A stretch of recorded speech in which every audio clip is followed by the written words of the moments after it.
I'm having a really good time here. I got to play AP and Aces. I find it really fun. Flores on 97. Froggen, he needs the cooldown available. Walks in. Oh, he got it! He's done it! 如果说要去注意北美队伍的谁的话，我觉得就是要注意比尔森嘛，因为他的个人技术都很强。Relics are going to be available. Jumps in, gets the barrier down, then comes the exhaust. Which Jonas will come ahead? It's going to be Bjornsson in the water. I managed to beat Kira, but I think the only reason I really beat him was because he was giving me tips. It's going to get really hard to get to the Final Four because it's just gradually going to get harder. One for All is a very hilarious mode. I think it's gonna be the hardest match we're gonna have so far. I would like to play FLICKR because it would be so fun, like grab and grab.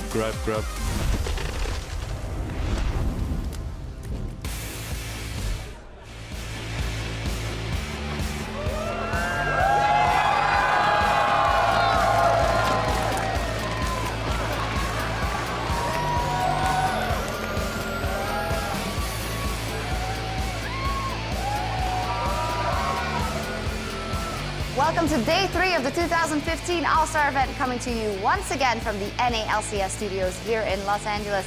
The battle between Team Fire and Ice is heating up, and both groups are preparing for another day on the Rift to assert their dominance. As you can see, the fans are lined up outside, ready to get the action underway. Super hyped for day 3, as is the squad for the Korean LCK, looking on their phones, getting some strats down before they take to the ring and step down against the European teams. Of course, the Artificio, and they're the LMS All-Stars as well as the CIS guys. Kira, unfortunately, yesterday getting knocked out by Bjornsson in the 1v1, but still can hold his head high in there. Kasing and Huni getting a last look at Reckless before next season. Oh, super sad. Hello, everyone. I'm Eve, your Shoka supporter, along with a few broadcasters in arms with guest analyst Alex X Special Chu, Aiden's Irene Moon, and Martin the Fisio Lunga. Well, very glad to have you here, X Special. You were actually at All-Star Shanghai 2013, where you played the double comp with Double Lift, I do believe.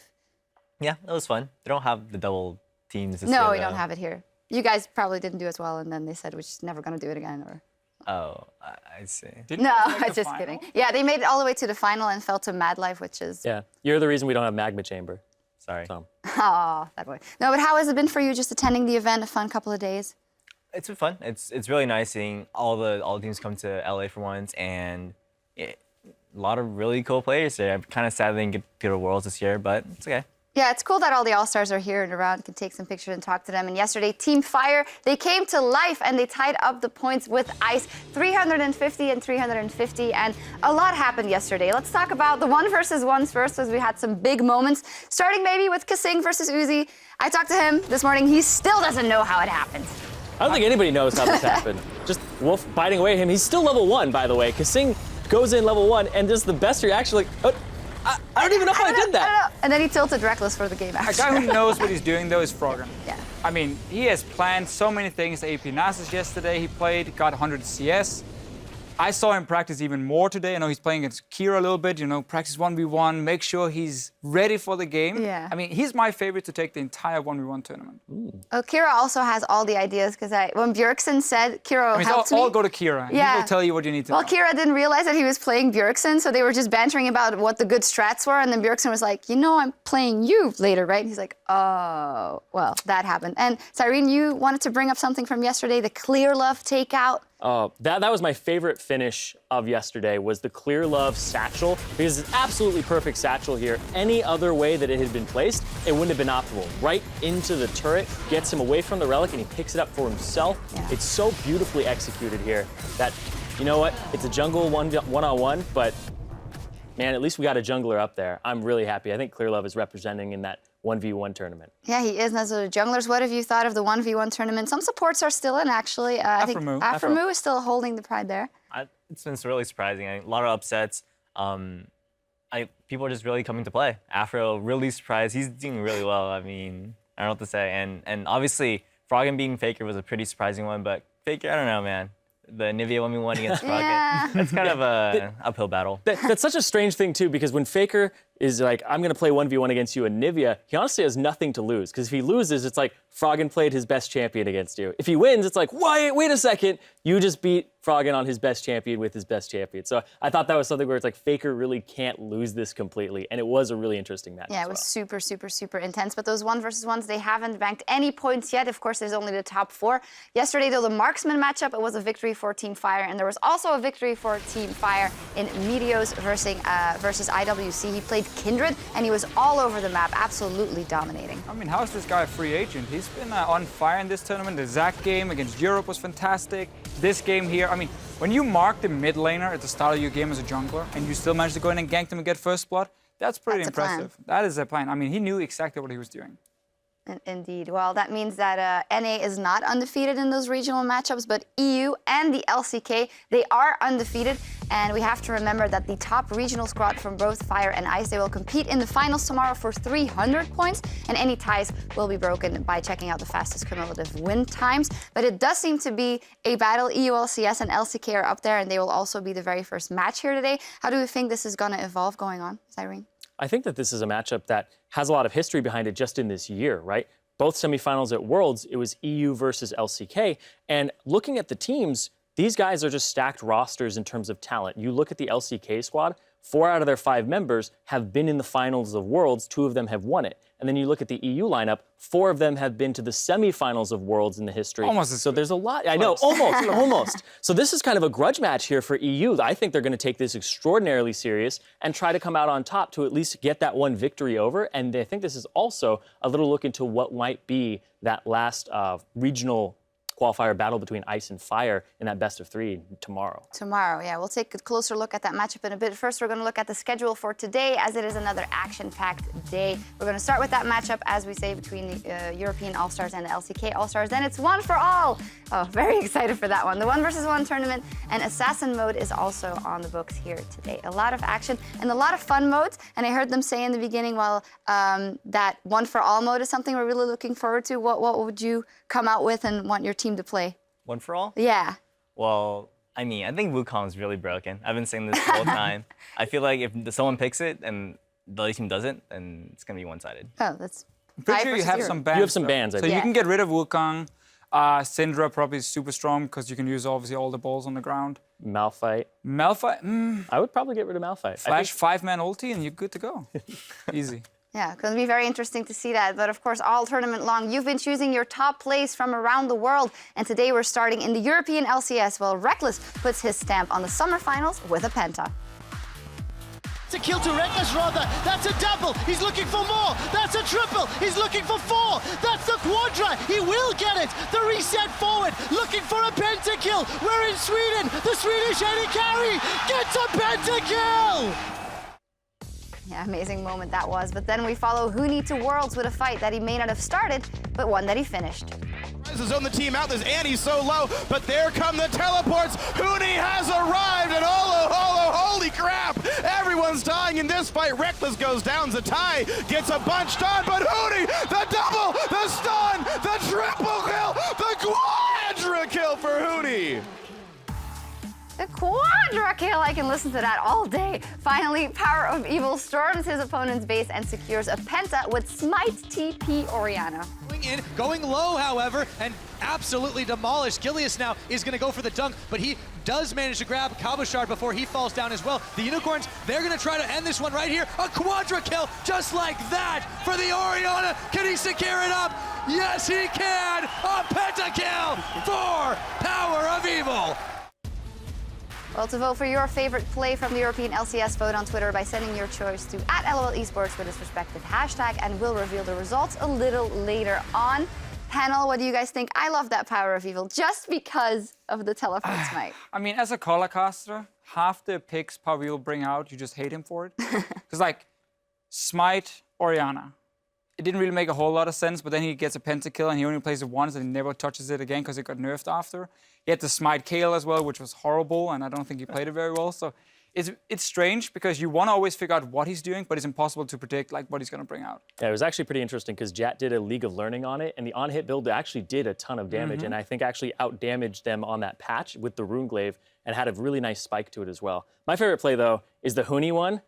Just because the play is so mechanically fast, it's just very good execution on it. But also, we got basically a new Wilhelm scream out of it. Freak, I don't know what he did there. I don't know if that range even exists still in his voice. Yeah, I was going to say, like, that play was such a key play in that game, and it really carried the momentum. And I think that play was the only play out of those three that was really, like, decided the game. So I voted for that one for sure. Yeah, definitely. That's a good point. Definitely decided that one. But now it's time for our first match of the day, a regional slugfest between Korea's LCK and Europe. On the blue side, it is the LCK with Marin, Score, FLICKR, Prey, and Madlife. Fantastic all-star lineup right there. But they will be going up against the all-stars from the European LCS with Huni, Amazing, Froggen, Reckless, and Fissing. Both undefeated. And the winner will clinch a spot for sure in tomorrow's regional final. So let's look at the both of them. LCK 2-0, fantastic showing yesterday, especially versus the LPL, which was the most anticipated matchup probably of yesterday to Fisho. Yeah, it's kind of scary when you have 5 players, obviously from 4 different teams, who are all so used to play these very high-level games, a lot of strategy, great shot calling, and so on. And you put them together and they manage to just fit. Like you have Marin still up there, who's probably the guy leading the charge, and then everyone kind of seems to know what they're doing coordination-wise, the way they're roaming, the way they're ganking. It is super scary to watch this team, and I mean, give me this lineup in LCK, and I bet you they would do really well as well. Yeah, I agree. I definitely think that this team, each individual player has something that they bring to it that is extraordinarily good on a great mechanical level, and they also have great knowledge. They've gone very far in Worlds. Like I said, 4 of them have been finalists at Worlds. But also, I'm hearing stuff out there where it's like, that's Korean solo queue, right? It's like Korean solo queue is more serious, and people are saying that. I don't know if that's the reason, but I think that they slot each other very, very well into these roles, and they're able to just bounce off of one another and see what the other person's giving. Are you going this way? Then I know how to counter appropriately. So I think that they have a lot of great macro sense just on individual level, and they bring it together very well. And they also bring it together really well for All-Star in Shanghai. The Korean All-Stars won the whole thing. In Paris, SKT won the whole thing. So it seems to not matter what competition you put them in. Then looking at the EU LCS All-Stars, I want to talk about Amazing. I mean, you've played against him when he was playing over here, and then now back in Europe. And here at All-Star has been absolutely shredding it yesterday on Lee Sin as well. What did you make of his performance? This Lee Sin was nasty. I saw it and I was, wow, that was unbelievable. He got first blood, he ganks bottom. I would be really sad. Like it wasn't even plays that were mistakes. They were just really good capitalizations, and he just outplayed them super hard. Read the map. I mean, we see this from Amazing. Whenever he's been playing in Europe, this is the kind of player we normally see. He's super aggressive, you know, he's always invading. He trusts in his teammates, in his mechanics. Obviously wasn't the same deal when he was in North America, and he obviously had to fit what Team Soulmate were trying to do. But Origin as well as a team, they allow him to be that carry. The All-Star team, of course, now is like, do whatever you want. Yeah. Huni's going crazy, Amazing is going crazy. So if they can manage to do this in the early game, and Amazing can get in and fight the score and maybe be annoying against FLICKR and so on, that's how Europe is going to win the early game, and they probably have to if they want to win this match. So what happens if he's on a European team in North America? He's going to be a beast. If you got 5 European players, man, come on. That was the case yesterday, in any case. Well, we're going to kick it over to our casters to get the games underway. And as we go, Prey says Reckless may be down after losing his 1v1, but he's not out. 일단 레클레스 선수가 지금 1대1에 떨어진 것도 있고 좀 어느 정도 그래서 다음 경기 때 좀 자기 실력을 제대로 보여주려고 좀 열심히 하실 것 같아서 좀 두렵네요. Well, a lot of respect there from Prey. Welcome to the caster desk. I'm Pulse. I'm joined by Kobe and Crepo. Super excited to get into this game. I heard Huni back there just screaming his heart out. Yeah, I was scared. Yeah, as usual. It was actually really weird. He was warming up the crowd, but he was actually going really pretty into it. It was like, rah! And then the crowd started shouting. Luckily for us, but for you guys at home, you did not get to witness that. We had to calm Huni down a little bit, but I think he's excited. Crepo got a little scared. Yeah, I got a little scared. I got scared. Step away. I'm here for you, my casting children. Thank you. I feel like a giant today. You are the caster dad right now. I'm not going to call you dad. You're the Gandalf to our hobbits, or what? Yes, exactly. I think we should get into the game now. Let's yeah, head towards Champions League because I'm really excited. These are the 2 undefeated teams as far as the regular games are going. Yeah. I mean, LCK did drop their one game where they didn't get to pick their champions, but ever since they got to pick their champions, they've done really well. And just the way they play the macro game, even if they go relatively even or slightly ahead, and then suddenly they turn on that switch and the game's over. Like they go from 0 to 10k lead in like literally like 5-7 minutes is actually pretty disgusting. Yes, it is. Yeah, but as we get into this one, it is super important because we are completely evened up right now between Fire and Ice. As you mentioned, both these teams are completely undefeated as we cut into this game. This could be a preview match as well for the finals tomorrow, actually, with these two teams. Very well could be. All right, let's jump into that champion select then. I actually think that Quinn will pop up on the ban side here from the EU LCS because both Score and Prey have already used the champion to success here. Martin's actually just stuck with Gnar so far at the tournament, so he hasn't, dipped too much into the preseason batch of champions quite yet. It's always a sight for sore eyes when Mad Life has to ban out his own Thresh. Oh, yes. That just hurts me, It's like... the Blitzcrank ban here from EU LCS. Oh, Huni was like, I want to play this, and they just banned it out against him. Well, he's got the power to ban, so Huni taking that one away. Dr. Mundo, yeah, kind of as usual. Mundo has been 100% banned. The one game he was not banned, he was first pick. And if you ever wonder why, and you want to go into solo queue and you're like, let's leave Mundo open, let's just say don't. Save yourself that trouble. Champion is pretty broken. Yeah, just not worth the experience. Lulu will be the following ban, and just waiting on the last one from LCK, which will be Lee Sin, aimed up against Amazing, who had a killer game yesterday. I was actually backstage with Amazing and Huni as they were just walking through the corridors, and he was like, you were feeding so hard yesterday, man. He was like, yeah, I could have gone 20-0, despite having an amazing performance, so still taking away the Lee Sin from the EU LCS. Yep. We'll see him dip a bit deeper then. There's always been those rumors of champion selects problems for Amazing and the speculation. That was gloriously overstated though. He had 3 bans, the first pick against him, and then he picked a champion that was debatably could work, and then he just lost it. Like, haha, Molly Bear. Yeah.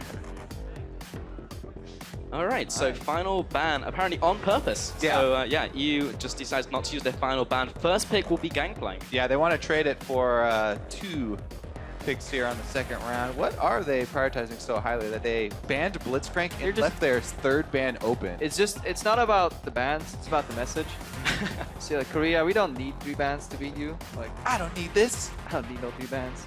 Yeah, but I'm just interested in what the first 2 picks are now up against Gangplank. Gangplank, very good right now. Essence Reaver, Triforce, all the CDR, still does a bunch of damage. Still suffers from the same problems though, overall, and Mooney can still lock in. For example, that Riven. To really deal with that overall. Kindred's available, fantastic jungler overall.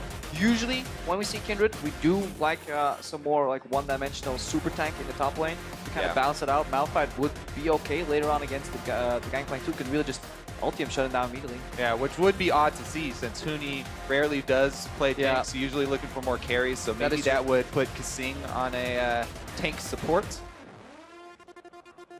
And gonna be the jungler and AD carry starting off. Typically don't really see those solo lanes come out very early unless it's a flex like we saw yesterday as well. So yeah, just seeing those 2 come out. Not a lot of surprises either coming from the solo lanes for Team Ice. I mean, Froggen's played Anivia and Brand.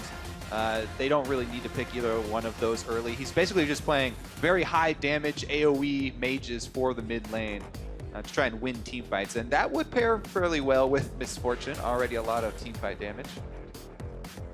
Yeah, we saw Misfortune yesterday as well, and it's strong, but you need the team fight to set up for it. We saw the Malphite and the Alistar paired with it, and when Misfortune was able to channel the ultimate, it was great.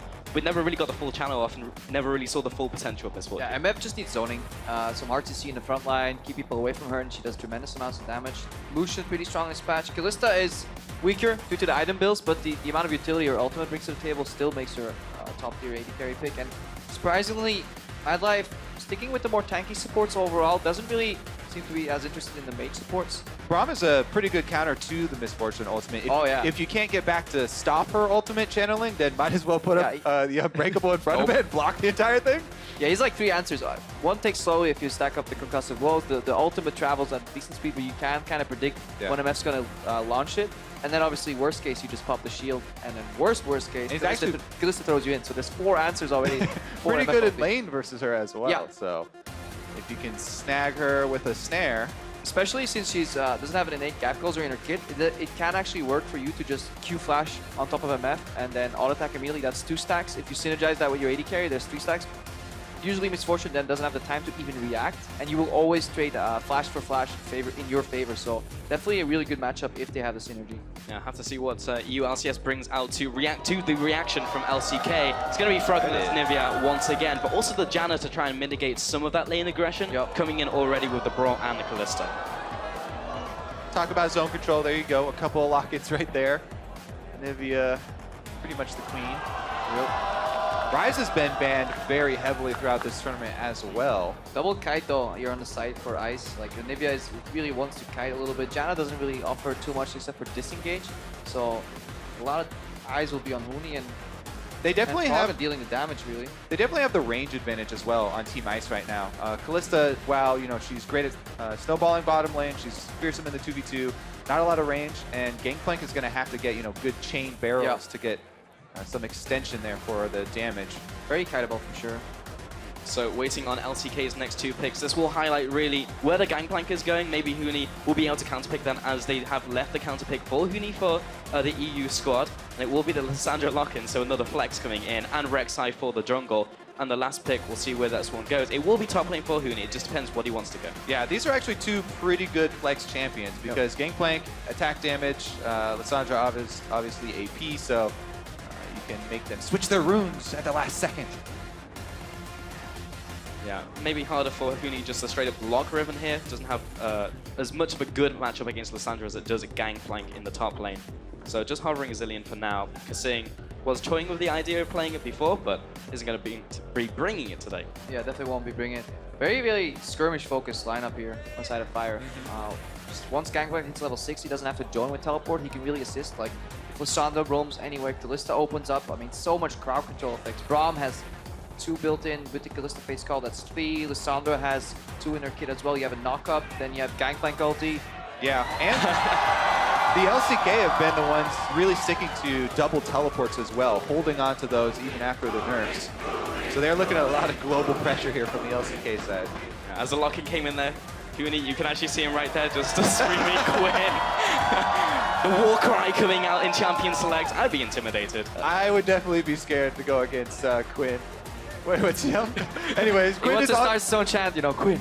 Quinn is another champion that can all in and 100% multiple champs very easily. Either Gangplank or Lissandra are pretty easy targets. I mean, all you have to do is utilize the passive, and you just weave in your auto attacks in between your spells to get those Harrier marks, and it's so much burst damage. Coming from a solo lane, Quinn's going to also get to level 6 earlier and start roaming around the map. So definitely a champion that if you get that early kill, if you get that early lead in the game, all lanes have to be worried. Yeah, TP Quinn is so annoying because she hits level 6 bases, just goes down to the bot lane, when she's halfway, pops her ultimate, and just runs into your lane, kills you, and then you're like, oops, top lane was missing. Oh yeah, unlucky never lucky. Also with the free instant home guards at 20 minutes, you get up to 1,000 move speed on Quinn if you use your ultimate in the base with home guards, and you can get right back out to the middle of the map in no time. It's just not okay, but we'll be loading up into this one soon.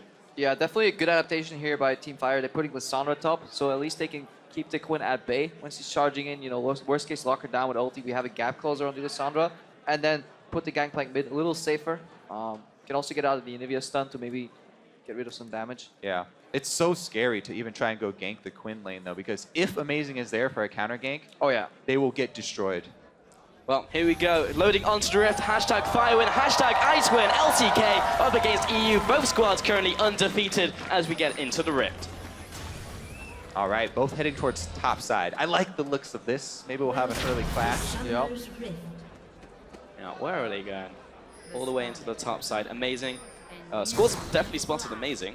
And then, likewise, Marin has spotted a whole squad from Ice coming down. Here comes the Flash Frost. Doesn't quite connect. Faker now coming in onto the side. Marin takes the extra damage from Harrier. And now Ice will be invading into this jungle, getting that early vision down. And Fire's still pressuring, but they are currently split. Yeah, rough matchup in bottom though in the first few levels. Braum Kalista kind of only can all in, so Reckless and Kasing definitely have the stronger matchup. Maybe that's why they're deporting to make sure that they can maybe spot what's going on, get the favorable 2v2 matchup. Yeah. Quinn doesn't really want to lane swap either, I imagine. Just wants to get quick to level 6, have a level advantage over some players on the map, and then use that ultimate to roam. A lot of areas going to be calling for jungle attention pretty early on in this game, actually. Do you know that feel whenever you lane into the gang? Please, gank, where are you? No, why aren't you ganking? Yes. It's like, why? And they usually say that after you just got a kill in a different lane. Yeah. All right, well, we are going to have opposite sides of the map starting for both junglers here, so if they do decide to go for the early ganks. They did get the correct lanes. leash on the bottom, so no team coming with extra experience on the bot lane. Reckless is first. So that should be control for Europe on bot lane. Good harass here from FLICKR. Playing with Corruption Potion. Sounds like a really good idea, honestly, on the Gangplank. Yeah, and he has gone into the Resolve tree there. He's got the Grass of the Undying, as you can see with the green particle there. And he has experience against and with Olivia now. Yes, he was does. just practicing. It was all a ruse. Yeah. Yeah, he's just reading up Froggen in the 1v1 tournament, and FLICKR will get his revenge. Very annoying to play up against a Gangplank who has the Grasp of the Undying. You just start fighting minions, then bop them with the Q. It's so difficult to play against. Yeah, that was a little easy. A lot of damage in return from Froggen. That's the difference though. Froggen knows exactly the range when to pop that Q. A lot of enemies want to get it through and then pop it behind, but then once it starts failing, you kind of let it just simmer out. But Froggen always managed to pop it. He was amazing though. I mean, when a 1 HP Anivia or 10% HP Anivia walks up on you in lane, generally the jungler's there, so... FLICKR learned that in the 1v1 where he egged Froggen twice, but been able to...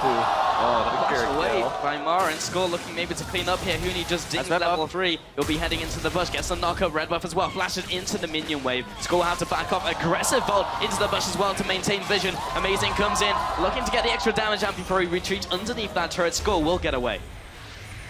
Teleport burn to get back to lane here for Marin as they shove in the wave. Doesn't want to miss out on these minions. And Amazing pushing up as well. Huni will be going back. Amazing, no doubt, going into the bottom side of that river. People going back. Lots of corrupting potions to start off this game. Both top lanes, Marin and Huni, went for one, including FLICKR in the mid lane. Ooh. FLICKR's also getting so much value out of the Grasp of the Undying. He constantly parlays, you know, waiting for the 4-second cooldown for it to come back up. He's playing incredibly skilled Gangplank overall here. The combination of those barrels. Froggen did walk into the first one, but that last one was really enjoyable to watch. FLICKR skilled? Yeah, it's like this guy's good at League of Legends or something. Shocking. All right, junglers are going to pass here. Yeah, level 4. It's a wrong side score. Score taking a lot of damage now into Spider Form. The execute damage working over the wall. Repel comes up, not in range to jump over. FLICKR was also there. Lower mana, but Amazing was also low himself, so he'll now head into that side of the jungle, see if he can get an exit kill. Froggen taking a bunch of damage, but not getting egged just yet. Amazing. Does he have wall? Down here. Amazing is very low on mana. Yeah. This autumn, that's a cocoon, goes into Spider Form, gets some damage out. Score's still there farming the Raptors. Yeah. Difference between Froggen, hang on.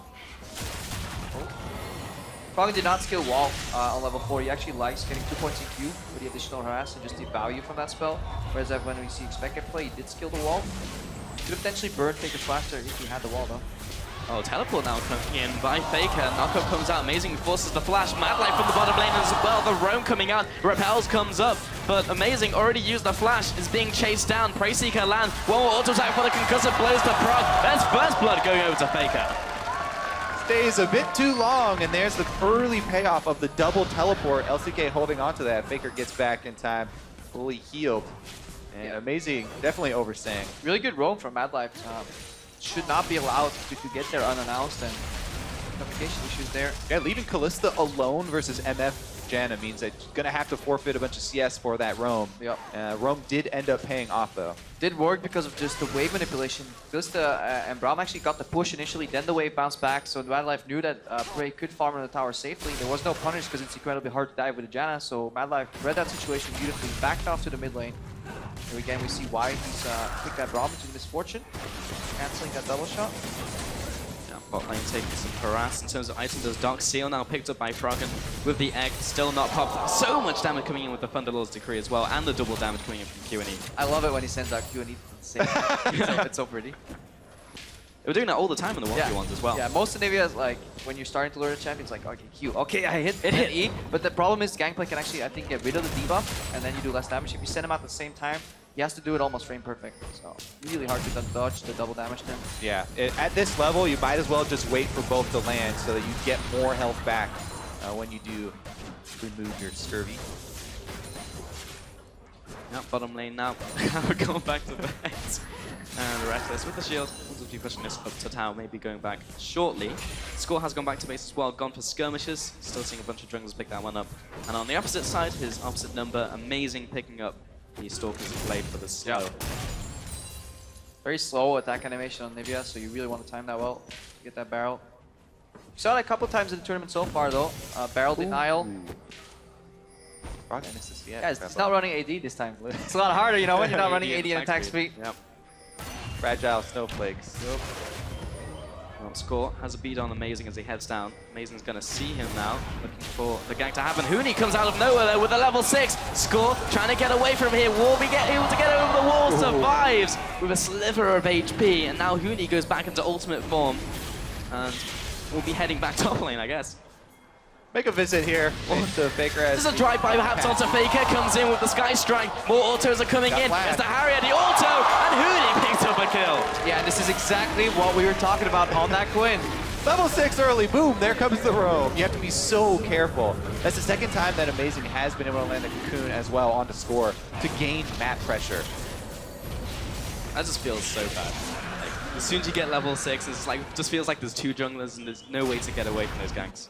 Well, FLICKR needed to flash the Q from Huni, but wasn't able to do so, and then flashed after the auto's already in the air. Can't flash the Quinn auto like you can the Twitch ultimate. Barnes farming top left team. I did say missing in action. There was a ping. Oh no, did he? Because if he did, Score's got to. They always did. Got to be really careful. Okay. I called it. Got the ultimate, but we'll be revealing both Score and Marin back on the Tremor sense. Just kind of hovering around here. Now comes out of ultimate.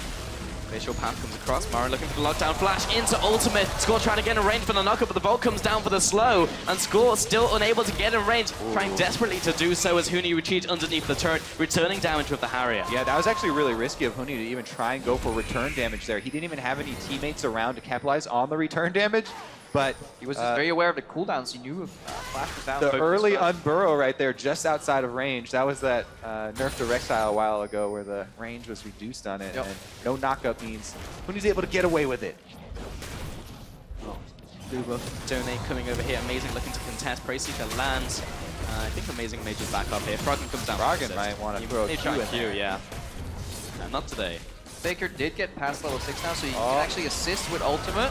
Oh, Marin's very low. Amazing just needs to try and execute a Wolf auto on top of the Venomous Bite. Will be able to do so. Repel comes up and in range of the minions, so he is able to get out scot-free. And Froggen came up, but no assist for him. EU Ice Team just did what Elements has failed for entire season. Make Froggen roam. Whoa! What have I seen? I mean, to be fair, it takes Anivia a long time to roam around because she's the slowest champion. What was base move speed? In the game. Yeah. And ultimately, it was only really there for moral support, as the kill already went down to Amazing. Faker getting so much damage down, but so is Froggen. Doesn't land the flash for us. Faker goes up and not down. A lot of mind games going into these trades. Yeah, it's incredibly hard. It's like a 50-50 because you gotta send out the Q where you think he's gonna juke to. Otherwise, you can just walk out. Generally, you do want to cut out one of the exit paths out of your ultimate because, I mean, nobody's gonna stand still in that ultimate. So that does remove one potential. Nobody, huh? Gives me an idea for the next step of the mind games. Just stand still and take damage. I mean, there's a video of Rush doing that with Karthus just on Reddit right now, but they're going to shove the mid lane right here, where this Amazing rotates over. Again, taking out the first barrel so it can't chain reaction. Marin ultimate not quite back up, so... He's getting so much damage down. The war cry from Huni as well. Picks up the kill as he screams. Huni, I don't know if you guys can hear this, but Huni's like... I think he's trying to pull out the squawk. There. Oh, maybe, yeah. Valid to me. Huni confirmed. I mean, we do have the new setup in the round where players are facing each other, so it's more the mental warfare instead of the actual gameplay here.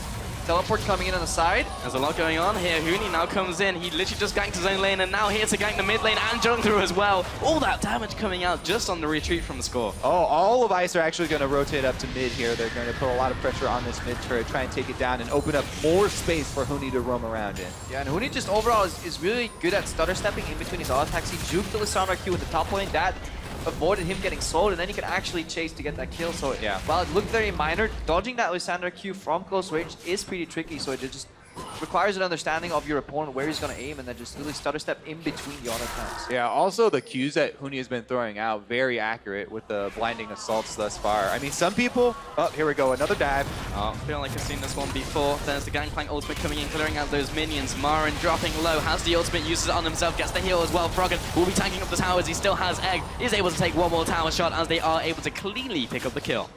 Woo, heavily punishing Marin. He is having a very bad day today. 0 and 3 so far. But yeah, again, with Quinn, you can guarantee a landing blinding assault if you immediately use it after the E because there's that small knockback, but you lose out on that Harrier damage, which is huge. So you usually want to E, then get your auto attack, and then aim your blinding assault for maximum damage. It's just a bit more difficult to actually land all of those, proc all of the Harriers. I'm just incredibly impressed with the amount of roaming Europe's doing. Because a lot of these teams, or these members of these teams, whether it's Reckless relating to Bevan, Froggen playing in Elements, or Amazing when expecting it, their mid laners traditionally in Europe have been very stagnant, not really roaming that much, playing the CS game, while the attention went to either top or bot lane in respective squads. This time they're playing a completely different style, even though stylistically you would expect a farm-heavy mid lane. Yeah, and so far, definitely been working out. Remember, these two teams both undefeated, so we could be seeing these two teams tomorrow as well in the finals. Huni looking to gank into top lane. Once again, it's his own laner. Marin is having a horrible day. Blinding Assault auto just looked way too easy. As soon as you get Ghostblade on Quinn, it is so difficult. The flat armor penetration this early in the game. So much value. Plus you have that move speed bonus. Nobody can really get away from you either. I mean, yes, Froggen has been doing a lot more roaming than we've seen in general from him, but it's really been amazing in Huni. Well, Madlife caught out Prey, throws Madlife into the fray and score from the top side. The pincer movement comes down and Katsing will be on the receiving end. Froggen drops low and the repel comes up. He'll have to flash over the wall. Nice flash, but into Marin, and they'll get the follow-up as Faker. It's not a flaker, but he follows through with Yeah, he was there. He was there on time. Yeah. Hey guys, I'll be in the red jungle. Right on time. That was a really solid move by Madlife though. Double knock-up into reposition, and then he turned the ulti the right way because the initial part, the initial knock-up is way longer than the second one. So if you double do that on two enemies that are standing right next to you, you get so much more value. Yeah, it was definitely a good collapse by the LCK, but also poor choice there by... Oh, here we go. Reckless is circling around Faker. He has to flash over the wall there. Bullet time comes through. Froggen just obliterates score off to the side. Huni taking a bunch of damage, but he still gets to follow up one stack of concussive blows from the Winter's Bite. And a 1-0 over to EU just in the rotation. We've got plenty of room here to work with. Let's see if they go for Dragon or try and get the turret down bottom. Dragon it is. Amazing is not even in the area for the smite, but they've got vision control as well. Yeah, Dragon has shifted a lot in the current metagame. If we can even call it a metagame, this is the first time we've seen this patch, and these guys aren't even playing a team together, but priority on Dragon has gone down a lot, so you usually just see it picked up after a skirmish, after a fight, if it's like literally free, like if there's nothing else you can do. Yeah. Otherwise, not too much value on that objective. Since they already had one and got the percentage increase, number 2, not that big of a deal. Yeah, all about getting 5, and the games end quite fast nowadays, so very difficult to get 5. Likewise with the Herald, if you pick up a kill, pick up a skirmish, head for that one. Yeah. Now, that last collapse there by LCK in their jungle that earned them that kill was at the cost of the teleport of Marin. So now they have to be really worried, play defensively, put up defensive wards. They've lost most of their outer turrets already, so it's going to be hard to hide from Huni. Yeah, opening up the map is exactly what Quinn wants. Now he can just push the wave and then just disappear. You don't know if he's going to base, go straight down to bottom, move into the river, dodge the wards, potentially. So many plays to be made, and Marin, he can't even 1v1 anymore. So it's very predictable for the other sides of the squad that Marin is just probably likely roaming on them. Don't feel like Marin really ever could 1v1 in this game. Having a rough time. He's got the distortion upgrade really early again, though. So he's all about that team play. Yeah, we'll be able to get that one for the flash, but already teleported a little earlier. And something that did change Janna as a pick, as we see Huni scouting for some more free kills here, is that the Frost Queen's claim is just so much better in this patch. And it actually gives Janna some offense. Like we were saying in Champs League that she's kind of only peel, only disengage, but with the Frost Queen, she can facilitate a lot of picks, especially when Huni's roaming around. Yep, with Huni down bottom side, LCK have to give up their own jungle here on the red side. give up a lot of their wards as well. Ghostblade, just like Hooney, clears out the ward real fast while Fire was trying to collapse there. Picks him up on the radar from Rek'Sai.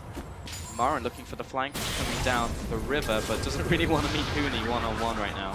Yeah, kind of. The problem is that what you need to deal with Hooney is a flash ult from Marin. But if he does that, then he's going to get burned down immediately because there's so many other damage sources on Team Ice. With Froggen already stacking up his Rod of Ages and Reckless having a easy time down bottom. Yeah, at this point, it might be worth just trading Mad Life with his shield against Hooney, just soaking up the damage, getting concussive blows, stunning him, and then trying to burst him down. Yeah. While maybe Marin just ports himself into the backline self-ults and baits that way. That seems like the only way, really, for LCK to take down Hooney. Yeah, they're definitely going to need good barrel, chain barrel explosion there from FLICKR. We have seen games single-handedly won by Gangplank barrel explosions on 5 members of the enemy team. Does look like FLICKR's not going for, hang on, score. Oh, blinding assault, so much damage. Has the flash actually as he aggroes Grump on the way out. Breathless now comes in. Bullet time comes across Mad Life, shielding his ally. Marin drops low. There's the ultimate, locking down Hooney underneath the tower. But Kasing's healing is enough to keep him alive. And a 1-0. Marin actually fell as he tried to retreat. Yep, went down to the burn there, and that's going to mean EU close the loop here. FLICKR doing his best to clear the waves as Prey down bottom is actually getting teleported on as he starts his recall. Oh, he canceled the recall! Prey canceled his recall, he's toast! Well, he's going upwards, but Hooney's always going to outrun him. And blinding assault, but I don't think it's going to be enough. FLICKR actually comes into the fight, gets him with the auto, shoots him down. Hooney falls, and it was all an elaborate bait. Yes, Marin with the distortion boots, his teleport does count. That's a punishment for not going with the guaranteed vault into blinding assault. He wanted to get the full damage. Oh, it was FLICKR, excuse me. Wow, I just want to give credit to Marin. I'm like, What a fantastic play Marin, there. He cheered on FLICKR, told FLICKR to teleport. FLICKR teleported to the bottom. Yeah, really fantastic flash there from Prey overall. Let's watch that again. Yeah, so he wants to get vault into carrier mark, then he misses. Yeah. Waste of flash. Amazing was there as well. Didn't connect the Cocoon. May have been able to pick up a 1-for-1. Oh, Marin doesn't have ult. It's fine. I really keep wanting to give him credit for stuff. Feel bad. 0-5. Yeah. I actually want to get to the FLICKR's build, but every time I want to talk about it, something happens. It doesn't look like he's going Essence Reaver IH because I feel like he would be overcapping on CDR because he went for CDR boots. Maybe he just needed a... No, he's definitely going into IH second. All right, there it is. Insta pop gets his revenge coming in. FLICKR has to flash through that wall. Mad Life score still backing him up. A nice 1-4-0 and how the positioning in mid lane should be able to pressure the turret here. I think we saw IH second, Essence Reaver third, but it feels like a waste with all the CDR now. I'll just go for double IH still. I think he's just going with the old standard. And this mid turret took down real fast. Ice pick up another tower in the mid lane. And we're going to Kasing. And Hooney going back to the top sides of the map. I mean, it looks very convincing, but the gold, even though there's pretty big turret advantage, is only 2,600 gold. So, like, if the turret's equalized, this game is bang on even. So, yeah. Kind of wondering where it's coming from. It's more farm on FLICKR. Less than bot lane. Yeah. Well, that's one of the things. You know, while the games are quicker in preseason, there are ways to get back in it that are still really strong. Like, Hooney had a very large kill streak, and giving up that kill bottom gave a lot of gold back to the entire LCK team as a global bonus, and he still has a streak going here at rank 2, so if they kill him again, he'll still reap more rewards. I think we're finally figuring out the more elaborate parts of this metagame. You dedicate one guy as the feeder, build up their streak, feed the cow, then you slaughter it. Sometimes it's really hard to go kill that cow now, though, because the cow bites back, man. Yes. It's like Diablo 2 cow level status. It's going to be Dragon once again for Team Ice. FLICKR over the wall. Maybe had to change some barrels together and potentially pick this one up. Oh, that parlay. Not quite what FLICKR really wanted there. This Dragon is going to be going over. Winter's by a couple shots in the dark. Not going to be going over to LCK today. Third one of the game to EU. 5 is definitely on the agenda. There's the Void Rush. Hooney goes in, Hooney goes out. Huni goes further in. Yeah, I mean, But Huni's looks like got Red backup, against Score. so... Yeah, he's good to go. Actually, gonna take on the Grom for now. Score will ward over the wall. And has the smite, so maybe I'll take this one away. Actually resets. Blue buff taken out by Team Ice. Mad Life used Flash and Ultimate. There, down in the bottom right of your screen. Didn't quite see it. No flashes burned on Team Ice though, however. Plus, you know, LCK, they were able to hold on to a bunch of their globals there. They just used the Rek'Sai ultimate, which is the cheapest, sort of easiest one to use to dissuade Huni from going for one of those solo kills. They still have the double teleport from FLICKR and Marn, plus FLICKR's ultimate. A lot of pressure around this Baron area right now. Is there a ward? Yeah, they haven't found the ward, the blue ward in the pit. Haven't chosen to clear it, so... Again, with the new blue trinket, Baron baiting is not impossible, so you really want to make picks. Oh, like, just like this in the mid lane, Huni leading the charge. Rek is trying to get in range of Mad Life, a double tap. It's coming down, last auto, takes him out. And no flash, no ulti, and no fate spell available for Mad Life, so he's... Marn trying to split push with this pathetic Lissandra build with almost no damage. Oh, it takes him so long to clear a wave. And with that, it looks like EU LCS are going to at least bait Baron. Yeah, one more time. And they've got a fantastic champion though, if you have the vision control, because it's so hard to face her, let alone she can really cut off the path to the wall right here. Oh, everyone calls out there. The wall into the bullet time. Huni off to the side as well. The wombo combo. And Prey will be backing off 2-0. Marin only now comes into the fight. And he was the one with the blue trinket, so there was no way for LCK to have seen that coming. Call out a wallbang. Term already used, right? Sure, sounds good. Marin caught out. That's the self ult there. Mad Life, another ult used onto Froggen there. Will be backing up. Ren comes through, retreating to the safety of Kasing. Goes into the egg, only goes into the egg. And the Baron goes over to EU. See if they can... Froggen by himself now. Nope. Alright, so EU LCS. Time to get that Baron split pushing underway here. Because nobody can go 1v1 with Huni.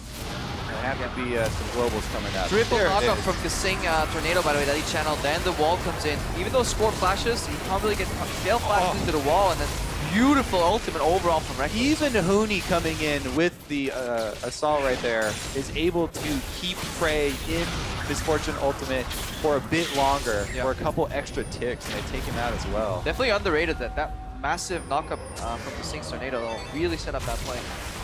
Score being spotted here. Mad Life and the rest of Fire are behind Huni now rowing in from the top lane. Now's the time for Fire to try and look for an initiate while Huni does have his teleport. He is teleporting down into this fight. Bullet time does so much damage, and Mad Life will bring up the Unbreakable and try and block some of it, but so much of that channel went down onto Fire. Mad Life did interrupt a little bit, but again, a good Tornado blocking the very telegraphed movement from Score there. No communication from Froggen, kind of walled off his own team there, but just the sheer amount of damage coming out of Reckless alone. It's not looking too bright right now for LCK. Bot lane siege coming in, the barrels do not connect. Double item faker right now. Got even more crit. The bottom tower is taking so much punishment. Marin also gets chunked from long range. This tower is going to fall real fast if Fire don't do anything about it. It already goes down. And Ice looking for the engage. Score taking a bunch of damage in from Huni. And the bottom inhibitor is gone, and Ice will just turn tail. Baron power to recall. Let's watch him come out of base. Come on, observers. He's so fast. Ah, there we go. Oh, that was 1,200, almost 1,300 move speed straight out of the base. He can get to top lane as fast as the rest of the team could rotate over if he wanted to. Stop top in mid for some minions, though. Yeah, it's like 5 seconds to go from base to mid range. I think Froggen was trying to do the minor knockback on the wall there, right at the time as Lusana wanted to press E there to maybe cancel that gap closer. Very minute possibility of that working. Huni turns around and jumps into the battle. He has Elise behind him, but the shutdown comes in for Faker. Score does get caught out though, and Amazing looking for the kill here with the rest of the team. Froggen will supply the damage. And Amazing take a bit of damage from Faker there on the way out. Kasing will be taking out this one. And that's maybe the only problem with Quinn is once you get to that point where you have so much damage and so much move speed, you begin to feel like a god and you can take out anyone. Reckless going to even the odds there with that ultimate chunking down everyone, though. Yeah, Repel comes up. Amazing looking for an execute here. Mad Light dropping low. Will be able to get him with the Venomous Bite. 3 for 1. And after all of that, Marin also taken out after his ultimate. Only Faker allowed to defend this onslaught in from Ice. That's going to be another inhibitor turret. That's going to be another inhibitor. Quality predictions here, guys. I think those minions are going down. What do you got for us, Grefo? Yeah. That range creep is gonna die. Reckless picked it up. Well, Ice heading into the jungle, the bottom side.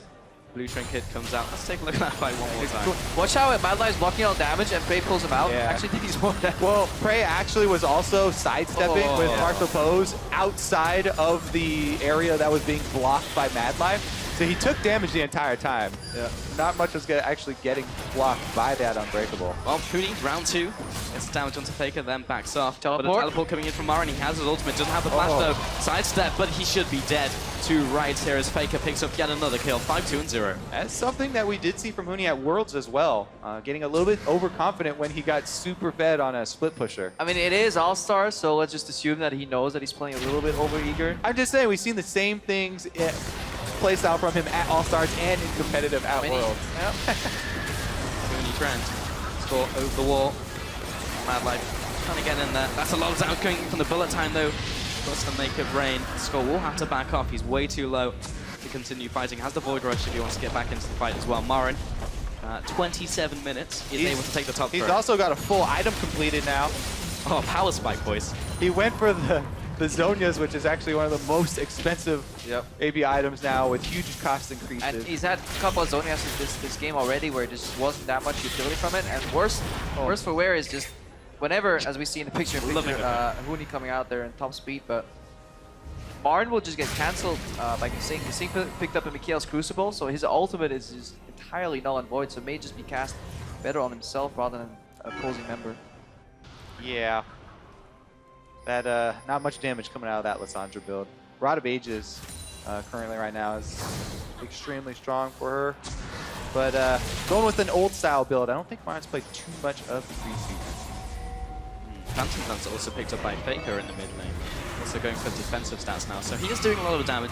Maybe not enough to make up for Marin's lack of, but Frogger now coming into the top side. Yeah, everyone's congregating around here, but those 2 inhibs are still down, and there is a large mini wave on the bot side. Fire just have to back off. They have to concede this turret, or they just lose Nexus turrets. Yeah, the setup here from EU just gonna be smart. Side tornadoes from Kasing, Froggen walking up with zone control on the wall. Even if Marin goes in, the backup will get caught. Mad Life kind of has to play in the front to deny damage. Well, 2 people defending the base. You might actually go for the dive here. Yeah, tower will be going down. Ice continue the push. There's only 1 inhibitor turret remaining, and the bottom wave is funneling in. The mid lane is a little further out, so maybe 5 mounts defense here, but pretty much do or die. There comes the Gangplank ultimate, but no follow-up. Great Glacial Storm into Froggen, just couldn't really aggress that. That is going to still be down when Baron spawns as well, so the EU LCS don't have to overextend here. They've already got 2 inhibitors on the bottom side. They can easily just bide their time, ward up the blue side jungle here, bait Baron once again, or even just burn it down as soon as it spawns, because LCK are going to have a really difficult time getting out there to defend it. Froggen just will be able to wall up the passage, wall us for 5 seconds. Its rank 3 right now is big enough to block any of those entrances. Yeah, and with an 80 carry top and Reckless as fed as he is, they can burn down Baron really quickly. Yep. Like, a bit of damage there. Sentinel has revealed them up, but it's all about just waiting for Baron here. LCK are pushing out of the base to try and contest. Yeah, generally if you want to beat a kite composition like this with multiple layers of disengage, you need to flank. But Marin right now is just not in the position, nowhere on the map, nor can he generate the split push pressure to even get into it. Mad Life will jump into the wall and out of the wall. Yeah, it's such a tough position. Because of the waves pushing in as well, somebody's always on wave duty. There is no flanking crossing potential for LCK. And if you're knocking on the front door against this lineup, you will just, you will get denied. And Baron is live, and looks like it's going to be starting Ghostblade, popped even by Huni. Both these AD carries are absolutely crushing Baron. That'll be down. The wall comes up. Literally, Fire couldn't do anything there. Yep. EU LCS looking to stay undefeated here at All-Stars. Yeah, looking real strong. Mid lane is going to be pushed up by Huni. He could even go bot lane right now, just pressure every single lane with those Baroned up minions. Bottom inhibitor has respawned. Mid lane has not, and Huni is back down there and going to take out that inhibitor. Yeah. Unless Huni previously overextended here. This game should end in this game. Ooh, Prey also tagged by the Flash Frost. Top turret goes down. All of the inhibitor turrets are out. They have to go for the engage. Marin gets the ultimate down, but doesn't pick up a kill. Mad Life on the front line, so Score gets the 2 knockups. But Huni is just taking the bait, and Score able to get on top of Amazing, but not before he just gets taken out. That's a lot of damage going into the back line of Ice, though, as the cannon barrage comes down. Mad Life backing up to base. FLICKR just dodging all of the skill shots, trying to get out of range of this slow field. That was an instant Mikhail's Crucible there from Casino. Well, he has Quicksilver Sash as well.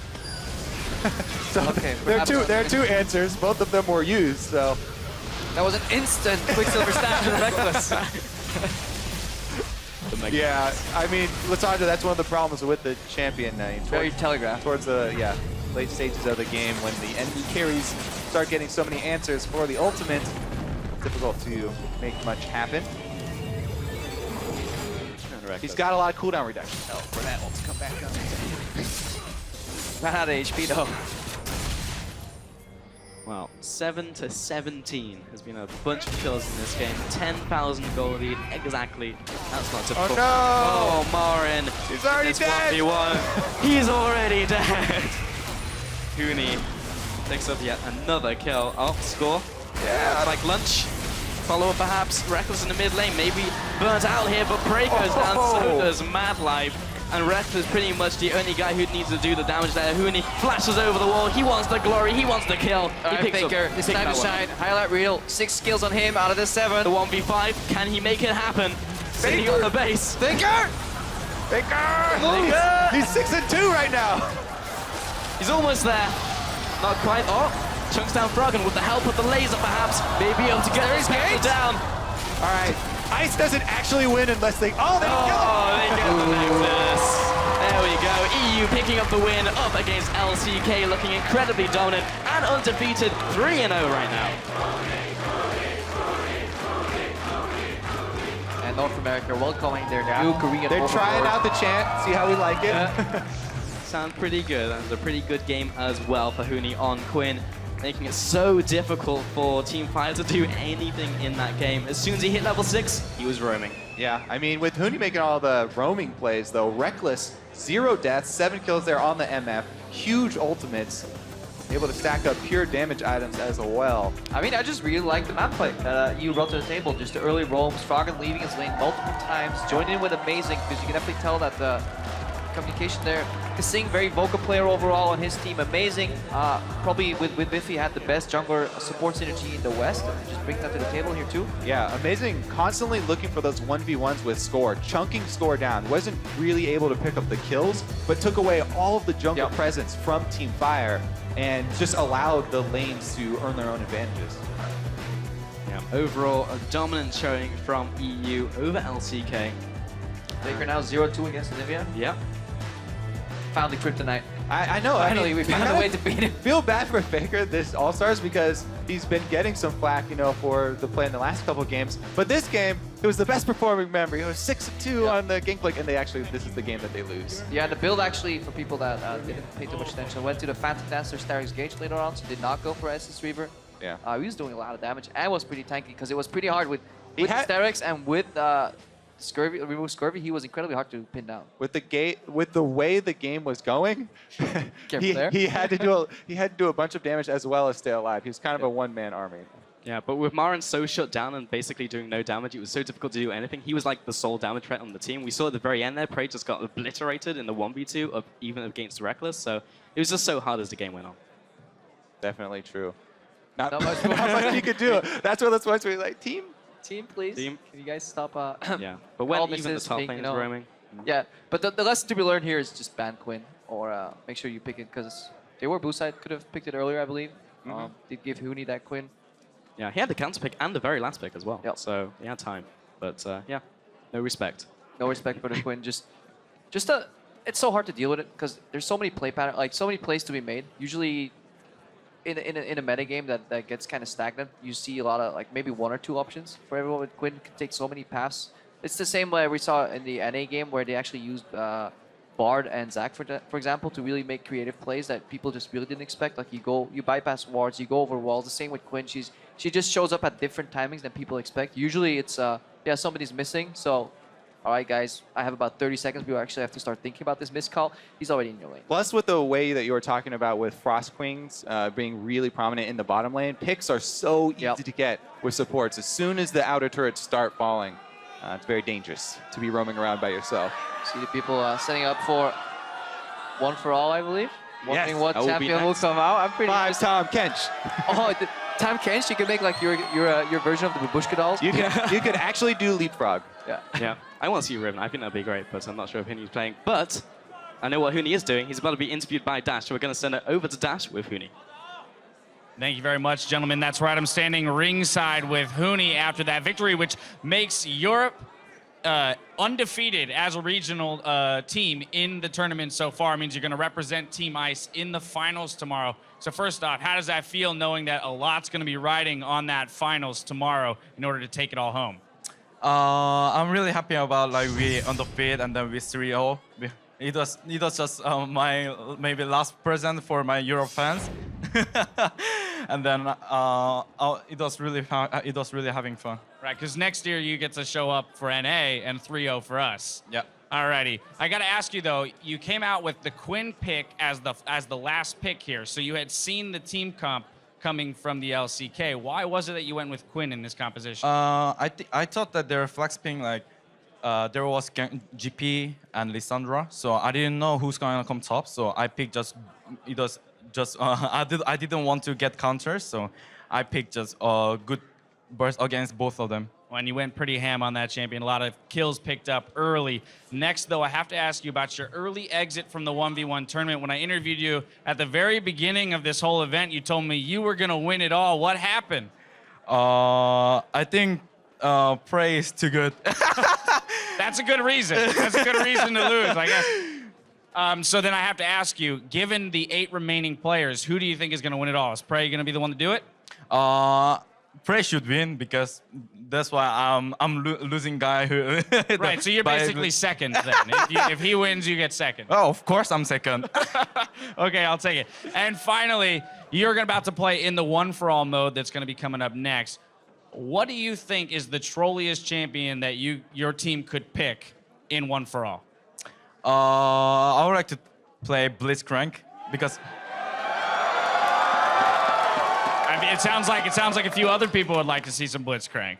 Sure. Blitzcrank is really good at like hook and hook and hook and hook. And what do you think is the toughest champion to play against in one for all?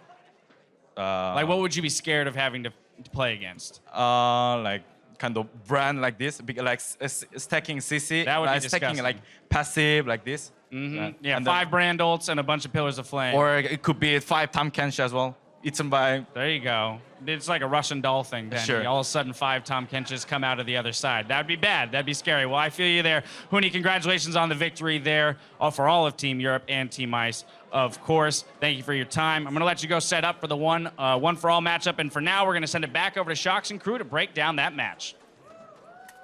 Thank you so much, Dash. Always love listening to Huni. I'm going to miss him so much. And Dash's hair looks absolutely amazing. And I have to say that it kind of looks like a wing. And Quinn was extremely OP in that matchup of LCK versus EU. Feeling a little inadequate here on the desk, just in the hair department. Yeah. We're kind of boring, honestly. Yeah. I mean, what are we doing? Have some Just curls. the side swoop. In any case, this matchup, I mean, we got to start also. A lot revolved around the Quinn, and we were kind of discussing. She's obviously very strong, but hey, if she's there to pick, just pick it. I mean, the thing is, okay, first of all, you can ban it. Yeah. You could have picked it. It was the last pick for Europe, so that's okay. Could have played it. And people are now going to say, oh, it's boring. You know, Huni played Quinn. Well, he played Jackson. That was also boring. Then he played Fiora, and that was apparently also boring. I mean, there's 3 very good picks for him top lane, and he's going to get one of them. And then he's going to do this.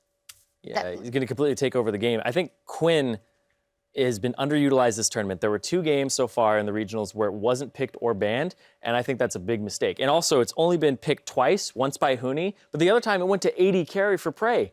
And it was completely underutilized. That's a big waste. This champion is incredible in the top lane. Just the hairier combos you can pull off with the entire kit. I honestly think that Quinn is the closest thing to broken that we have on this patch in top lane. Because once you get that snowball going, her transitional ability to make that spill over into other lanes is unmatched by any other champion in our game. Is there any way with the comp that LCK had that they should have reacted differently to keeping the top lane down? Well, to be fair, they could have also picked Quinn, even as AD carry. Like, Yeah. I mean, you know, Prey did play last That's just time. it. He also played in 1v1 tournament. He plays it, so he could have picked it for AD carry. I think they decided to switch it up a little bit. They didn't want to, you know, keep putting Prey on Quinn. A little too broken, you know? Yeah. But then Quinn took it, and then he showed that it was still broken. There's also an interesting interaction as well, because Lissandra is not an awful pick against it, because you can actually buffer your ultimate, which stops move blocks. So as soon as the command to use the vault is in, he would actually dive in and stop, not apply the damage, not apply the Harrier, and take the damage from the Lissandra tomb. So there's actually counterplay there if you know Huni's coming in and you buffer the ability. But I didn't see that at all. I think he also died before level 6 a few times. Yeah, and that's a big mistake as well. I mean, that's when it gets out of hand. the question is then, is it your jungler's fault? You know, the standard, I'm dying top lane, must be my jungler's fault here. Problem is, Amazing is like everywhere in this tournament. When he's playing Lee Sin, he's playing Elise, like he was mid lane pushing in, he was ganking, he went top lane for ganks as well. He's basically just outplaying the other junglers at the moment. And that obviously allows Huni to do whatever he wants, allows Froggen to do whatever he wants, and that makes it very difficult to play against the EU team. I was really underwhelmed by the Rek'Sai pick. I wanted to see a Gragas there for score. I think he's an amazing Gragas, and I think that's a better pick against Anivia in the late game. I hate playing Would Rek'Sai. probably been into the those same late story games. early game, though. It might have been, but I think that you have a lot of options. You can body slam towards a Quinn while he's vaulting and things like that and stop that as well. I think there's a lot of ways you can stunt that ability. I mean, the Quinn definitely snowballed too hard that game. If it weren't for that, maybe it could have been different. Lissandra is honestly not bad. Just early game is really, really tough. Yeah. Yeah. And the same comes down to the fact that we were saying how Marin, of course, now it looks like he was dominated. He was, in part bodied. also because the Quinn was left to her own devices and could do whatever she wanted. And on the other hand, FLICKR having a good game, but sadly it couldn't pitch up in this one. Yeah, I mean, FLICKR been a little bit up and down in this tournament. Gangplank still requires time to be a big carry. I mean, he had some good plays, some good barrel mechanics in the lane. We were fairly impressed by it, and then we were like, oh, it's FLICKR, why are we impressed? I mean, this is what you expect.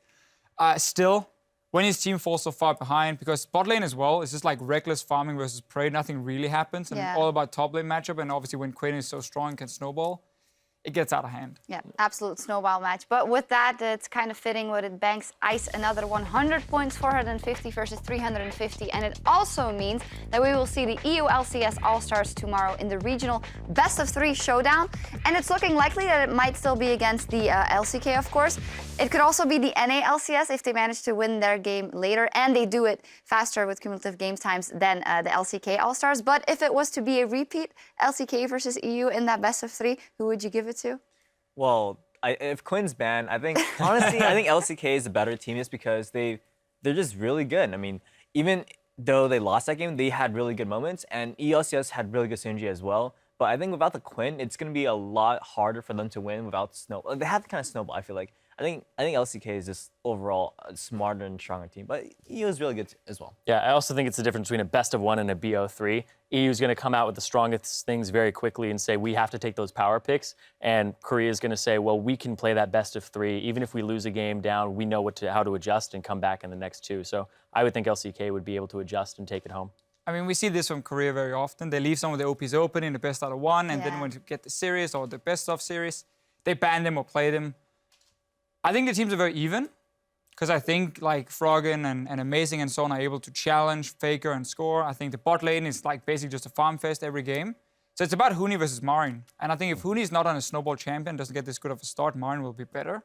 That could be the decider. I think it's going to go all 3 games. Well, it could still be an NA LCS versus EU LCS All-Stars matchup as well, left to be decided. But we're going to step away while Team Fire and Ice prepare to face off in our one-for-all mode. The 2015 All-Star action continues in just a few minutes.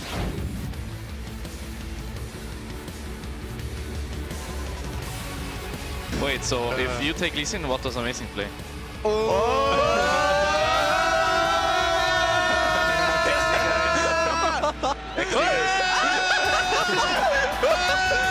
More autos are coming in. There's the Harrier, the auto, and Huni picks up a kill. So much damage down. The war cry from Huni as well. Quinn!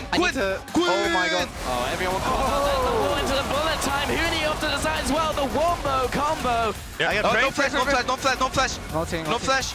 Lissandra from side. Okay, Lissandra no E. Lissandra no E. Lissandra. Look. Tower. EU picking up the win up against LCK, looking incredibly dominant.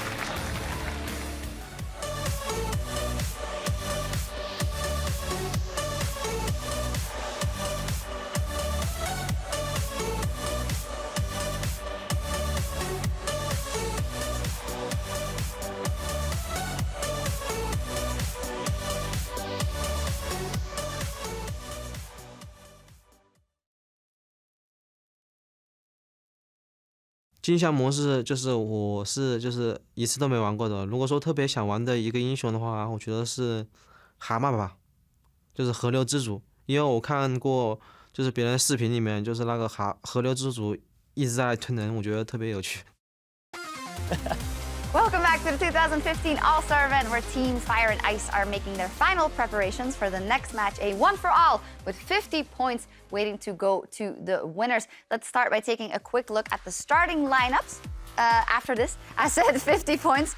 You might not think it's important, it's only 50, but now they're tied at 350, 350, so all the points they can get are important. So let's take a look at the lineups now. On the blue side for Team Fire, it's going to be Ziv, Karsa, Korea Score, Dyrus, and then Madlife from the LCK, a very good lineup. And on the other side for Team Ice, it will be Huni in the top lane playing once again Clear Love, who we just heard from, Amazing Smurf, and China's PYL. So there will be 2 top laners, a support, and wait, actually 2 junglers. 2 junglers rather. Laners, yeah. 2 top laners and a support on each team. Clear Love said it there, and he is on the team.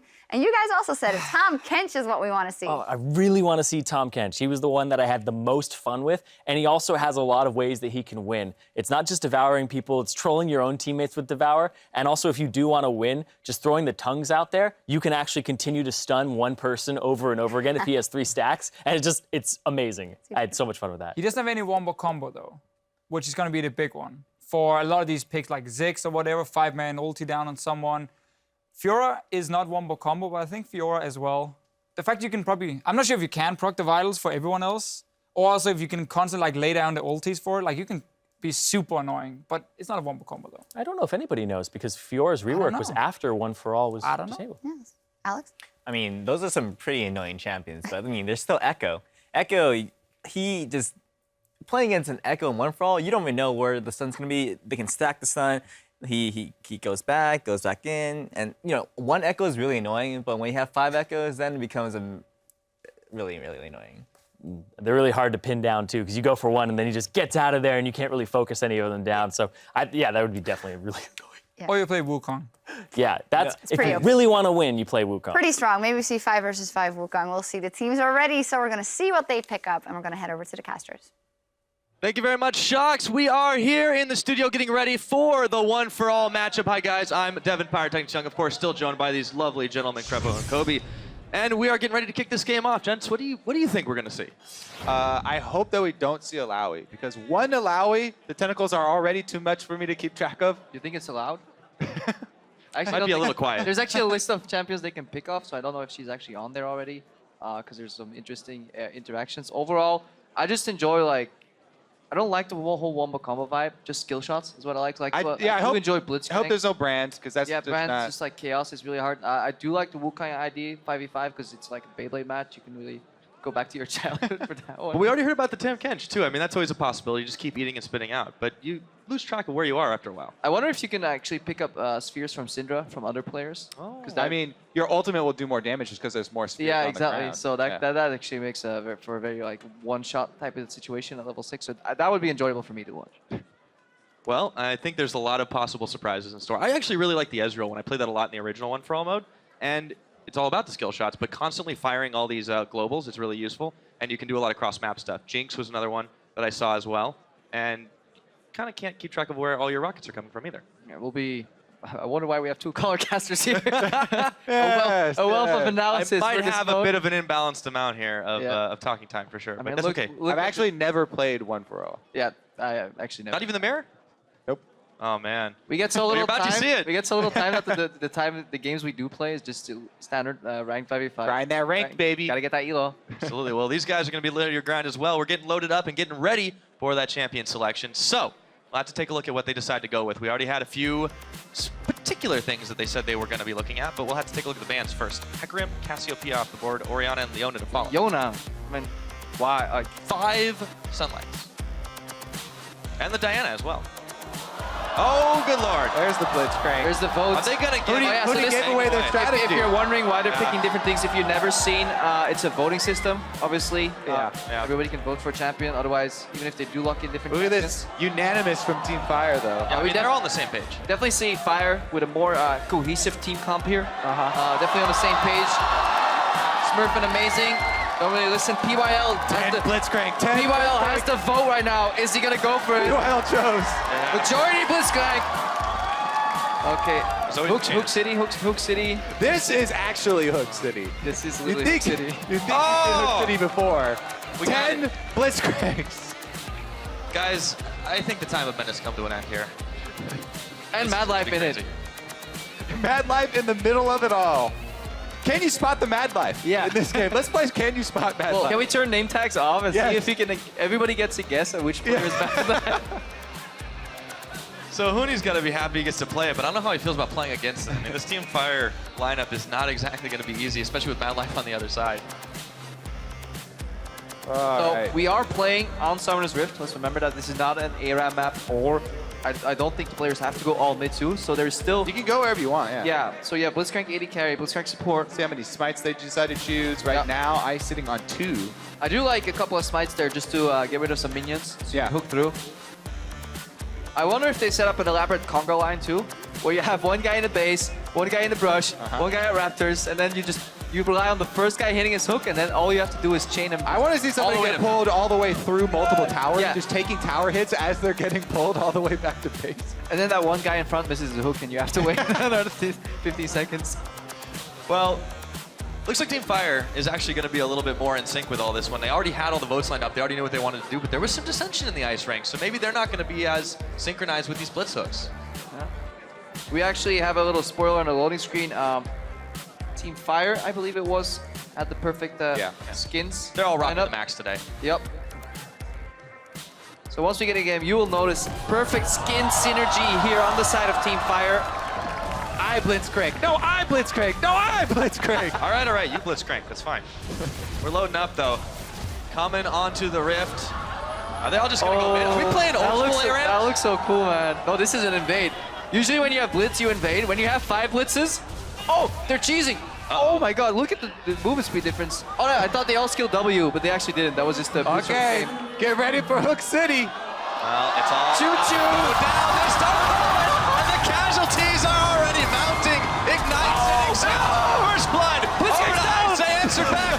Blitzcrank's down. PYL's in the middle of it all. You have to focus fire. Rock'em Sock'em Robots is Skill blitz, literally, the only important thing is that you focus down one target right now. But these guys are so used to calling champion names, you know.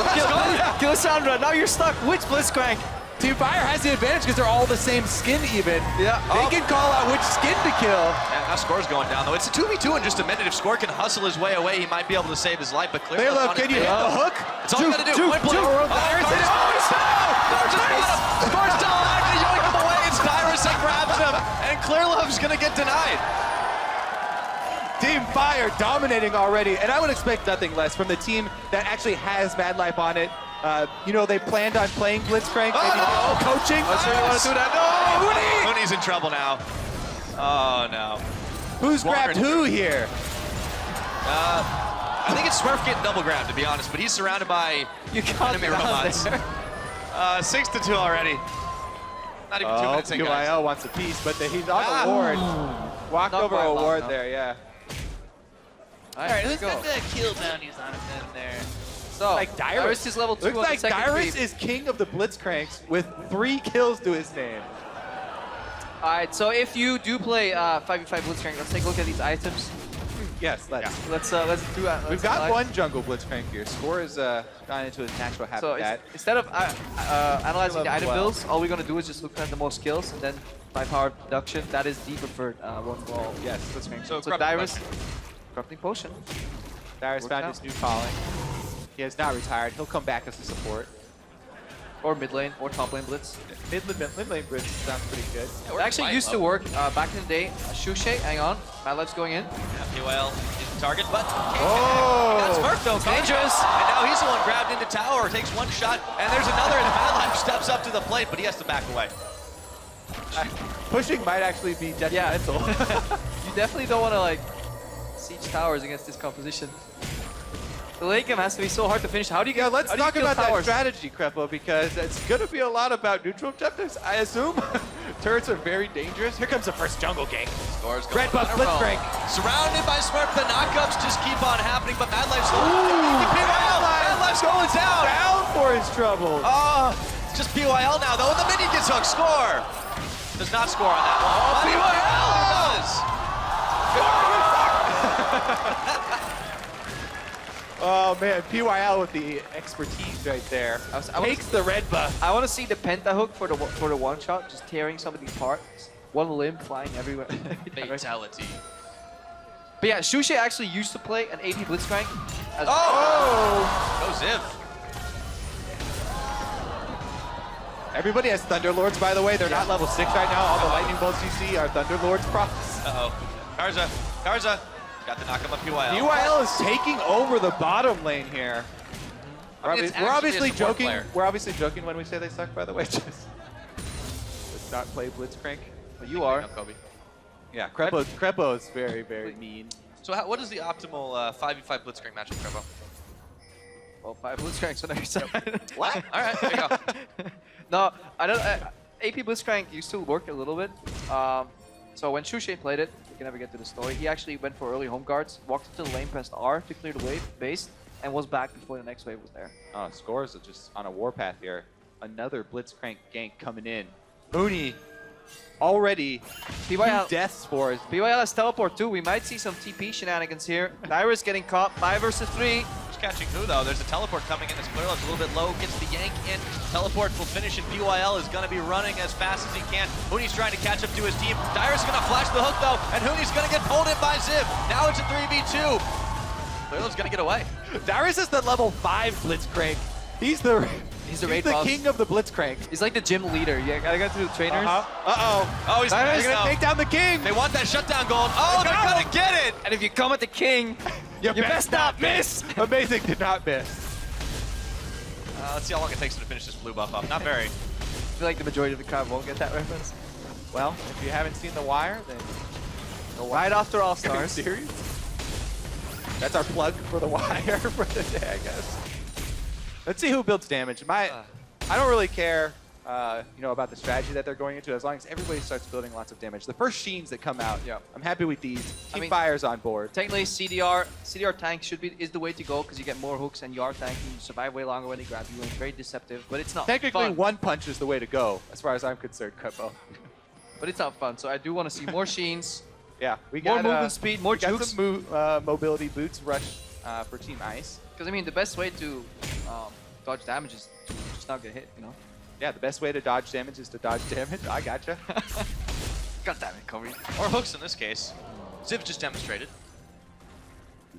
He's got a big weight built up here against Hooney. I wonder when it gets What's old. the cooldown on this? We got to keep track of the varying actually- cooldowns. Is that Clear Love coming? No, it's amazing. Amazing with a top lane gank. Ziv is pulled in, point blank. Hooney gets the knock up on him. He's in the minion waves, but he can't quite walk his way out very slowly. The robots eat biscuits? Oh, Ziv. Uh-oh. Oh, the flash. Teleport now. They got to wheel away. Here comes Dyrus, and he's going to have to flash that one. Amazing will now grab him just under tower.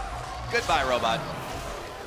Yeah, so our Blitzcrank rocket grab goes down to 16 seconds on rank 5 base cooldown. Not factoring. Ice catching up with that kill. They brought it back to dead even almost as far as the gold is concerned. Oh, Score gets the CS. Oh, they're baiting. Look at this. Oh, no. Another rush. Hooney, get out of there. He can't do it. It's Dyrus with the kill. Hooney on screen there. The reaction is perfect. I've been tricked. A new challenger. Go back to mid lane. It's clearly PYL, but it's just a farm fest for a minute. Dyrus isn't back from his sojourn yet. Bad Life playing the long con with the tier. I want to see the two Blitzcrank that are actually on Team Ice try and infiltrate Team Fire. Oh! It's like when you play in Italy. Oh, the other one! Different one! And now Smurf's coming back with the mana shield. There's a teleport coming in. 2v3, 3v3, wait a minute, Karza! Everyone's joining the party! Karza's all alone! Bad Life gonna flash that one, but PYL gets yanked along for a ride, and in comes Score! There's the ult, launching off, they pick up Smurf! These are not the droids you're looking for. Which explosion do you like better? I actually like the Team Fire one a little bit. The Team Ice is nice though, because then you get a little monument after they die. Fair Love in position. No! Oh, they yank him from both sides. Zip's the only one. Well, Dyrus is there too. Bad Life's already down. Score's the one who's going to grab Clear Love in the brush. blitzes everywhere. And down goes Amazing. Yeah, definitely Fire figure out that there is strength in numbers. PYL, no juking that one. Yeah, not going to be able to 1v3 that. Shut down Gold, given over. Score avoids the rest of the tower damage, and now they just wail away. Just another link in the chain here. Team Fire, a bunch of robots. Everybody swarming bottom lane. No turrets taken quite yet. Yeah, those are going to be really important, actually. Blitzcrank's not exactly known for his clear, but there we go. Smurf's grabbed in. And we have a pause. I think we have a quick error there. There's a small issue with Amazing's mouse. He's blaming the aim issue. Yeah. It's fine with my mouse. Yeah, I think Can't hit any hooks. Looks like we're about to get ready into the game, though. Okay. Yeah, looks like it's not going to be too much of a problem, but it's like a brief respite, just a moment before we keep seeing the gears turning. Referee told him point and click. That should resolve the issue. Too much touching. One is necessary. And yeah, the leader on the board right now is still Karsa with 37 creeps at 9 minutes. No high score. Just like my games. So Let's see. Let's look at the split here too, because we do have a Spell Thieves there, so it's going to be a Frost. Oh, there's going to be an early Frost Queens here for Amazing on Team Ice. Sounds broken. Yeah, I'll set up some easy hooks, but I don't know if that's even important. Like, but the first hook to land isn't really that important. Actually. Oh, thanks for that mute, by the way. I thought it was Fire did what I had to say, so he just I'm sorry. I hit the wrong button, guys. This time without cutting out. Let's try that one more time. Yeah, what I was talking about. Take it. Yep. Hook's missing here. The problem is when you do use the Spooky Ghost, as we see Karsa being pulled in here. Oh, he's ignited. He's gone. Sometimes we're just gonna let the action go. Oh, I was gonna say that when you throw out a hook, you actually root yourself, so you open yourself up to counterplay. You Spooky Ghost somebody, and it's very obvious what your play pattern what it's gonna be. You're gonna walk up and try to hook the guy, so you may get yourself. You can actually reverse positions with Blitzcranks too. Yeah. If you both hook at the same time. We saw, yeah, level 1. Level 1, we saw that too. Because the way the game records is at the point of impact, where the hook lands and where you are. Those Yep, can't get out of that one. 3-on-1 ain't fair. Oh, 3-on-1 again. Clear love, no. He's gonna flash it though. This time he's got some backup. PYL is there, and they're gonna grab Mad Life and just yo-yo him for a kill. It seems to be the best way. You send in one Blitzcrank to knock him up, so you can't miss. Score gets hooked. Yep, knocked up by Huni. PYL's roaming in. He's got the sirens blaring, and they're gonna yank him back here. Stop resisting arrest. Smurf is gonna dodge away from Ziv and Karza, and he will try to get out, but Ziv's caught on the back half. I want to keep track of the accuracy here, because the overall percentage is really high, so it stands out when somebody misses. Oh, good dodge from Smurf, but he won't get away from Dyrus' big robot fist. There's no other way to put that. All right. Let's see if there's any synergy here in these items. Swiftness boots being picked up right now by Score. Dyrus almost double grab. Synergy not quite there. This game is very much Lord of the Flies. The first bunch to group up and gang up on the other ones. There's still no tower down. How are they gonna siege? I mean, how do you like get a tower down ever? You need Baron, almost. You just need to hide behind the minions. The smites are going to be really important here for the mid game as Clear Purple Love, Smite. Clear Love and Score. Yeah, there's no Purple Smite left in the game, Crepo. If only. That would make this a little bit easier for them, but Score's still going to be able to take out the blue buff. Imagine if there was like 5 AoE smites, just boom, and you're like, gone. You ever played a Pentasmite game? No. I just very played an old school, try hard, 5v5. My team. You play me. That's probably why you're challenger, not me. I know why we're challenger. Dyrus is the bait right here. They've opted to. Oh, they got the minion. Oh, that was amazing. With the flash play on Dyrus. They got all the minions here, and now it's Ice's turn. Another one. They're figuring out that farming It's is a the way 4 to the game. versus 5 here. Only flanking. Dyrus with the field goal. Oh, Dyrus is going to get caught between a bunch of robots. Shut down. And that one went wide. Who's that split pushing up there in the jungle for Team Fire? Get back in the mid lane. I can't tell who it is. Oh, Karza gets back in. Pulled in. Triple knocked up. Now it's amazing. He goes all the way back. Madlife's trying to get away. And his PYL pulled in. Has to flash out with a tower range. Red Rover. Said Clear Love over. This is like watching Scorpion versus Scorpion. Versus Scorpion versus Scorpion versus Scorpion versus Scorpion. Add a few more. And now it's tower siege They time. have Come the on. tower ahead. Oh! He flashes it quick. They yank it Ziv again. Geometry. He's done. In a minute. But now Dyrus comes around the side. Wait a minute, that was a big ult. Can they clean it up? Huni goes down. Oh, Huni. Yes, he does go down. Profit. Soon. TM. I wonder how long it'll take these teams to realize that towers are probably zones you don't really want to get too close to. Right there, multiple members of Team Ice were pulled under the turret, but they did not attack anyone, so they didn't draw aggro. Yeah. Ooh, the teleport cheat. Teleport onto a minion. This is going to be big. Oh! In the mid turret. Scores behind enemy lines here.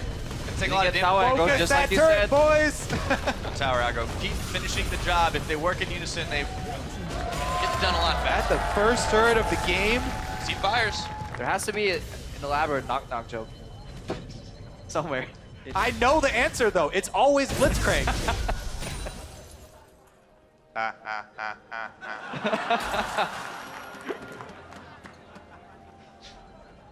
All right, Kobe. Oh, the Devour? Wow. Oh, that's called power farming. There we go. Baby dog. Yeah, because nobody will expect you to be jungling. You can just stack that slowly. Who's going to walk in the jungle in this mode? He's displaying his individuality. He's the only one. Now we can tell him apart, though. Yeah. That's dangerous. You don't want to stand out. You want to from the stay mob. one of the herd sometimes. You're going to get picked on.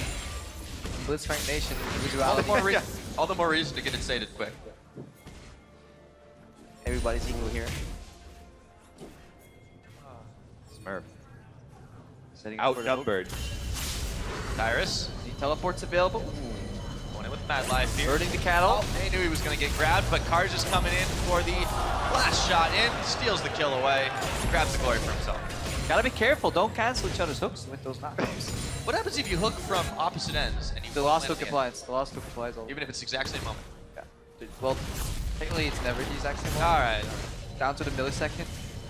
Fire here. If then an engineer flips a coin, the game gets paused. I think it's Nassim works it right. Okay. You walk up, flip a coin. Engineers don't flip coins.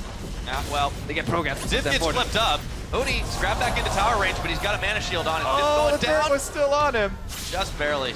Alright, we can see the supports. Definitely different approaches here. Mad Life joins in on the damage fund with Tier into Triforce, but PYL goes for Frozen Heart. PYL. No, tank items here. Well, I don't know. There's I mean, one this aura like for the each sport. team. But yeah, tank Karsa, items are just so broken. Karsa's actually gone, yeah, for the magic resist aura. So they've got one. Oh, Oh, good they're flash. dodged. Oh, 1, 2, 3. Hey, he doesn't get the third himself, though. Can they punish them for the invade, though? Second one hits. PYL is all behind himself, but now Karza knows his pain. And he actually almost gets back there before going down. Clear Love, an amazing wander ride anyway. Here comes Smurf as well. Karza around the back of it, but he's nice, safe, and sound. Bad Life, not so much. Down goes Clear Love. Down goes the rest of Ice. Smurf is gonna get blown up. Almost an ace. When he's down on bottom farming. The more I look at this Devour, the more I like it. Because you do get the Devour stacks on champion kills. And we definitely have a lot of champion kills, so It's we'll not see the who only stacks thing. up first. It's not the only thing he's gonna get on kills, too. Remember, he's got a Jarm's Fist, too. Let's take a look at that item is garbage, by the way. Just wait till the late game. Oh, nobody's ever gonna be with their team this game. You're always with the enemy team. Keep your friends close. Keep your enemies closer. Yeah, you're always the second. They actually are. You need to send in the weakest Blitzcrank first, because he's the switch and bait, you know, or the baited switch. Yeah, you got to offer somebody to build full tank and then just send them in. Swap them Send over. them in. I'm still waiting for the synchronized pull, and I feel like since Fire's already got their Synergy on, they're gonna be the ones to pull that off. There's our Frost Queens completed. Oh, Spooky Ghosts. Unfortunately, Oh no, the crab! Somebody think of the crab. Oh, so many bad. fists. Oh, and the Herald.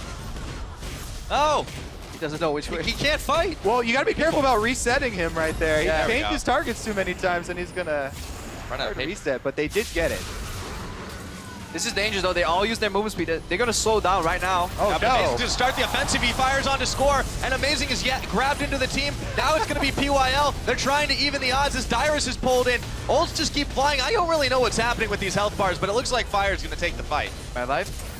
Oh, Huni! He trades positions. There's nowhere got in this game. I think Carson might have just saved Huni by pulling him over the wall there. That might be. Oh, he's going to flash it. PYL's body blocking. Now Clear Love gets Mad Life. Zip just wants it. He's going to grab Zip. Oh my goodness. Huni has barely any health, and he's tempting fate. Oh, Zip, he's taunting him. He's baiting Look hard at Zip, right look at now. Zip, look at Zip. Oh! You would think if you're playing the champion yourself. So that's what Blitzcrank Ultimate does. Let's just take stock of this. We got about 50 kills, and it's 18.5 minutes. Yeah, as we're entering the mid game here, we see a very Yeah, kill-oriented mid game game. overall. Some couple power spikes here being made. Oh, Clear Love. And tower on him too. Ooh. One toe out of line. I wonder at which point we're gonna get tired of those hooks. Never is the answer as Score gets pulled in again. Huni's low. He's been alive for a long time. Wonder what the longest living Blitzcrank has been. Oh, not PYL apparently. I like how it's just devolved into mid lane. Everyone's going mid lane, and you have one stray split pushing Blitzcrank. Oh, missed! Up in the air, and he still minions. blows up. 3K gold lead too Let's for keep Fire. track of who the greedy split pushers are. Yeah. Div on top side and Amazing on bottom side. Yeah. Score has racked up 82 CS, so Dyrus on 89. Look at Huni though, 170 CS. And he's got the Rod of Ages stacking and the tier. Huni playing the long game here. Yeah. That looks like the way to go because you're making very slow progress as far as turrets are concerned. I would probably just go all stacking items. This map is definitely not a Magi's favorite either. No. But if you look at Dyrus, I think he feels like he's playing Jax right now. So he's going to be able to push Where's quick. the Rage Blade then? Let me see that Rage Blade. He still has nightmares. Blitzcrank is a great hybrid champion. True. Stacks it up quickly. You don't live long enough to get the 8 stacks. He's got an auto attack. There's the Rage Blade right there. Yeah, yeah. Oh, looking for Ziv. Hold on. Oh! Hold on. You got him a second time. It's okay. I think I've seen Ziv dodge the most of. Yeah. Yeah. Of anyone, but now he's now He's you're trying to slowing down. sidestep, but no way. Can't do it. He's iced. Yeah. For people that don't play much Blitzcrank, obviously the W did get changed. You speed up now, but then you slow down at the very end of it. That's why Blitzcrank did fall off a little bit. Get the dragon. Yeah. I feel this might be the longest game of this tournament. Oh, this is definitely going to be the long. Well, I don't know. Maybe they'll opt for a. I mean, they're base starting to race. push on bot. What would though. a base race of Blitzcranks look like? This. Well, they're not going for the base yet. Oh, Frostwing's finished, so... Oh, they caught the straggler there with one of the ghosties. Oh, no, Dyrus got away. Dyrus being bait right now because we have a push in the side lane, tier 2 versus tier 1. It's Kobe. Yes, a base race of Blitzcranks. Perfect. The Prophet. I think Fire might be winning this one right now. Yeah, I think Ice is going to continue. Sending somebody back already. Yeah, a couple of Fire. Oh, Ziv's pulled into the team. He's going to get his ult on, but so is Ice's member. Ziv is burned away. When he goes in, gets the mana shield, and there we go. They're going to get the shutdown as Ziv still stays alive. Somehow, Smurf taking the tower shots, and Ice goes Dyrus with the rage blade. Feel the rage, but it won't be enough. Shutdown. Ziv and Dyrus with the two-man defense there. And it's going down, though. Bunch more dodges from Ziv. They're able to hold him off. Wow. The split-pushing crew takes it. Oh, Ziv, no. Yeah, that didn't work. Doesn't really work out, He's been though. dodging a lot of hooks, but the ultimate, he's had a hard time. You can't dodge it. What does it do? Turns my screen gray, but why? But why? Alright, they did get an inhibitor in the bottom lane right now, so that's one down. Finally some macro. And watch that bottom side. Might open up the Baron. Team Fire. How fast do 5 Blitzcranks take Baron? It depends who has a Rage Blade. I think that one will take it quicker. There we go. Uni looks to be the strongest performer so far on Team Ice. Once again, though, he's having a very good day today. He was the one who wanted to play this. They let him have it. He did. Both teams. Yeah. Score senses danger. Huni and PYL hanging out in that brush. This is like the most downtime we've had all game. It's about to change too. Huni's yanked in. Score's there. Teleport's coming in. PYL double teleport. PYL says, no thank you very much. Goodbye, Huni. Shut down there as well. Oh, Mad Life. He's a different build, so right now damage differential in some of these hooks. Double kill. Now it's Team Fire near the Baron. They're not going to start it off because PYL is right around the back side of it all. But these Blitzcranks are reigning supreme. Smurf is yanked in. He's too slow. Separates from the pack. And Clear Love can't land the hook on the back half. Team Fire with the mob mentality. Now starting our first Baron. All right, here we go. Here we go. Dangerous. Clearlove does not have flash up. Clearlove, come on. He does have smite, but he does not have flash up. Maybe he'll just walk up and get pulled in. Yeah, get pulled in. Hey guys, pull me in. Who does it? Who's gonna pull him? Yeah, there it goes. The Baron's not down yet. He's taken out PYL. Oh no! But it's going on fire. With the Sunfire! Ace. Sunfire. Alright, Team Fire Sadly, now. not a Sunfire build. No. So Ice is having Oh, trouble look at that right now. banner minion. It's Interesting wrinkle. Yep. Yeah. Oh. Clearlove right now still working on that Devour. 22 stacks. Quite the wave building up in the mid lane. Dyrus has got a Guardian Angel. He's gonna stick in there. He just got tired of dying. He's got the Rage Blade, man. I mean, he's pretty sick KDA going on here. Oh, he's doing good this game. I was talking about over in TSM. It's a dangerous place to say that. Yeah. I see a couple big guys standing up right now, cracking their knuckles. You guys want to walk me out into this? PYL. He's going to be able to not walk it out there. He gets blown up. In comes Karza, pulled in by Clearlove, exhausted through the turret. Into the turret. Ziv's in some trouble right now. They all hang out alive. I said too soon because Ziv's under tower. Hooney's going down. Smurf is low. They smite him, but they can't pull him. And Dyrus is taking the tower all the way to the bank. He's yanked in. Guardian Angel procced amazing. Has to get all the way back in. Dyrus moves in, volunteers his tribute. Oh, last one standing. Amazing goes down. That's the ace again. And Score's going to go after this. No, he's not. Just outside the range. 3 aggros. This is going to be it. 25 minutes into the game. Blitzcrank wins, guys. 70 kills. Oh, here comes PYL. No, wait. Oh, he's on the shield. It's Blitzcrank. Stop it. I don't know. It's not good. Dyrus with 1 hit left. 72 kills in 25 minutes. Tribute to Bronze. Fitting that they were all playing Blitzcrank. And this is exactly why Blitzcrank is permaban in the Bronze and Silver Elo. I will take this knowledge back to my solo queue games. Thanks, guys. What a game, though. Team Fire. Just 50 more points in their pocket. Yep. Try and catch up after that last match where Ice went up 100. And who had the best score? Let's take a look here. Dyrus. Was Dyrus. No. Oh, wait, hold on. Okay. No, Score ended up. It was close. Score. Score died. Scoreboard! What's in the name? Yep, 33 kills involved, 32 I think actually. Check out the damage done though. Damage dealt to champions. Who did the most to Blitzcranks? Looks like it was Hooney. Hooney did do the most damage. I want to separate magic and physical, though. Oh, there we go. So big plays. A lot of Blitzcranks. The Rock'em Sock'em Robot match goes to Team Fire. Yeah, this is the part where we analyze the game, right? So, yeah, what happened that game? So there was this, then there was this. Okay, and then there was a knockup. There's his knockups. Yeah. I don't know, man. Void Towers. You play one for all.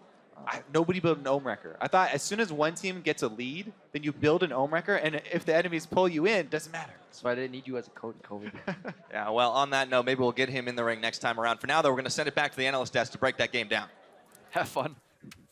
Thank you, Crepo. I have Blitzcrank. That's all I wrote down.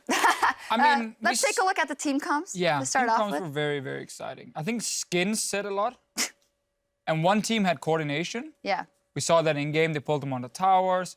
Hooney was kind of all over the place. I'm not really sure how he had the most damage done. He was just always sitting in the side lane. Well, Hooney's been very selfish in this tournament, right? Split That's true. pushing on Fiora and his Jax. picks, Quinn, Jax. I mean, he's just here to have fun. And he's also the reason that all of this happened because he said in the interview, I want to play Blitzcrank, and apparently his charm is so overwhelming that Such a even big ego. Team Fire said, you know what, we're going to do it. We're going to beat you at your own game. So he might have dug his own grave there. Special, what did you make of the Blitz versus Blitz shenanigans? Definitely shenanigans. It was all over the place. Hooks here, hooks there, and I was surprised the game ended so early. Yeah, me too. Fire managed to get that Baron, and that was, I guess, enough for them to be in the game before 30 minutes. Oh man, I was so happy that they just ran bottom immediately. 5v5, pulls back and forth, exchanging members. Saw a big difference in item goals, though. Yeah. Like there were smart people and there were not so smart Give people. us examples of both. Okay, I mean, Devour score was pretty smart because you hit a point where you shouldn't get one shot anymore. And then having that extra attack speed and the on-hit effect is very strong when you just stand there like hammer away and really don't do a whole lot. Rage Blade, I liked from Dyrus as well. So, better itemization for Team Fire and their, what was it called? They had the split pushing call, the base race. Where Dyrus and Zev on their own, I think it was, defended.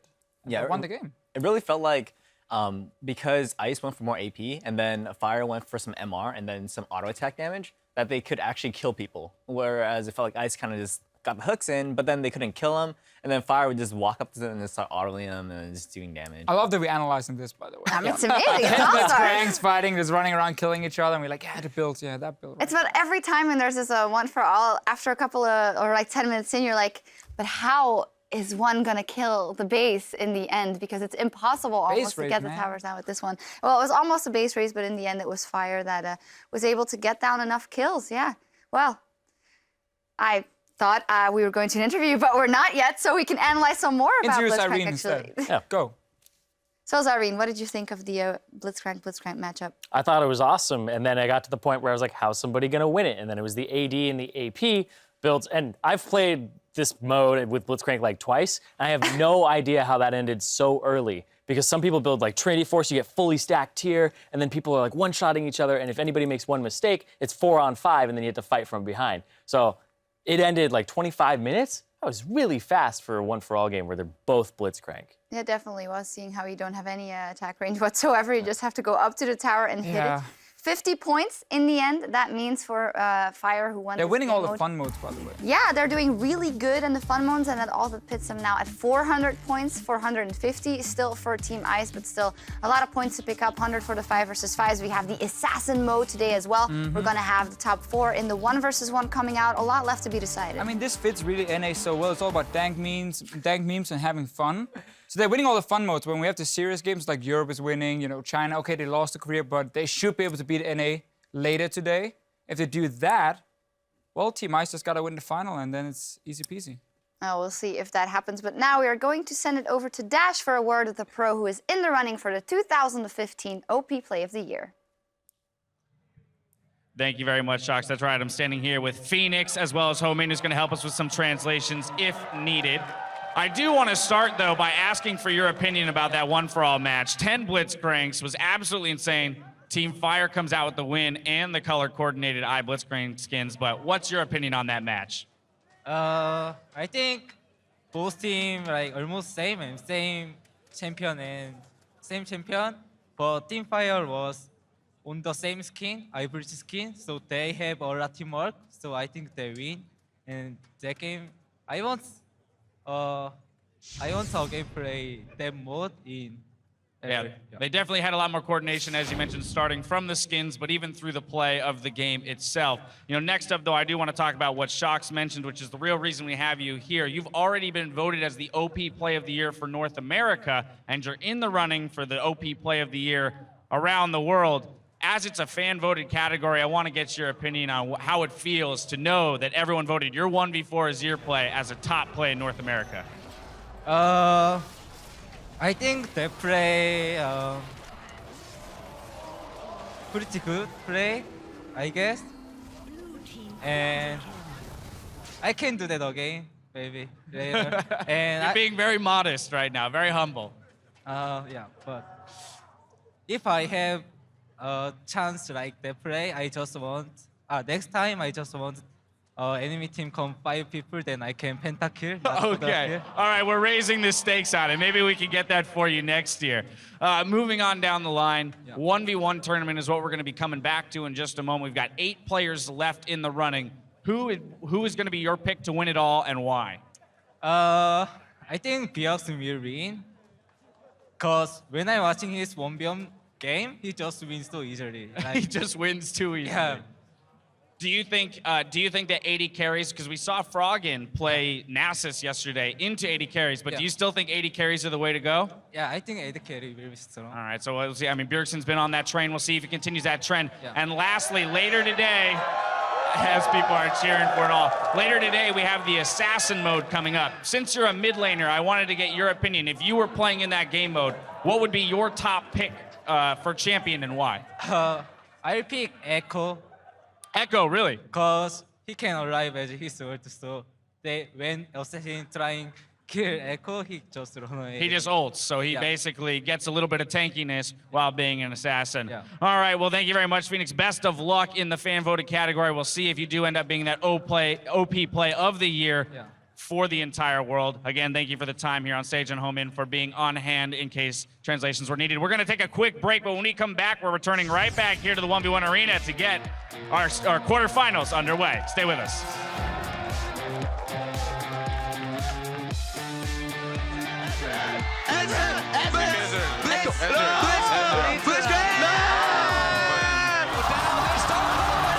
Casualties are already mounting. Ignite sitting down. First blood. Over to Ice. They answered back.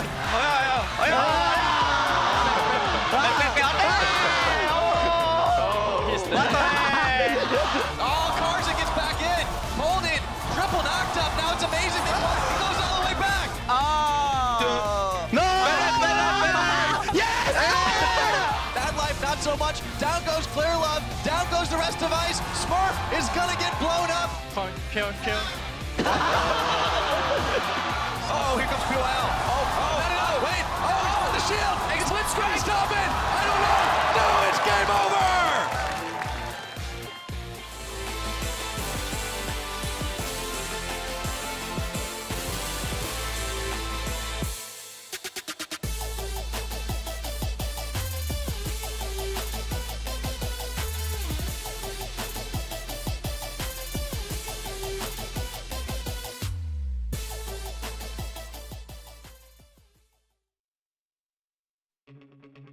You want to play me Lucian 1v1?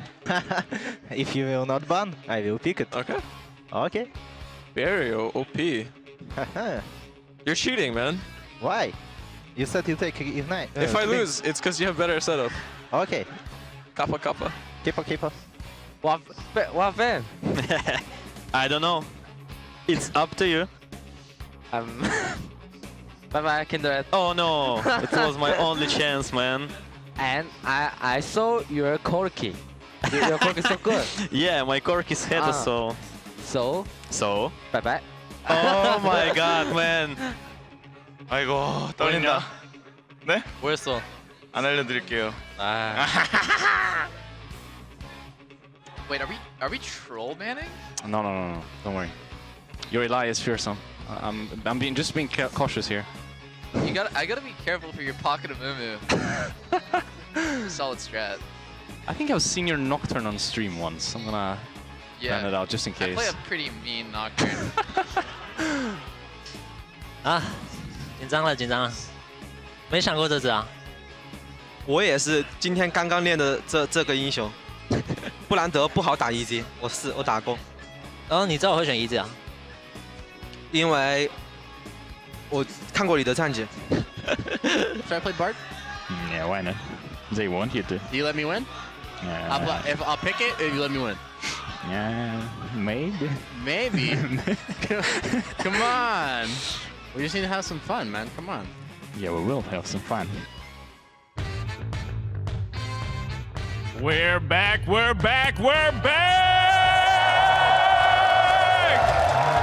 right, ladies and gentlemen, we are back for the quarterfinals of the 2015 All-Star 1v1 Tournament!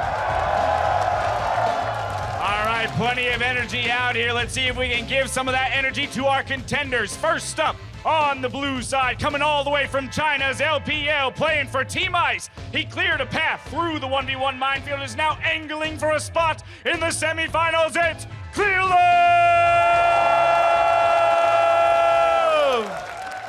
And his opponent on the red side, from the North American LCS and playing for Team Fire, it's the master of the mid lane, and he's looking to have it his way. It's Burger King! Gentlemen, it's time to load up, and remember, no hitting below the belt. Thank you very much, Dash. And if that did not get your adrenaline pumping, the games will. I'm Rivington Biz in the third here with James Stress O'Leary, and it's time for some 1v1s. We're gonna pop some poros, and we are gonna get on to Halloween Biz. We are, but Riv, there's one special thing I have to do before we get to our 1 versus 1s, and I need everybody here in the outside crowd to help me. It's a special day. Riv, it's your birthday, so on the count of 3, guys, I want a happy birthday, Riv. 1, 2, 3, happy birthday, Riv! And thank you very much. Present from a me. cupcake Now too? let's get to business. I'm set. Gonna have a sweet tooth tonight. Thank you very much, everybody. Glad to be doing some 1v1s, especially with you, first time casting. So let's see what these guys have for each other. Clear Love is your last jungler in the 1v1 tournament right now. Bjergsen, he knows about 1v1s for his entire life. He lives in that lane. What do you think about this matchup? I think this is a super interesting one. We've got Clearlove, who's brought out some really different things. He brought out the Pretty brand. shocking. He brought out the Ziggs, man, that play to save the game. The I just satchel practiced charge. it today. Yeah, I just practiced satchel charging people away from my Elf Relics word. today. Going up against Bjergsen, who came in with a clear game plan against Kira yesterday, took the Lucian mirror, absolutely shut him down very early on. This is a real interesting matchup between these two. It was crazy. And what even, we got Denmark reps. And what is even more interesting about this is we're down to the 4-4 now. 4 fire, 4 ice. After the first day, it was down to 6 fire, 10 ice. And then 5 ice got wiped out. Fire even had to play against fire and wipe themselves out a bit. But it comes down 4-4 now as it is here in the quarterfinals. And it's going to be amazing. It's you know, you get a point for your team. That puts pressure on the next 1v1 to win that quarterfinal. Absolutely, and of course, the further you get in the bracket, obviously the more points will be scored. So it's right. You know, if you make the top 4, it's guaranteed 50 points, I believe. So getting even one player in there is a nice little bonus at a minimum. 25. For these teams. 25. 150, 50, 25, 25 is the point. So 150 for first place, which is going to be huge since, I don't know what happened. Fire kicked it up in the last few days, and they have tied the points now. Or not have the points, I should say. Fire just lost that last matchup, so it'll be very interesting. It will be. I'm just so hyped to get into this match. This is such just a different clash of styles. And as I say that, I see we're going in, Riv. I see we're getting there. It's about to go down. Bjergsen versus Clearlove in the 1v1. Bjergsen obviously going to use that mid lane prowess to do whatever he can. We see the brand, the Draven going out. There's been a lot of Caitlyn's, a lot of Gangplanes. Quinn, Lulu is out. I'd love to see some more Kennen. It was fantastic play yesterday, but the bans, they seem to be the same as we have been seeing before. Urgot and Kindred now. I don't know what these guys have for each other. Most players, or not most, I should say, some players have been saying, as Clearlove did, I just practiced this champ today. But then again, he was also getting his information off of regular play match statistics. So is that going to continuously work? Well, I guess the question is, what did Clearlove wake up this morning and go, I'm going to play this? He's going to come out with, like, it could be Malzahar. Like, everybody sees the Malzahar and it's like, ooh, it's a good 1v1 pick. It's actually pretty legit. I love seeing some Malzahar. Bjergsen's made his mind up. He's like, I already took down one of the favorites. So I'm confused. Everybody plays Lucian as nobody's just banned it out yet. It's really becoming a comfort champion for the guys that don't even play AD carry here because you can continuously run it. But Bjergsen's going to get it again. Exhaust, Ignite around the board as we have seen. And Clearlove does lock in the Malzahar. Has not had any great success here in the 1v1 tournament. We haven't seen it too much, no, you're right. I think we saw it one game. Iris played it against the Kate. And we actually saw it a couple of times at IWCA. Right. Very mixed results. So I'm interested to see how Clearlove is going to play this one. We know he's very comfortable on these non-jungle champions that he's bringing out here, but he has to go against Lucian, which is such good early game damage. You get that double tap passive, you get the piercing light, you can push the wave and deal damage to the enemy and really, really set yourself up such a good early game. The thing that scares me is when you play against a Lucian and you're in Malzahar, or anybody that doesn't have a gap closer or move block to get out of the way, is that Lucian's always sticking to you, especially with Ardent Blaze if you can get it. And by that point, he's not even going to worry about the minion damage because he's got you dead. However, we have seen the timing of Exhaust being used improperly and properly, and the results are very clear in that situation. Oh yeah, I mean, when you use the exhaust, it's been a lot against these AD carries. If they can just wait it out, take the barrier, hold on, you can be fine through the Ignite. All right, so what do we got looking at the masteries? Some of the summoners here. We'll figure that out as we get onto the map. But Clearlove's looking to keep this run going. Bjergsen, I'm saying, I think he has the advantage coming out of the mid lane, but Clearlove has definitely that 1v1 prowess I did not expect. Be interesting to see how this one starts off. We've seen most matches go about 7 to 8 minutes. It's kind of intense to think that all that action is going to happen, whether it be CS or kills, because we haven't gotten turret yet here. No, we actually haven't, and as you said, a reminder, 100 CS, turret kill, first blood, that's the way to win here. You can see Bjergsen is trying to push up on Clearlove and make sure he can secure the initial damage onto the wave. Clearlove has gone AD to start when it comes to his itemization. He's got AP from his masteries and runes and is running Grasp of the Undying. So looking for sustain and the ability to push without having to run out of mana here. That's why you go AD on some of these AP champions, is that in the very early game, you can kind of equal the push from an AD champion and, you know, get that extra push by using your abilities. Yep.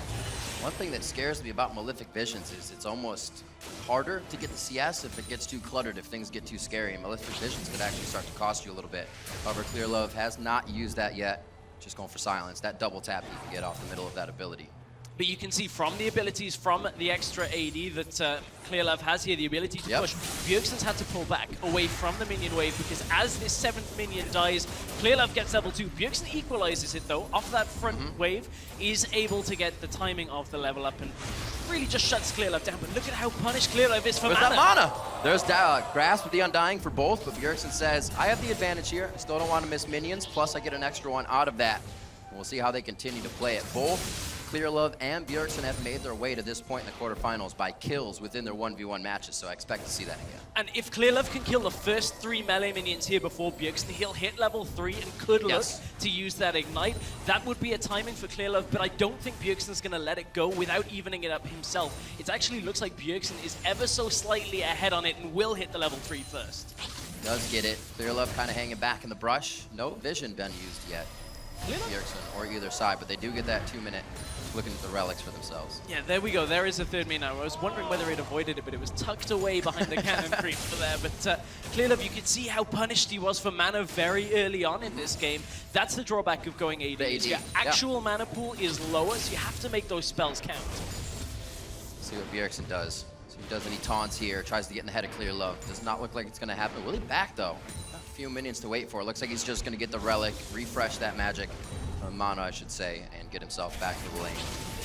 Still trying to go aggressive. He has the health advantage, but he'll have to be careful if that minion comes out for Clearlove. On the AD, it's going to do a little bit more damage, especially if you start stacking it, and that could really catch Bjergsen off guard. But it looks like the most of it is AP. He's already got 26 of that in the pocket. Well, Clearlove is not taking the best of these trades, but now that Bjergsen's out of mana, he may be okay. Malefic Visions ticking down onto Bjergsen is going to hurt. But remember, it's Grasp of the Undying for Clearlove, so he's not getting the extra damage that a mastery like Deathfire Touch would give him. Clearlove, ooh, maybe in trouble. As he Ignite, he gets the minion immediately. Very smart move from Bjergsen. Clearlove very low. Enough minions to really make trouble for Bjergsen, though, so he can't follow through. Waiting one Relentless Pursuit in, and he could get this kill, but not enough mana on either side.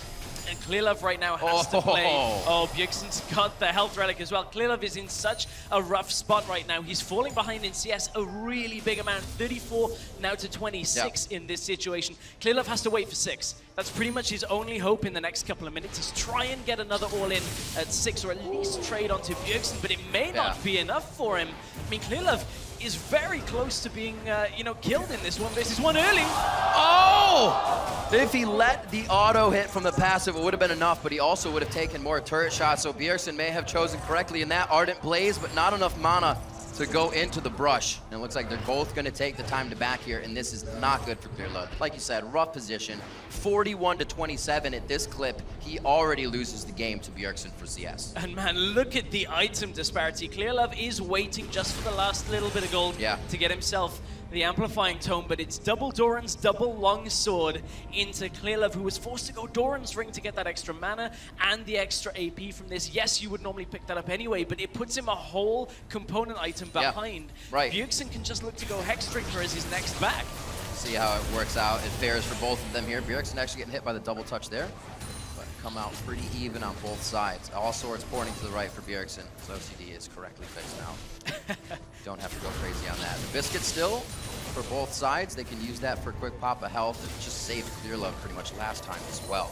But it's getting closer. Bjergsen is not letting up on the CS lead right now, and he also isn't giving Clearlove kind of an option to go in on that full. man, Clearlove has been taking so much damage from piercing light this entire time. And every time Bjergsen's just trading way more effectively. The minion actually giving him another thing to light sling on, and it looks like that's going to be the ultimate. It won't be enough. The exhaust from Bjergsen first. As soon as he gets out, a few more shots. Bjergsen's going to move on to the semifinals. Bjergsen just waits out the ultimate from Malzahar. The Voidling died in front of him as he was trying. The crowd is happy at this one, and Bjergsen is in a great spot. He's now taken down some of the absolute strongest competition that's evolved over this last couple of days. Raise your pulse up. Raise your pulses. Raise them up high. Bjergsen takes that game. The home crowd on his back, carrying it all the way through. And we'll see just how this happens. The ignite, the exhaust right after this wears off. And then Clearlove's fighting a bunch of minions as well there if he stayed any longer. So he's forced to back up. No time to turn back and attack. Oh man, the Voidling tanked 2 turret shots and actually died. I wonder if the Voidling had got all of its damage off there. Could Clearlove maybe have actually evened up the damage? Maybe Bjergsen wouldn't have gone all the way aggressive if that Voidling was still dealing damage, but nevertheless, that is how the cookie crumbled on that one, and Clearlove finds himself not in the victor's spot anymore. I found it interesting in that last play that the Voidling acted as counterplay for Bjergsen. It walked right up, he said, oh, I have a Q target now, and you're right at the end of this light. That's going to be hurting. That was really the initial spot that allowed Bjergsen to go in and played it calm, cool, and collected. He had multiple times where it looked like he could have gone in, got back in range for Ignite, one more auto, but he definitely played Clearlove in the sense where it was safe for CS and safe for the rest of the game. He was just always in control, man. Bjergsen from the very beginning of that game, yes, he didn't get the push, but he knew he wasn't going to get that level 2 any faster than Clearlove. Just sits back, just make sure he gets it at the same time, beats him to level 3, puts the damage down, is able to just, take full control from the beginning. Great, great play from Bjergsen. Well, starting off the 1v1s, Bjergsen will take that one, but there are more to go. We're going to send it to Dash to find out who's next. Well, before we find out who's next, Rev, we're going to talk to the champion of that one right there. Our first semifinalist, Bjergsen. First of all, congratulations on the victory there. It's been mentioned you've taken down some pretty big names so far in this 1v1 tournament. I want to get your opinion on Clearlove and your approach to this match, because after yesterday's showing on Ziggs, there was some serious talk about the fact that he could walk away with this tournament with his smart play. Well, going against Clearlove is going to be very different. Everyone else, including myself, has been playing the AD carries with Undying Grasp, but Clearlove has been pulling out these mages all the time, and he's been doing really well on them. So I had to ban out his brand because he honestly destroyed, I believe, Marn on it, and he just killed him at like level 3. So I was pretty scared of that one. Exactly, brand to Ziggs to Malzahar now. So when you did see that Malzahar locked in, one, were you expecting yet another mage? And after seeing it locked in, did that change the way you approached your play style on Lucian? I definitely expected another mage, but I didn't really know how to get into it because all the 1v1s I had played and practiced were pretty much just all against AD carries. And playing against someone like Malzahar, even though he did go Dorn's Blade, it is kind of a different play style, and you have to play around that. All right, and then, of course, I have to ask you about some of the innovation we've seen. We saw Froggen come out with that Nasus. You don't have to reveal the strategy, but if you are to end up going up against him, do you have a strategy that could beat the AP Nasus? Something maybe other than an ADC? That's hard to say. I think the Nasus is one of the really innovative things that are actually really strong, because you can think of a lot of things, but the Nasus actually seem to work out, so I'll have to find something that can beat it. All right, well, you got a little time to think about it again. Bjergsen, want to congratulate you on the victory, and we'll see you be playing tomorrow in the semifinals. For now, we're going to throw it back to the guys to do a little bit more chatting. Thank you very much, Dash. And next up is going to be another Fire and Ice matchup, as we have all day long. It's amazing that it actually panned out in that way. But it is going to be Prey versus Lex, and this is going to be a match of minds here. Both of these guys coming in from the bot lane. See what they can produce. Yeah, and as you talked about, both from the bottom lane, both have been playing just consistently AD carries. That's as true. With everybody else, not really wanting to change from it. But Prey has been playing, a little bit different. Draven has slipped in there for Prey. We know he used to play it a whole bunch, but finally got that in his game yesterday. Played it into a cannon as well. I got you, buddy. Don't worry. You got hands. I got it. Great Fast job. hands. Used to it. Used to this kind of weather from where I'm from. Is true. But, it just is such an interesting matchup here. Who is going to be the better AD carry? Because Lex is the only CIS player left in this round. Well, you said Prey has some ideas, but he also has a little caveat about facing Lex as well. And this won't be the first time Prey and Lex have faced off in a 1v1, and Prey has a lot of respect for his opponent. 사실 저희가 그러니까 저가 매드라이프 선수랑 하기 전에 그러니까 렉스 선수가 저한테 1대1을 같이 연습하자 그래서 대회 서버에서 연습을 했었는데요. 좀 그 친구도 무난무난하게 하더라고요. 그래서 좀 그러니까 서로 원딜 라인이시기 때문에 같은 원딜로 좀 미러전 해보고 싶긴 해요. All right, ladies and gentlemen, we've got one match under our belts. It's time to move on to game 2. I see some excitement in the crowd right now. Here we go. Our contenders on the blue side. Starting for Team Fire. He doesn't need any divine help. Ladies and gentlemen, let's pray!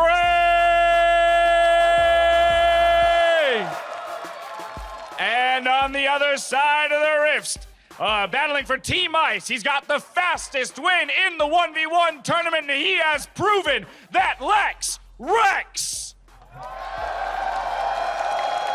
All right, gentlemen, time to get this show on the road. Interesting. Prey wants the double AD carry matchup to actually see whose prowess is better in that sense, but will Lex fall into it? Like we said, both of them have gone AD carries so far, so it would be interesting to see them have no AD carries. It would be. I'd actually be interested.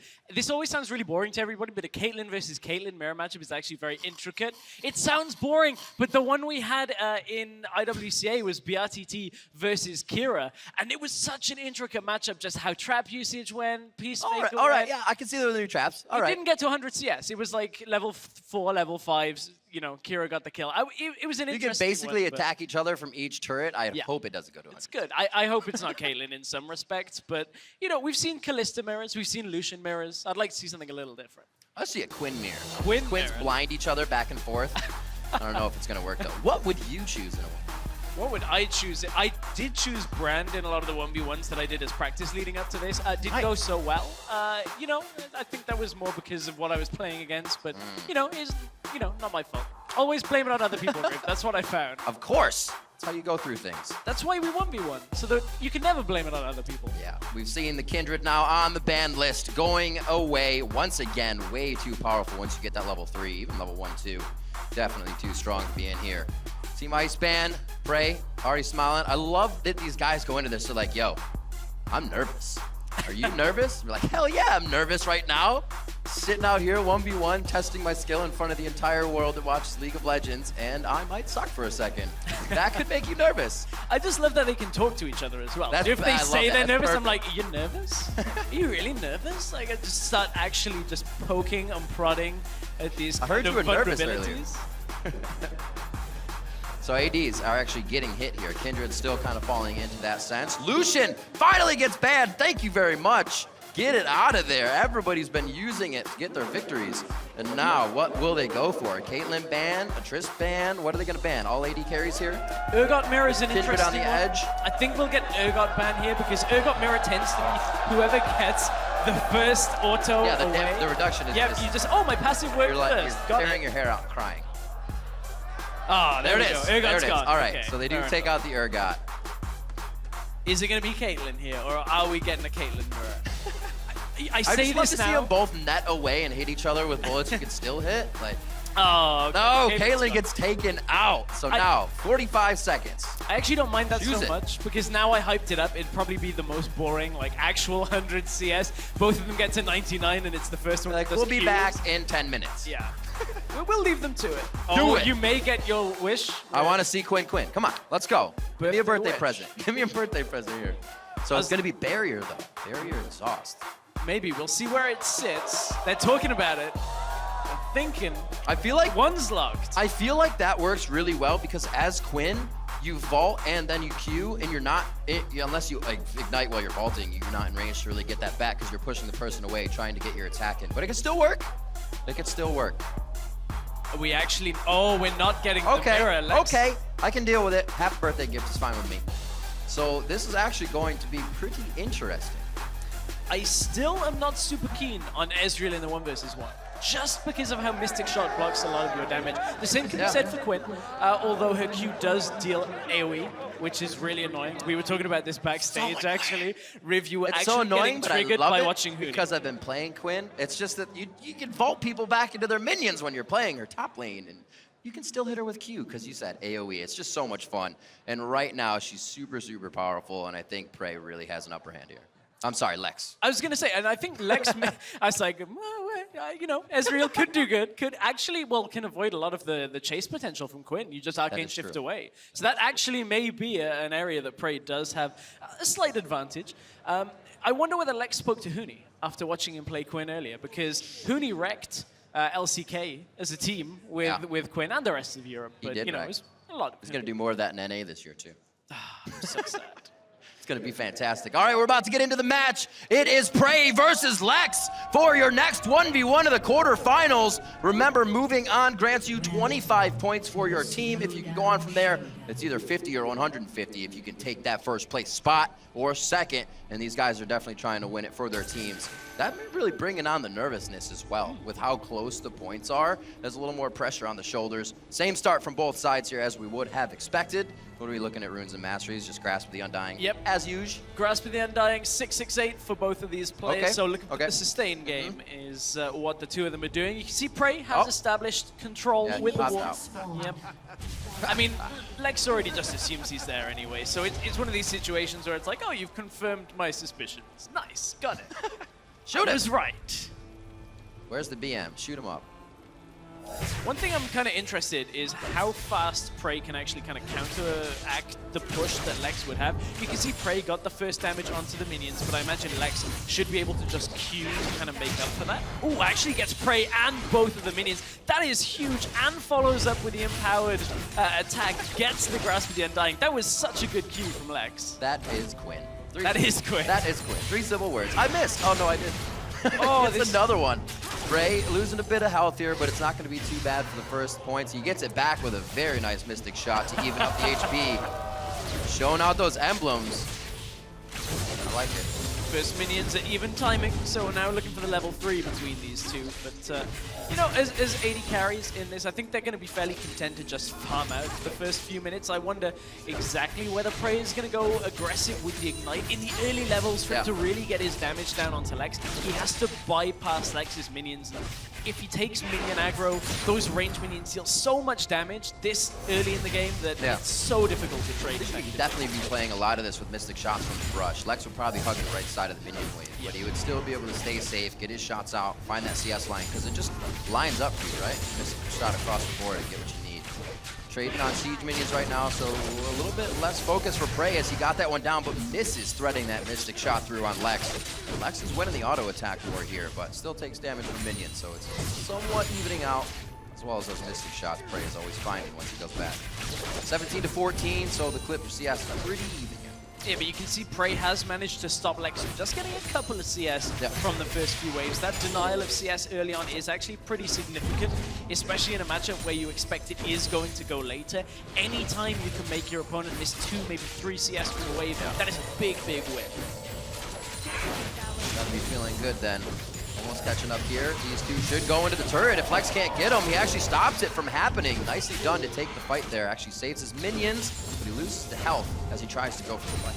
And Lex needs to realize that this is what Prey is going to do, is every time that minion wave isn't there, that's when Prey goes to Prey.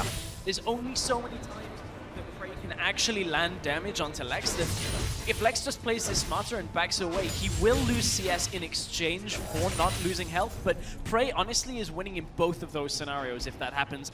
Now Lex loses a big wave to tower as well. Man, that is such a big win here for Prey. You got to remember the towers do different damage as well on this map. So it's not going to be as easy for Lex to get back to this wave. It's already pushed out. Now he's got to go back and fight. You were talking about Prey's advantage once that minion wave is gone. It almost counters him when it's there. You get the Mystic shots, your Arcane Shift as well could be directed towards the minion, you lose damage. So there's definitely a lot of focus he has on Lex once that minion wave somewhat clears up. Yeah, very frustrating to try and play Ezreal into a full minion wave, but as soon as it goes, all clear, and Prey is able to get the damage down. But you know, Lex is only 3 CS behind. I say only. That is actually not too bad considering he did lose a whole wave. Prey now in trouble, perhaps. A few shots. Can he stack another Harrier with Q? He cannot get Blinding Assault to match. The slow of Vault already wore off. And I'm thinking how this is going to work once these guys get their ultimate. Lex can always pop in the brush and come out and flatten these minions a little bit more, meaning they're going to push into the turret for Prey. Is that when he comes back, or does Prey get the True Shot Barrage and clears the necessary damage? If Prey uses the True Shot Barrage on the minions, obviously it'll be a very clear win condition for him that he wants to get to 100. Yeah. The problem is it's such a big part of his damage that if he can exactly. somehow get it off in the combo, he may be able to take out Lex. Take into account Ignite is on Prey, so he will just have a little bit more kill potential if the barrier is not available on Lex, but that is still a game of we've seen barrier just kind of outplay Ignite so many times. Very, very close in that situation. Damage, traded back and forth. Six about to come up here. A blinding assault hits as well, but Prey should be able to pick up this minion. He does have a 10 CS lead now, though, so Lex definitely needs to keep an eye on that further. And that's all from Lex trying to trade into Prey, and Prey just saying, okay, I'll lose some health, but gain the CS, and Lex has been missing it at the same time, and it's a very clear objective from Prey, just to make sure he's not losing too much and getting the CS at the same time. So Lex right now is going to have to do something. He will be able to get back into lane pretty quickly. 6 versus 5 though here. That was going to be the Harrier stack. He didn't get the extra shot off. You're right, though. I was waiting for the True Shot Barrage to come through. That's all of Prey's mana at this point. He does have the Biscuit for a slight chunk. That Relic is up, and it's going to be Lex's because Valor comes out to help. Very nicely done. That actually helps him from dying. It helps Lex in the sense that he gets a little bit of health back, but look at what Prey managed to do. He pushed the wave into the turret, forced Lex not to auto-attack for a while. Lex had to move all the way around and then try and get a couple of last hits just with the end of his ultimate, but Prey right now is in such a commanding position. It's such a good spot for him to be in. Lex's first back was that Doran's Blade and the armor. Really, like, relying on the Harrier damage to be really what he needed, but puts the 2 longswords in there, realizing could be some finalizing kills if he had some extra damage earlier, and the serrated dirt coming up for Prey. And in an AD versus AD matchup, armor is actually very efficient because not only does it reduce the damage that you're going to take from basic attacks, but also against the abilities. The thing is, Ezreal does have a little bit of AP scaling. It's only a tiny amount, so you would never want to itemize magic resist against him, but he's just one of the champions that it's ever so slightly less efficient on. The likes of Illusion, you basically just reduce the damage from everything in his kit. Unless you have the old Runeblade Ezreal. Oh, I don't want that back. No. I don't want it. Nope. 64 to 50. Things are getting tight here in the CS realm. It does not look like a turret will fall in this match, or a champion for that matter. Both have been kills across the board as these players have made it to the quarterfinals on either end. Fire just picked up 1 more win, so Ice is looking to get this. Lex goes in, uses Blinding Assault, but actually misses after the vault. A very nice arcane shift. That could be it. The Ignite is down, but the barrier's out. Prey fighting off. No more Harrier stacking coming in for Lex, and Prey gets the 1v1 win. And that's one of the big drawbacks here with the Quinn is if you can't get the chain combo, the Vault Auto, Q Auto follow-up, you just don't quite have as much damage as you should. I like the game plan from Prey. Not only was he playing a more mobile champion, also took himself a little bit of armor penetration from the serrated Dirk, and you can just see just how much damage he's got. All he had to do, dodge out a Q from Lex and just make sure he can land the last bit of damage. Didn't matter about the barrier, just from how much stronger Prey was there. That really was awesome too. Most of the time Prey was just dodging himself out, dodging the Blinding Assault. He was good on it, and then that time he said, no, I have an extra trick up my sleeve. I didn't even see that coming. Very nice job to Prey. You can see him fanning himself off. He is on fire right now. Another Ice member down. Fire comes up with 2 wins in the 1v1. Now Ice still versus Fire for the next 2 matches. Ice versus Fire, Ice versus Fire. Ice still has a chance to pull out 2 wins for themselves. But what it does mean is Team Fire do now have 50 points. In fact, 75 points secured. That's true. Because they have 1 in the quarterfinals, 1 in the one in the semifinals, 1 in the finals guaranteed. Yep. So that is already a fair chunk of points to add to their tally. The only way that can really be evened up is now if Ice win back-to-back both games. That would mean Kasing would have to win. Who's up? And Froggen would have to win. Which actually doesn't seem that unlikely. I say that, I'm starting to believe in Kasing has been scary. I have been starting to believe in it, even though he doesn't believe in himself or understand how he's doing this. There's still a factor of belief there for me. But I don't know, Double Lift, when he went at Reckless yesterday and he was like, I have a more aggressive play style. This is how it happens. And he literally went aggressive, took out Reckless in that aggressive play style. So I don't know if Kasing's going to be ready for that. They do both play from the bottom lane of different spots. So he's used to playing against AD carries. We'll see. It's also been a bit of a tough breakup there. It's with the it hasn't even settled. They were only just together. Now they're apart. An ocean between the two, and now they have to fight. They actually have to fight over this. I'm looking forward to this one as well. All right, but right now we're gonna head to the end of the ring for a word with our winner. Thank you very much, Riv, standing by with Prey and Home In to do some translations. First off, congratulations, another victory, moving on to the semifinals. I want to get into your champion pick, though. You picked up the Ezreal. A lot of players have been shying away from champions that have skill shots because it's much less reliable in the 1v1, but you went with it regardless. Why were you so confident in picking Ezreal? 우선 4강 진출을 축하드리고요. 이지를 픽에 대해서 좀 여쭙고 싶은데요. 그동안 많은 선수들이 스킬샷 위주 기반의 챔피언들을 좀 기피해왔는데 이유를 좀 더 불안정하다는 이유로 어떠한 이유로 이제 이지를 픽해야 되는지 말씀해 주세요. 제가 좋아하는 챔피언이기도 하고 일단 스킬샷을 다 맞출 자신이 있었기 때문에 이즈리얼을 골랐습니다. Ezreal is a champion that I usually enjoy to play with, and I had confidence that I could actually hit those skill shots. Hitting those skill shots, obviously extraordinarily helpful in the victory there. Next up, looking at the tournament as a whole, I want to get your opinion on who your toughest competition might be moving down the line. 이제 4강 결승전 남았는데 우승하기까지 가장 난적이 누가 될 것 같으신가요? 일단 경기를 보니까 일단 비역슨 선수가 거의 쉽게 이기시는 것 같더라고요. 그래서 그 선수가 제일 부담되는 것 같아요. So looking at the past games, I think Bjergsen actually won his games pretty easily. He knows how to win, so I think he's going to be a very hard opponent. Well, I know the American fans will appreciate that vote of confidence for Bjergsen. And then, of course, next up in the ring, we've got Kasing versus Doublelift. I want to get your thoughts on that matchup because Kasing, I interviewed him before, and he said he doesn't know how he's winning. But maybe you know how, and do you think he has what it takes to beat Doublelift?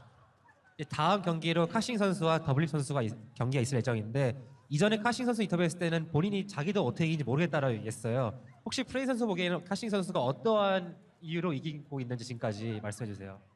저도 사실 카싱 선수가 보면서 이길 줄 몰랐는데 그러니까 상대가 방심해서 카싱 선수가 이기는 것도 어느 정도는 있는 것 같아요. I also don't know why Kasing's winning. I think that his opponents are kind of underestimating him while playing him, so maybe that played a little factor in. All right, well, it's good a guess as any, I guess. Well, again, Prey, I want to congratulate you on your victory. All of your games have been very exciting to watch. Can't wait to watch you play tomorrow. And Home In, as always, thank you for the translations. We're going to throw it back over to the guys at the desk for a little bit more on that matchup. Thank you very much, Dash. Great interviews on the day, and we are about to jump into our next 1v1. Kasing versus Doublelift.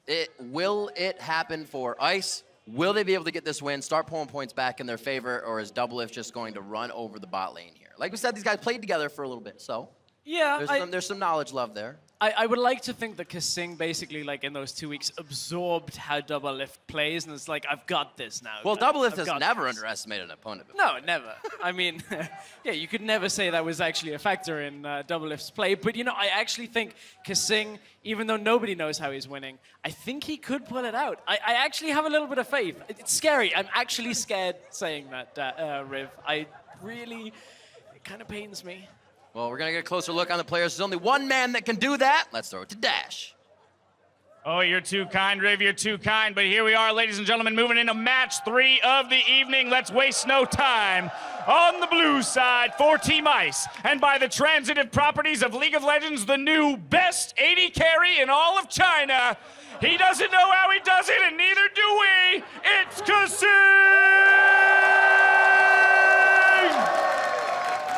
And his opponent on the red side, representing Team Fire and Apple Pie, it's the man who wrecked Reckless. It's Doublelift!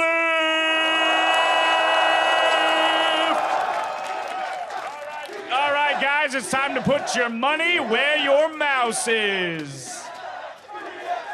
Do they really need mouse pads that big? I've always wondered. Because you're not going that far. It's like, I'm going to go to their base over here. I got to go back to my base. I mean, I guess it depends on your sensitivity. I mean, you shouldn't. I hope they don't have mouse acceleration on. Otherwise, never. Just little bit. Never. But I think it should be okay. It's not that bad. It's not that bad. I mean, if there's one thing to nitpick in a 1v1, it's probably not the mouse pad. Are you sure? It's probably the fact that a support made it here. 2 supports, nonetheless. That's 2 very supports. true. That Yeah, played... Aframu's down there as well. He was a previous ADK. This actually but still feels. support. This actually feels like Scott Pilgrim versus the world, in the way that now Double Lift has to go up against both Kasing and Aframu, former partners. That is very true. If he wins this match, If Aframu Froggen and Froggen loses, but I don't see that happening. With the NASAs coming out, like that's ridiculous. And when we saw, I think it was Koro and Froggen playing yesterday before that match, no, before Froggen's first match, NASAs was getting banned out. So there must have been some talk going on in the players' room because somebody overheard Nasus, so I don't know if he's going to have something else to bring out. But we are on to Kasing and Double Lift. Caitlyn Lucian, Kindred getting taken out here. Let's see what happens. If Kasing picks Thresh and goes full AD Flay, I would absolutely love that. But I don't think he's going to. I don't think he's going to, but both of the champions he's played have been banned out right now. So That's he's true. going to have to go to a new pick here in this 1v1. Do you know what? I'd love to hear the comms from this, as that what they're saying to each other, because, you know, Kasing's been grinding the salt already. Yesterday, he tweeted out, easiest 1v1 of my life. I mean, the disrespect from Kasing against Uzi. Let's find the closest burn center. Graves. The G-Raves getting taken out on this one. Well, Kasing, you know, in the spelling bee, making sure he can ban out CLG. Oh, I actually it's picked the up on it this CLG. time. I see it. I did not I've see missed it. a lot of You them. did. I've been looking at the whole game and I was like, forget it. Nobody's going to do it. And now they actually do it. And I wasn't looking for the lineup. CLG banned from the side of Kasing on Team Ice. Kindred Urgot not. Double Lift. Hovering, you're not going to do it. You can't put anybody in a trash can 1v1 with Vayne. It won't happen like that. He is going to pick the Kalista. A lot of Kalistas have been picking up their victories when they are chosen. One thing I'd love to see Kasing do, this is a very old school thing he used to do back in European Challenger like 2.5, 3 years ago. He used to play LeBlanc support with Ignite. You can't have teleport on this, which is what he normally used to do. LeBlanc is a viable 1v1 champion. He is fairly proficient. I'm not going to say very. He is above average for a support playing LeBlanc, but it's not going to be LeBlanc. It is going to be Karma getting locked A in. lot of damage coming from Karma as well to slow that movement speed hops of Double Lift if you can get the mantra Karmas in, or mantra Qs in, I should say. Could be mantra Karma, why not? You can mantra everything. You can mantra everything. Both excited to get into this match. I don't feel like there's too many nerves going through this one. Definitely a fun, friendly match, but the victory is still going to be there. So the competition is at an all-time high here with that laughter right there. Ooh, hello. Hi, Varus. How's it I wasn't going? expecting the wink. That was what I was. That caught me off guard. I was like, oh, okay, we prepared for this. But you know, there's a lot of energy, a lot of anticipation here in the outdoor arena. A lot of cosplay as well. I've seen like Mighty Jax. I've seen, you know, the Varus, the Shyvana. So there's pluses and minuses with this. If Double Lift wins, the minus is that we'll probably never hear the end of it, right? Oh, he yeah. goes through, wins the 1v1. And then the plus is it would be awesome to see Kasing actually win this whole entire thing, because that would be absolutely ridiculous. I just don't know how he's already made it this far. I think it is that a lot of people are not taking him at full credit, right? He's just kind of flying under the radar. Everybody's like, oh, it's cool, it's a support. You might make a move and mistake here, but no. No mistakes so far. Also, no buy. Is he going in empty pockets here? Nope. I'm just He's waiting. checking. I was just looking behind me just to see whether he's actually like loaded into the game. He's Is he just doing sat there. something? He's mulling over his purchase. Kasing, It's like, do I want Doran's as a ring? person, is lagging. Personal lag. Dear. Problem exists between brain and keyboard. That is It can the happen problem. sometimes. He has, however, this is fairly significant because he does lose the actual pressure on the first lane, or the first wave of minions that comes in. Obviously, he concedes that already, so he knows he just has to stand back. But Karma as a champion in 1v1 has so much different little aspects of her kit. Do you mantra the W for the added sustain that comes back from pretty much the initial burst? Interestingly, Kasing managed to push Double Lift away from the wave at first and is pulling all of the aggro onto that front minion just to try and get them to push that first minion down a little faster. So Kasing somehow manages to turn around the initial onset of that, gets good damage down onto the minions and Double Lift. Very nicely done. Kind of squeaking it by, giving himself the advantage over the DB. I don't know if Double Lift is really going to be affected too much by this. He's still up in that CS and knows he will have the damage here at that level 1. Not dodging Qs though. That actually evens things out. So Doublelift knows Kasing is not to be toyed with in this situation. Kasing actually missing that skill shot though. Maybe some nerves. Maybe. I mean, he does miss a couple every so often. Well, quite a bit, but you know, that's just Kasing for you. He's good. Like, let's put it that way. On Karma, he's okay. He's okay. I guess he's kind of good. At this point, you know, Kasing on the Karma doesn't really have access to his whole kit. He's only level 1, so needs to buy time on this. Just in range. Just gets that level 2, but you can see he's running the AP masteries here. Does have Grasp of the Undying, AP runes. Grasp of the Undying. Now Doublelift will have a little bit of an advantage right now when it comes to experience. Hits level 3 very early on, but hit by Mantra Q, so will deal the damage.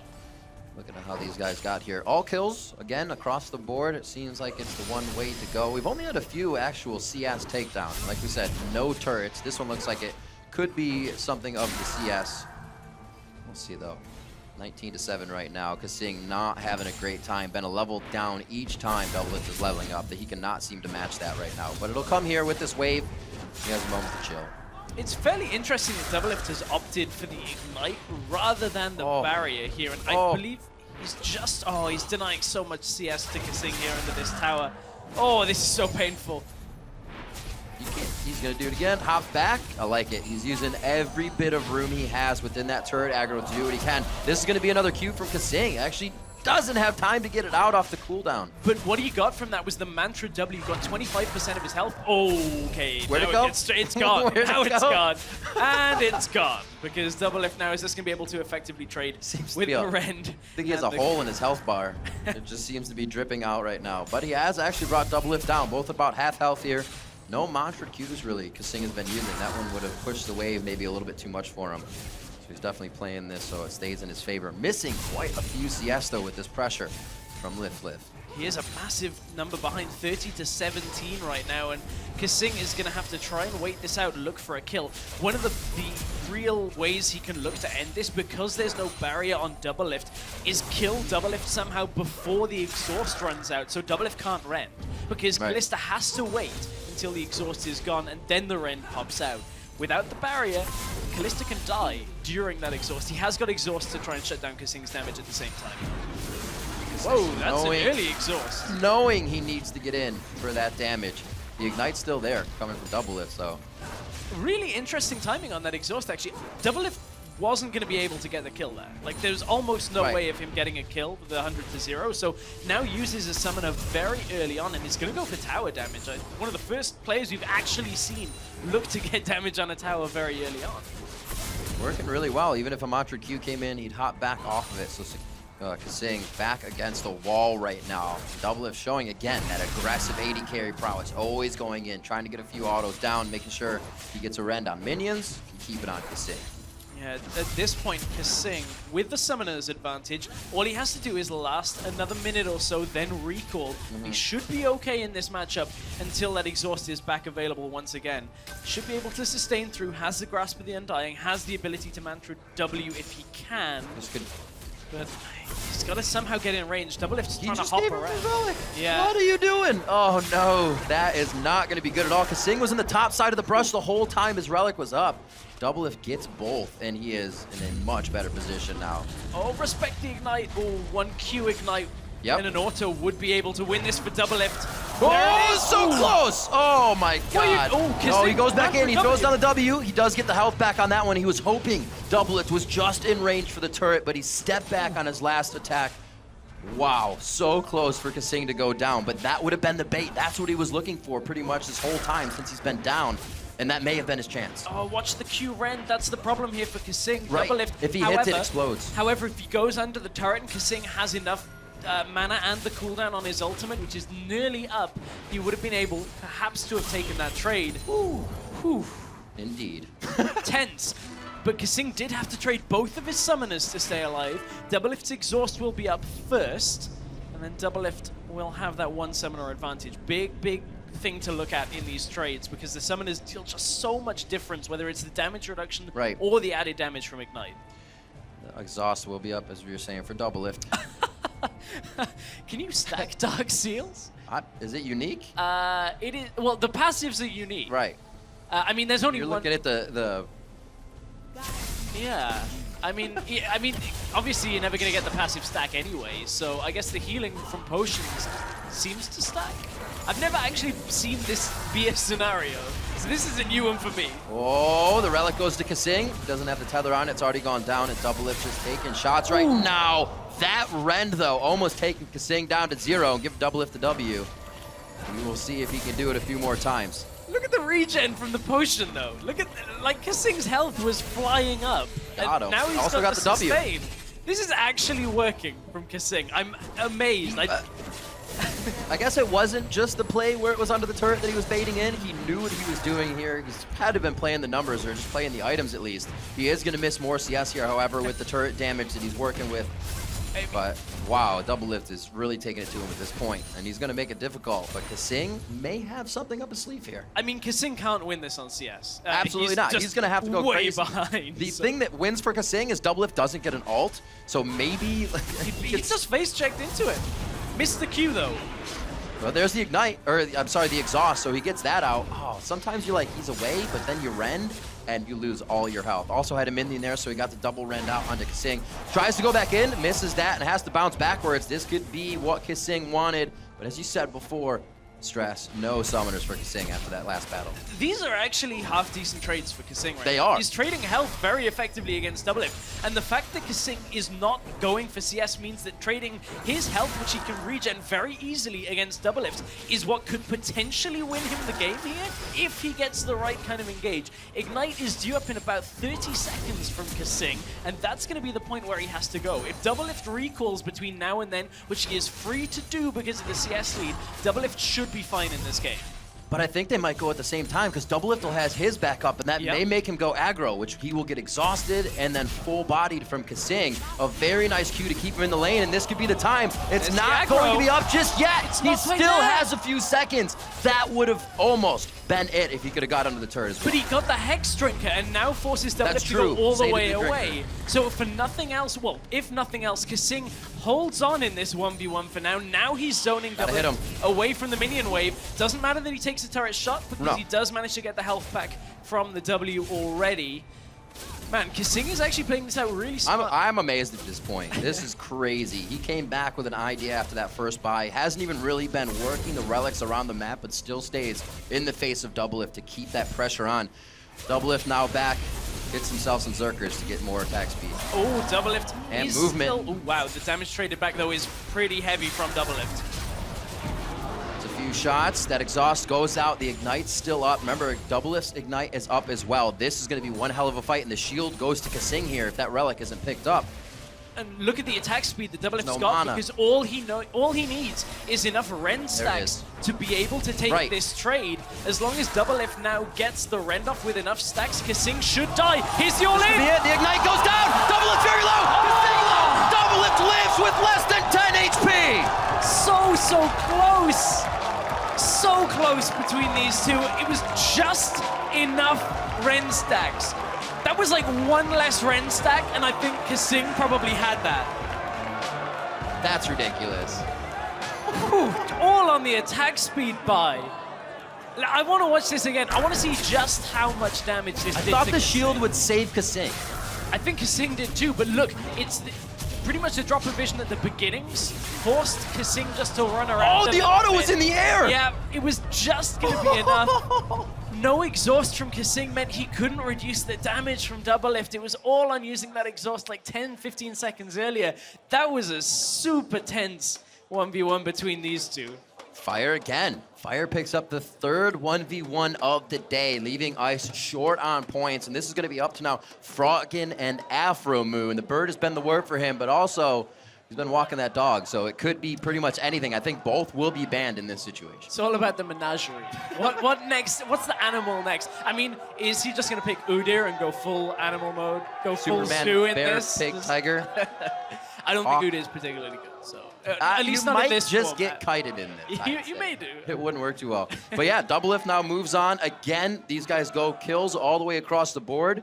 And we'll see if he faces off against Froggen or Doublelift faces off against Afro Moon. That would be a pretty interesting one. A rush hour traffic jam. I just wanted that double dark seal. That was actually pretty cool. I was like, no, he can read it. We saw that ain't gonna work. We saw one yesterday. I was like, man, that's efficient. I don't know about 2. I'm gonna have to talk to him about that a little later. All right, right now we're gonna hand it off to Dash for a photo finish on that victory. Thank you very much, gentlemen. Standing by with Doubleth. The first question I have for you is, why do you keep doing that to your fans? You were so close to winning by 100 CS, and then you go in for that risky finish there for glory. What was that all about? Why would I come to the All-Star event to win by 100 CS? Oh. All right, fair. That's fair. And as your coach, I approve of your style. The style win there. All right, well, you went for the Callista Karma. I mean, no one knows what Kasing's been doing throughout this entire tournament, but were you expecting a Karma pick of all things? No, I had no idea, actually. And at first, I was kind of scared because I won a lot with Bjergsen, and he never plays anything like Karma. We just play AD carry mirrors, so I was very nervous coming in. Yeah, I can imagine that would have thrown you off guard. You know, also, too, there was a little bit of cheekiness in the bans there, Kasing banning out CLG. Did you guys have any discussion over comms about that? Well, he wanted me to troll ban. I think I had like a legit ban, and I was like, I can't find anything funny to ban with, like after banning, I think like I banned Caitlyn or some, oh, I banned Kindred. And then, yeah. It was K-U-N, so Kindred Urgot Nami is what you banned.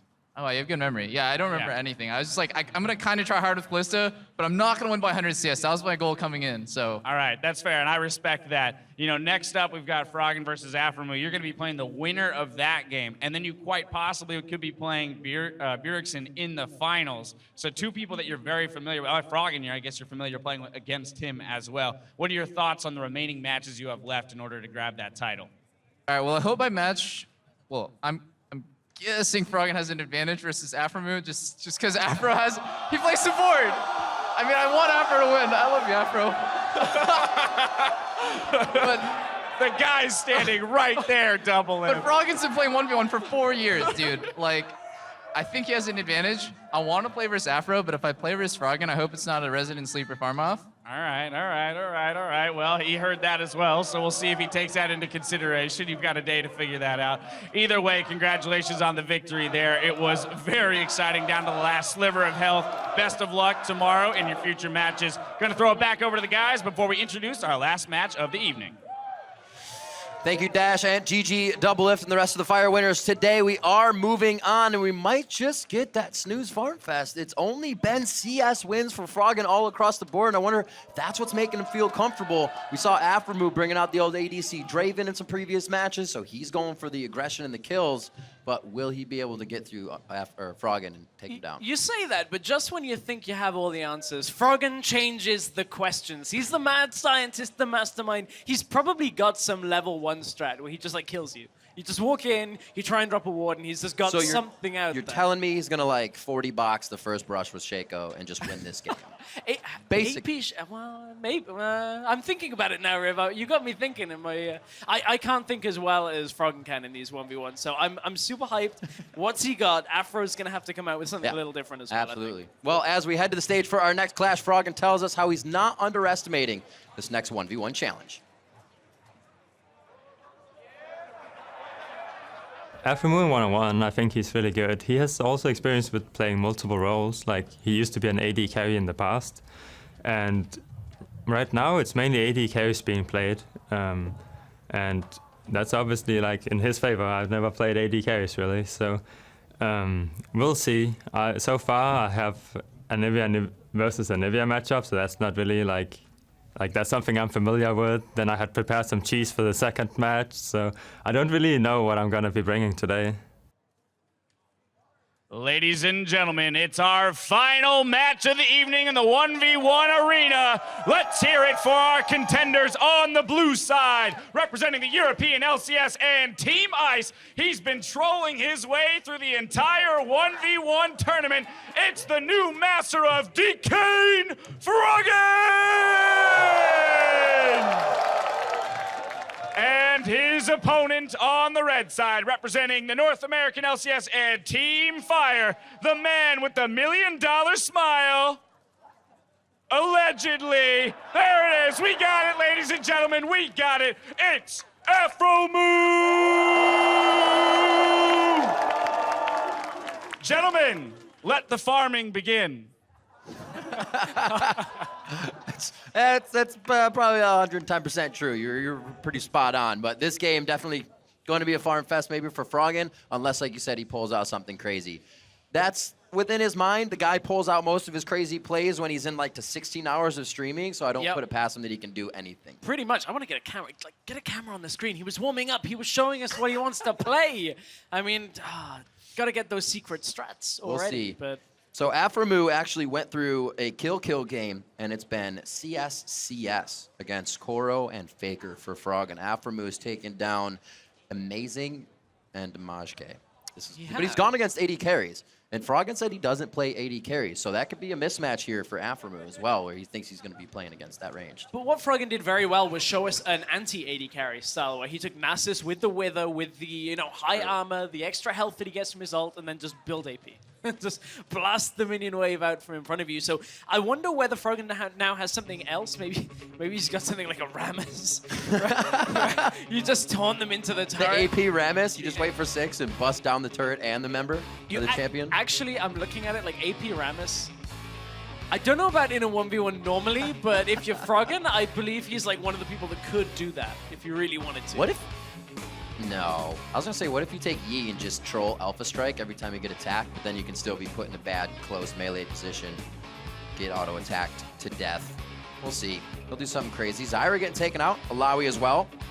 We'll keep the spelling bee on check for the bans. Make sure they don't give us anything too crazy. Okay. Is it going to be Zillion? Zillion? Are they spelling Is Zillion? That what we're getting? Is that what we're getting here? The 1v1 where nobody dies ever? Ban Aurelia? Evelyn? Oh, it's I said I. Like I-A-N? It's late, it's like, late, can don't this guy worry. spell or what? I know. Hey! I was a little about to Nar pouch. I love it. It's like a kangaroo kind of thing, kind of setup. Okay, so no Anivia this time. Nasus is going to be the last ban. If Aframu, yeah, there we go. Boom. Powers of prediction. And it's actually things that Froggen's been playing, so I this know. kind of works out. But Froggen also bans his Anivia. I'm sure he didn't want to try to play that again. Got a Draven. I got a regular Poro. You guys got way better ones. Dang. I'm going to have to hit the merch shop later. Anyway, Fire and Ice. Fire, 3 wins here in the quarterfinals, and it looks like Aframu is trying to do it once again for Fire. If he does win this match, it will put all Fire against all Fire in the semifinals, but that match will be Aframu and Doublelift, which would not suck. No! They spell it and they pick it, ladies and gentlemen. Never seen before. I've been told that apparently the discussion between the two of them the entire time. So you had inside info? No, I'm being given the info. Don't worry. I didn't like to speak to these. This isn't the leak. They were saying that they're talking about no runes, no masteries, no items. It looks blank. No basic. It looked a little blank. You had the stuff there, so you can let us know. I will check it as we go. I'll check it as we go. You got the good stuff. So we may actually just be doing base damage Zillion. We're in for 100 CS because this is the 1v1 that has absolutely zero possibility of anybody dying ever. I bet you Kasing is super salty he didn't think of doing this. He did hover that Zillion, but he didn't get to play it. Now he's got to watch it be played. Hopefully Froggen can do something crazy here and represent for Team Ice, because Team Fire is on the up and up right now. If Aframu can keep it going, 4 wins for Fire in the 1v1. We're about to get onto the Rift, or should I say, the Snowdown Showdown for some Zillion versus Zillion. I don't think I probably thought I'd never say that in my entire life, but I just did. This is actually an identical mirror match. Are they really not running anything? They really are not running anything. Snowball to the eye. Disrespect in over 50 countries around the world, and they both just used it. Absolutely incredible. Literally the only thing not mirrored between these two is one of them has their flash on D and the other has it on F. That actually is the only difference between Well, who has flash on D? Froggen has flash on D. Froggen's gonna win. Yeah? I'm sorry. Flash on D! No, flash on F, Rim. No! You don't have to correspond to the letter. Well, it makes sense, because D is for dance. No. See, F is next to your ultimate, and you're doing damage, so you also press R real quick, right? Right up and down. Boom, there you go. It's like straight line. quickest way, right? All right, glad we got that done. I'm not sold. I'm not sold. But I like the fact that, you know, as we get into this. We'll talk about it later. I have a pamphlet on Flash D. I was going to say, there's such crucial damage going on in the early onset. That's where I was going, Riv. I was like, this one, I think we're going to get a level 2 kill here. Hey! Looks like they got big donut clocks on the back. All right. Oh dear. I hope everybody bought a blanket in the outdoor arena right here, because we're gonna be here for a while on this 1 versus 1. Do you see how many bombs they're spamming or how much they're speeding themselves up? The next level is they haven't even leveled an ability. Neither of them have taken any ability. Look at all these bombs. In this matchup. That is next level. Not leveling is next level. There you go. You heard it here first. That's pretty deep. That's profound, yeah, Riv. it's all right. It's some Revusionism.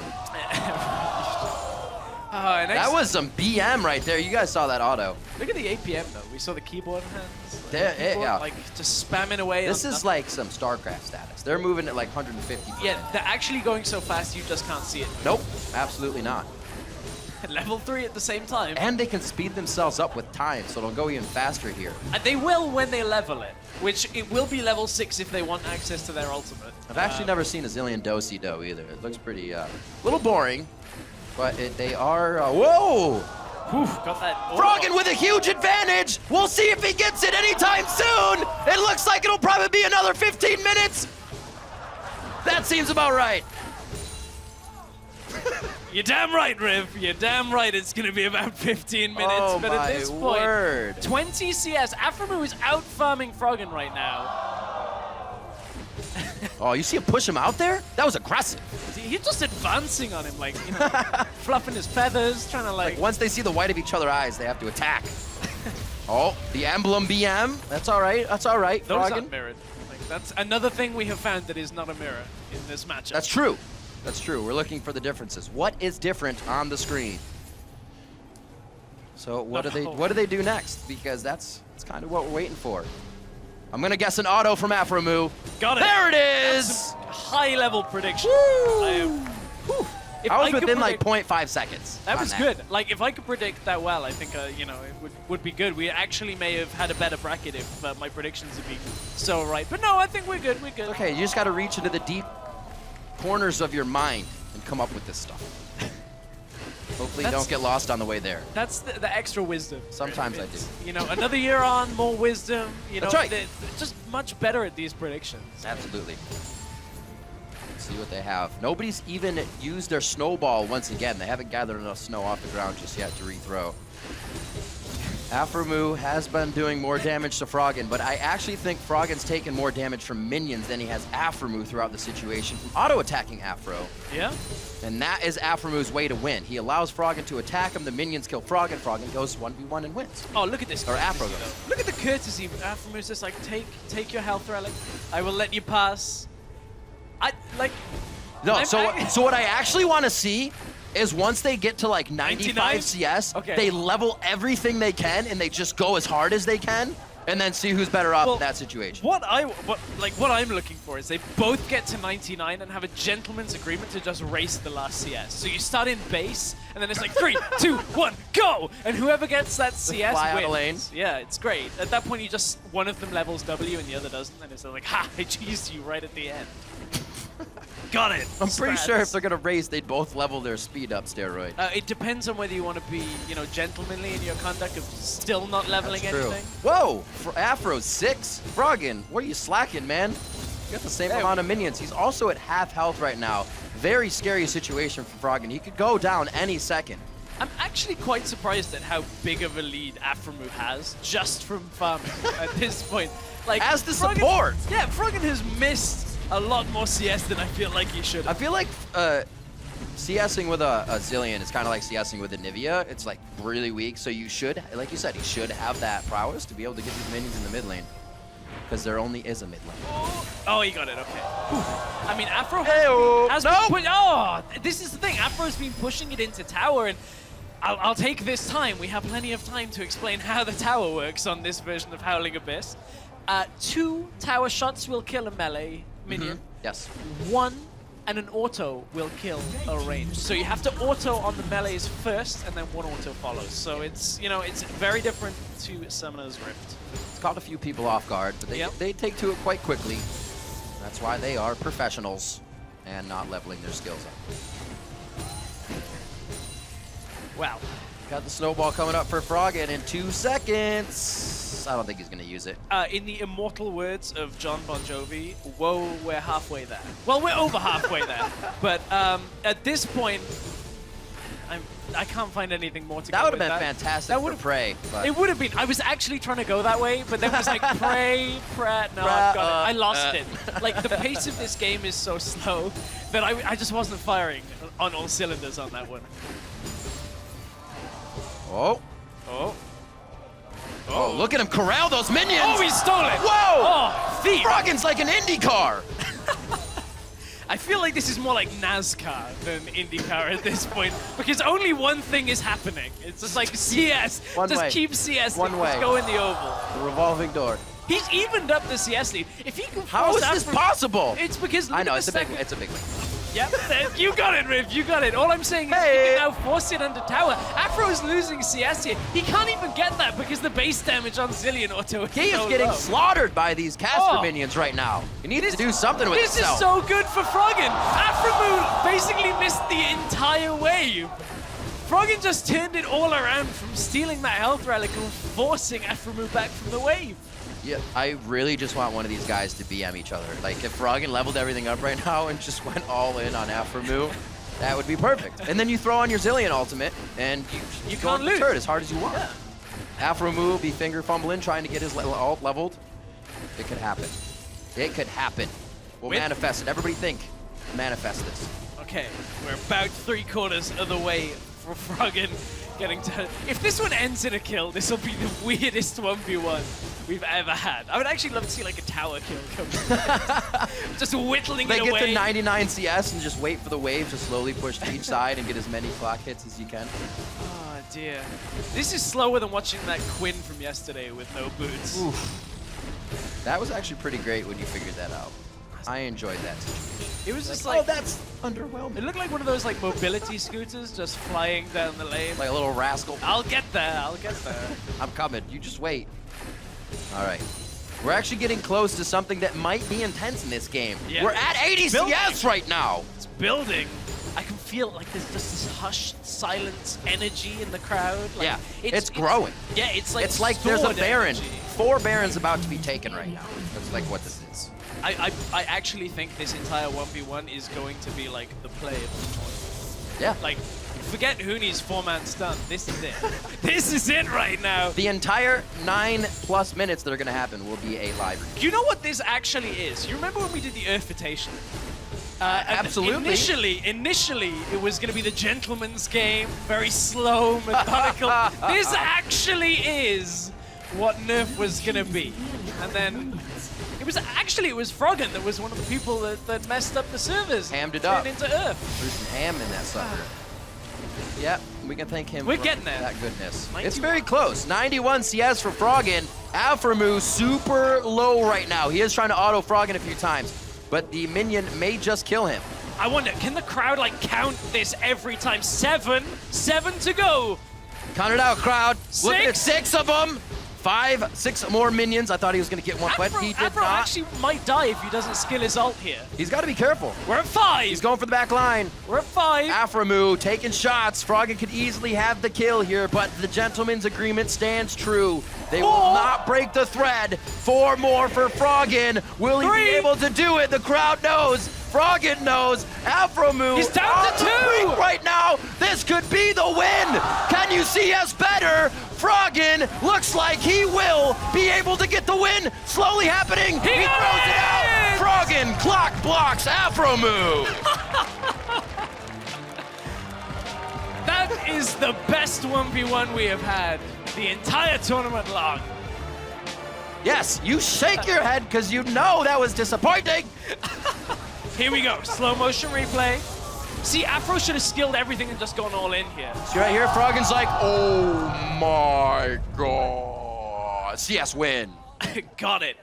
Although it tells you Afromu is a very, well-mannered, Super patient. Like, not only that, but he could have skilled everything and all-in Froggen before Froggen. Like, he could have double bombed before Froggen could skill his ult and actually win the game. Yeah. But he stuck to the rules. He played by the rules. Aframu, very well composed, even though he knew he was going to lose at that point. Gracious in defeat. Absolutely ridiculous. What a game from Froggen. Great job by Aframu as well for sticking true. These guys giving a little bit of love to the crowd in a fun game and farmed their asses off. Froggen obviously coming out better on that one, and you have to realize that gives a win to Ice coming out of that. It will be Froggen versus Double Lift. As we get up to it, we're gonna see here Dash setting up with Afro and Froggen so we can get a quick interview and see what the hell that was about, because I pretty much could have casted it like this. I actually would have, that would have been great. And actually, I would have loved to have seen that. Well, we got a bit of a preview of that right there, but that's gonna go down. I'm not gonna forget that at all. All right, gentlemen, let's hear what our farmers have to say after that incredible matchup. I hope they have more to say than abilities used in that game right there. I do have to say, I feel really safe being between the two of you because of how much passivity is going on right now on this stage. But I guess the first question is, where on earth did that agreement come from? Because you spelled out Zilean, and then you guys both locked it in. Was this pre-planned before the tournament, or was it an on-stage in the moment kind of thing? You want it?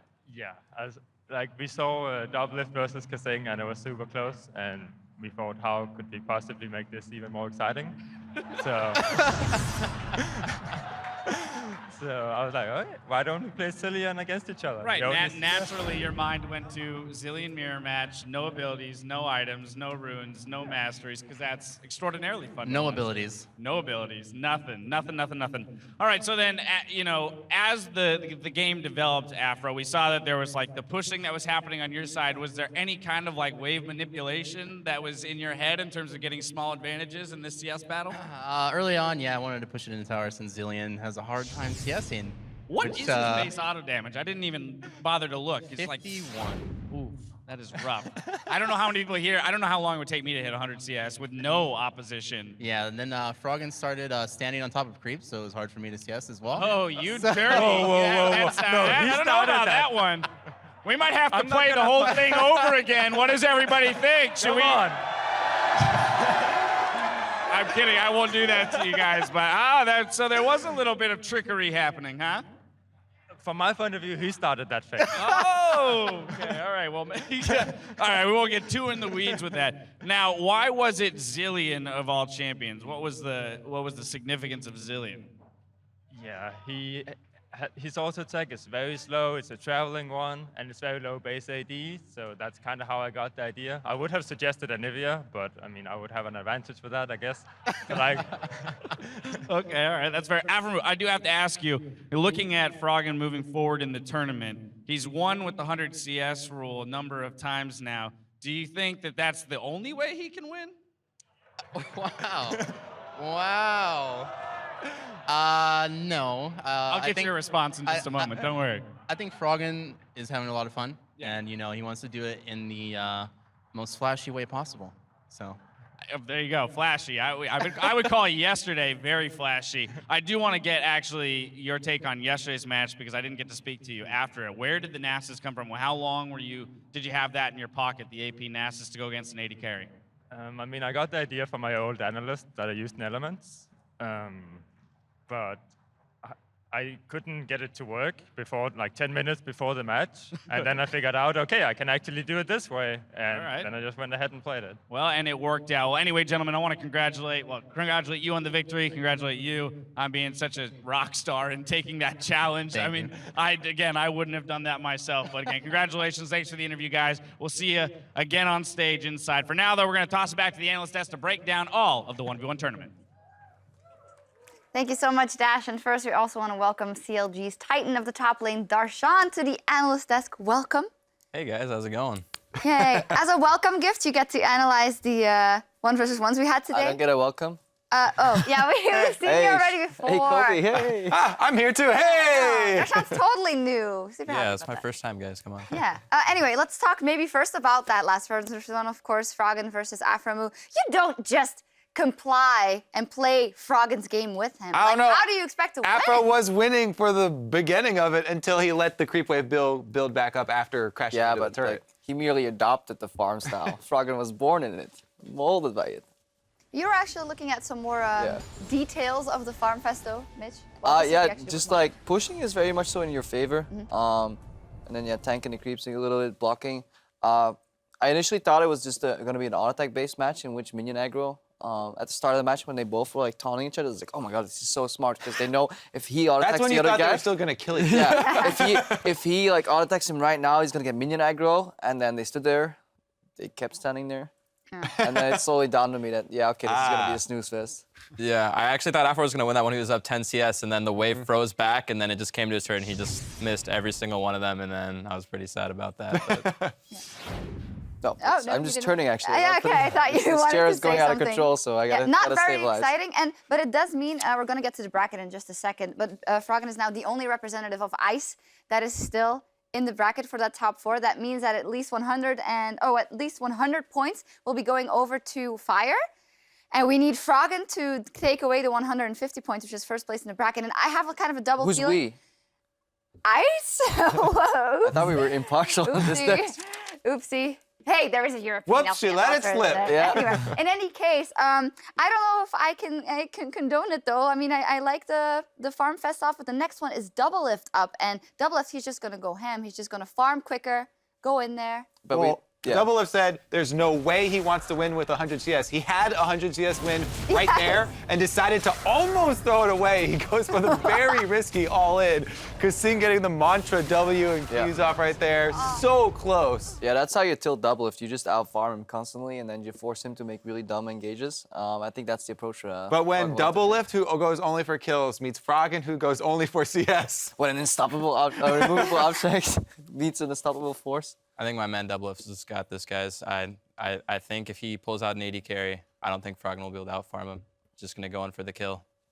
Well, let's take a look at the bracket, because even if he does make it past Froggen, that means he will be going up against or Bjergsen or Prey. So it's an interesting route. Who of these 4 players has the best cards to make it all the way through, probably?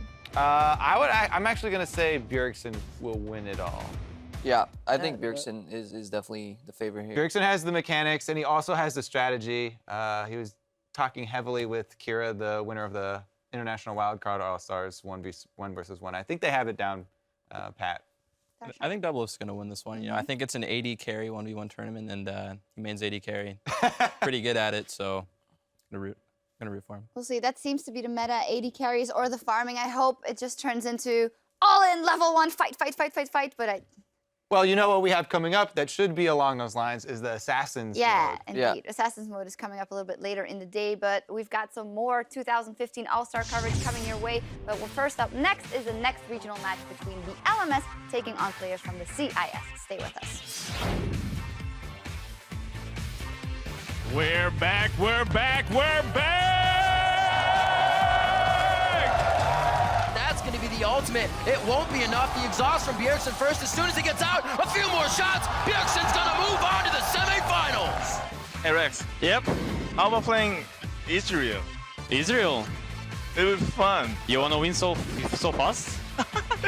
Yeah. Let's give me a chance, man. That could be it. The Ignite is down, but the barrier's out. Prey fighting off. Yeah! Woo! Hello? What's up? Hey, dude. Hey, dude. What you practicing? With enough stacks, Kasing should die. Here's the all-in. The Ignite goes down. Double Lift very low. Stay low. Double Lift lives with less than 10 HP. Okay. No, I mean, I'm down, man. Are you trolling me, though?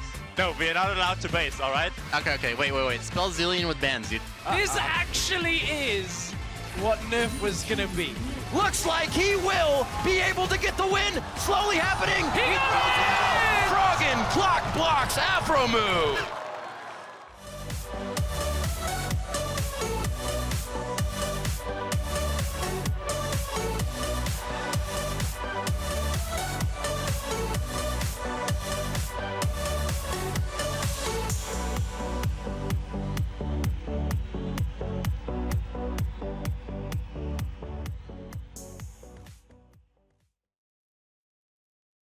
When I met that IWC jungler, in 1-against-1. And when I talked to him, he was really kind. And I asked him, oh, I want to make Russian friend. I never make any friend in Russia. And he said, oh, it's okay. We can be friends. So I feel really great to play with them. Welcome back, everyone. Isn't that heartwarming, rather? Before we head back onto the Rift, we want to reveal the results of the vote for your 2015 EU LCS Big Play. Coming in at third, it is Power of Evil's Orianna Pentakill. Grabbing second is Reckless being anything but reckless, which means that Huni's Quadra Kill is your favorite play from the 2015 EU LCS. Here it is one more time with Freak's amazing call.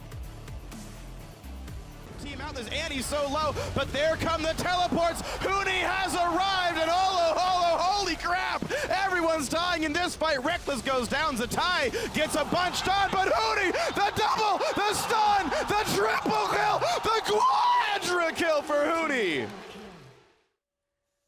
Also super cool that this holy crap just gets played over and over and over. Amazing. But as we speak, the teams are loading in for a regional showdown between the League Master Series All-Stars and the players from the CIS with a big fat 100 points on the line. Of course, we already know that neither of these two can make it to the 5vs5 final tomorrow, but they can still bank 100 points for their teams. Let's take a look on the blue side for the LMS lineup: Ziv, Karsa, Westor, BB, and Ole, which means the CIS is on the red side with, in the top lane, Smurf, then Dimashke, Pira, Lex, and Dimonko.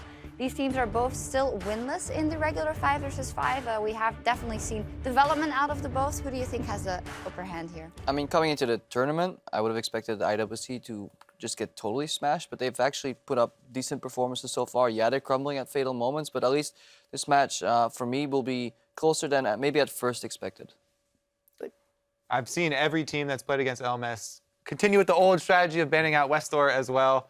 You know, he hasn't picked up any new champs. He went into retirement, so probably continue along those lines. We'll see if he can perform on whatever he does get, though. Yeah, and they still run out with a double teleport and try and make something happen across the map. One point of light there maybe is Karsa, someone we also look to at the World Championship in the jungle. Very solid jungler, and this one up against Dimashke. Could the difference lie there? Yeah, I definitely think the biggest mismatch is in the jungle matchup, and I think I played against Karsa a lot in scrims when we were at Worlds, and he's just probably one of the best junglers in the world. I think he's like one of the strongest players in the LMS region, and I think he's going to make the biggest difference here.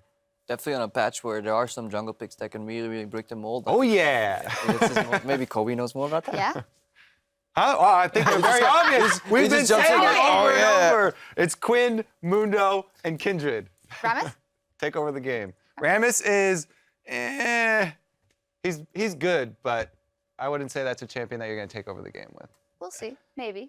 Maybe you're wrong. Let's step into the ring where our casters are ready to call the game. Rammus fan. Well, we'll roll with it as best we can, Shocks. I definitely think we have to rename the Quadra Kill in-game because the Quadra Kill is just fantastic. I mean, I've heard that line way more than you guys have. There's freak Tajas, there's that kill going through a million times.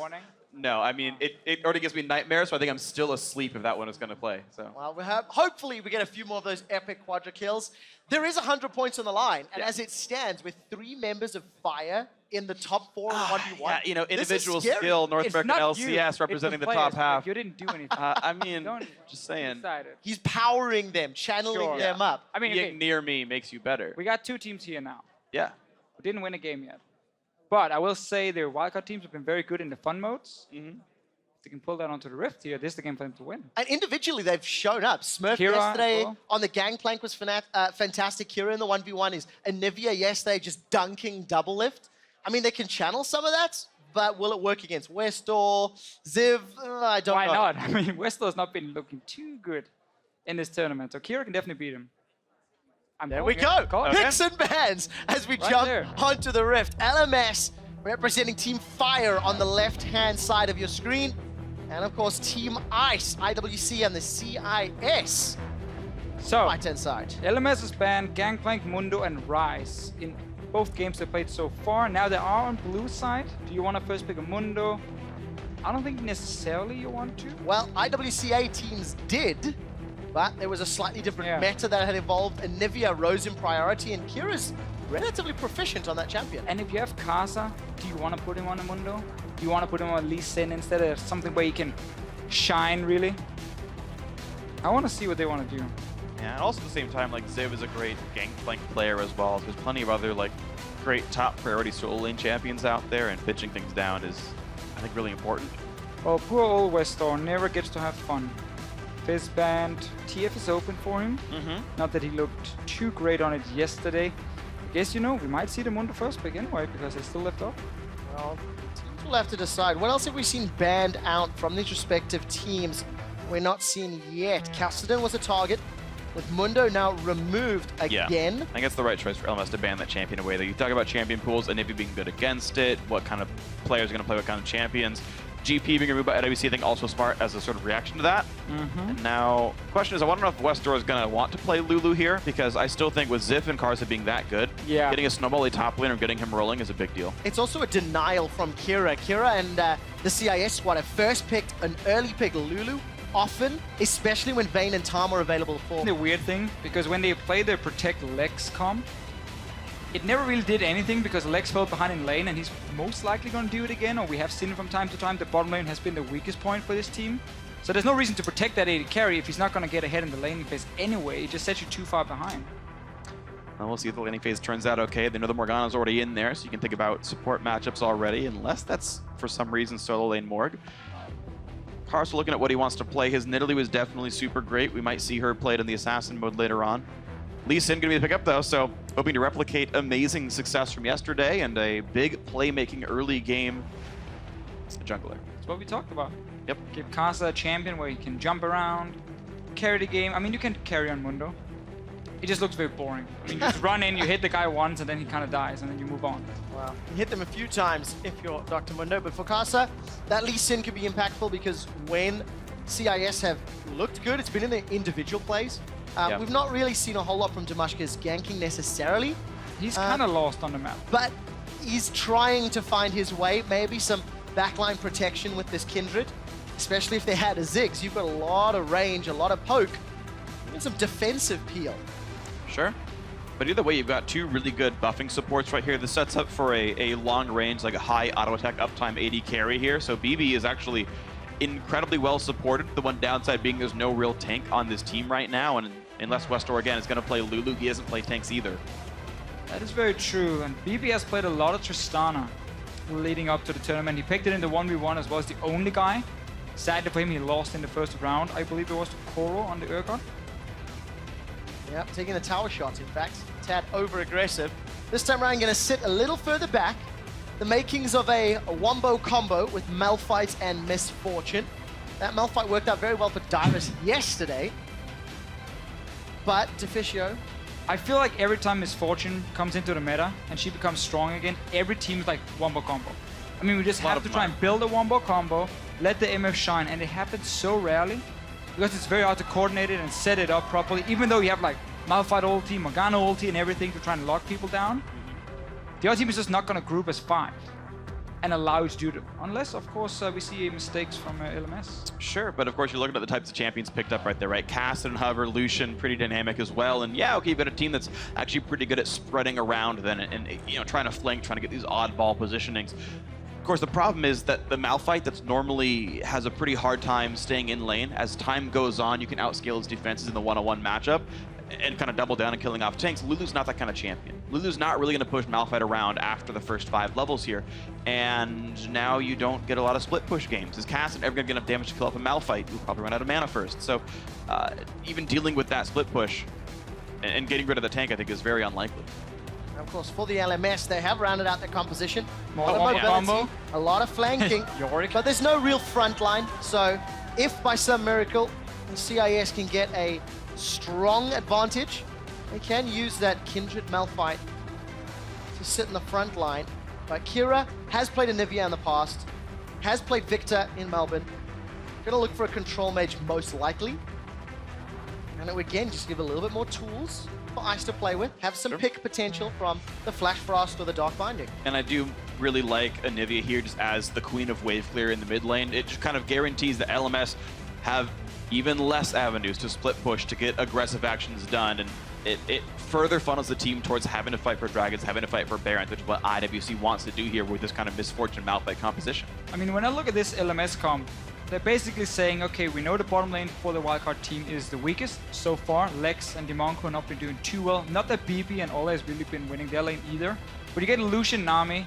You have Elise in that potentially can go bot lane and Cambit. Less wards on the side stone and so on. There will be openings. They might just try and bully their bot lane, win it, move on, because top lane is obviously going to be fairly boring. Just Lulu and Malphite wave playing against each other. Until Smurf teleports and gets an unstoppable force team fight. That's when the action's going to kick up. The ward. No, only the top tier top laners pull those moves. Hey, he retired. You're looking to like poke fun at a retired player. Oh, you misplayed. Yeah, he's not playing the game as much It was anymore. prediction. I actually liked it because if the teleport wasn't cancelled, it would have been glorious. If. Yeah, hindsight is 20/20 vision. Always. But again, reminder of where we are with points. Team Ice currently 450 points, whereas Team Fire is sitting on a healthy 400. This match is worth another 100. So touching distance for Team Fire to Team Ice. One of these teams will pick up their first and only win from the round robin stage. Will it be #Fire win or #Ice win? Got a thumbs up from Deficio on Ice win. So I didn't, no. That you did the hashtags. That's what I gave the thumbs up for. Okay. When I tried to do it 2 days ago, I messed it up completely, and LoL Esports had to make fun of me. Oh yeah, when you did a #Team Ice win and #Team Kobe Fire did win. it after. That's even worse. Oh yeah, you guys are both just It not actually very smart. is worse because You're we not very made fun of smart you people. together.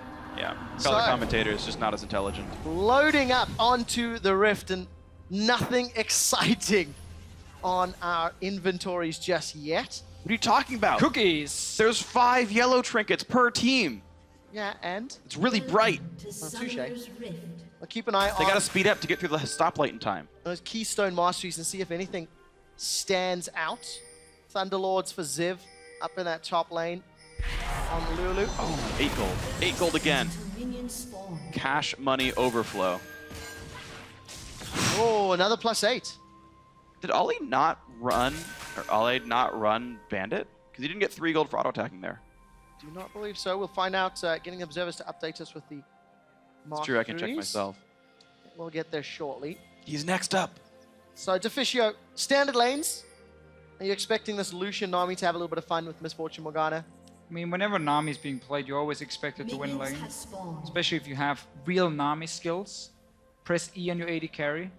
Press W on the enemy. And then you kind of just wait and let your AD carry do all the work. In this case, LMS have a strong 2v2 lane, but MF is just such a beast as well in the laning phase. You have to be careful. And Westar falling behind in lane. Minions just spawn. That's really a bad start. Kira like massively outplayed him with the Q over the wall. And he's still hitting him up too. Yeah, it's not over yet, freak. He's playing a little bit of minion aggro though. Okay. Wow, this is actually really bad. And Kira has Ignite, so Westor chugging on a Corruption Potion will get back up to like half, but... Westar has TP.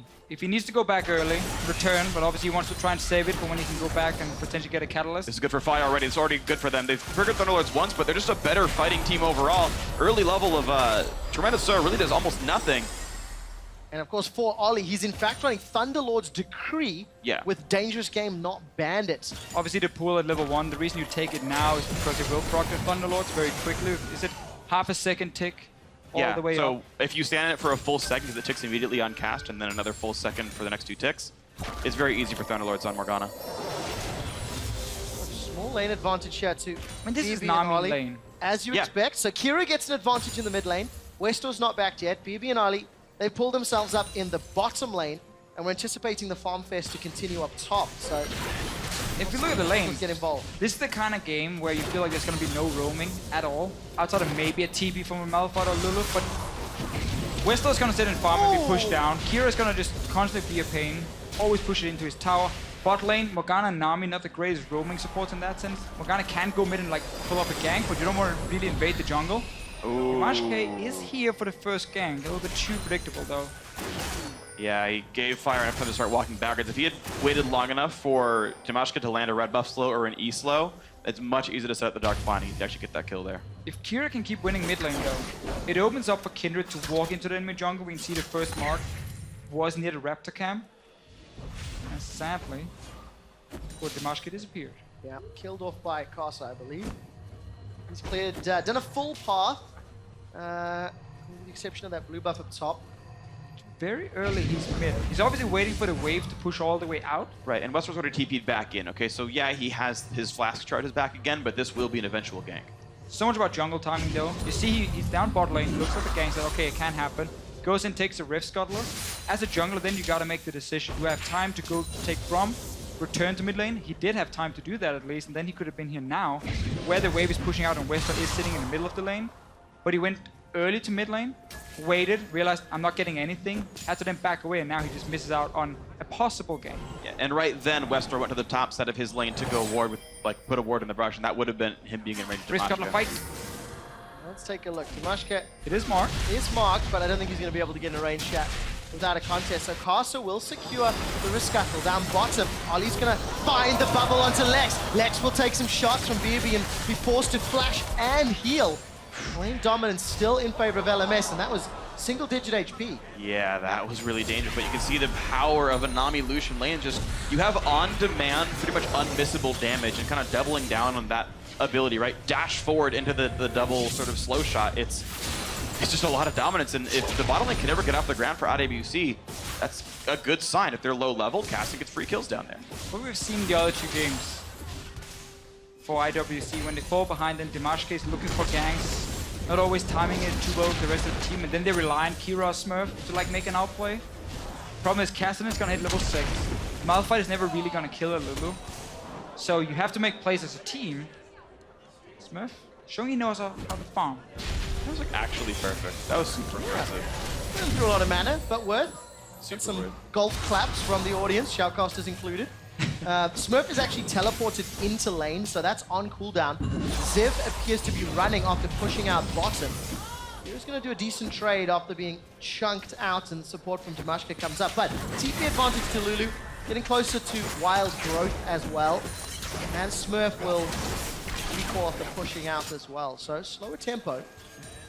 Ziv's basically this wave away from being level 6, so his playmaking is going to definitely shoot up when that happens. Kaza is down bot lane now. We talked about this, how, you know, play around bot lane if you're LMS. You're just going to win this lane 2v2, put the jungle lane, push the tower maybe, and kind of snowball the game. There's no flash for Lex, no heal either.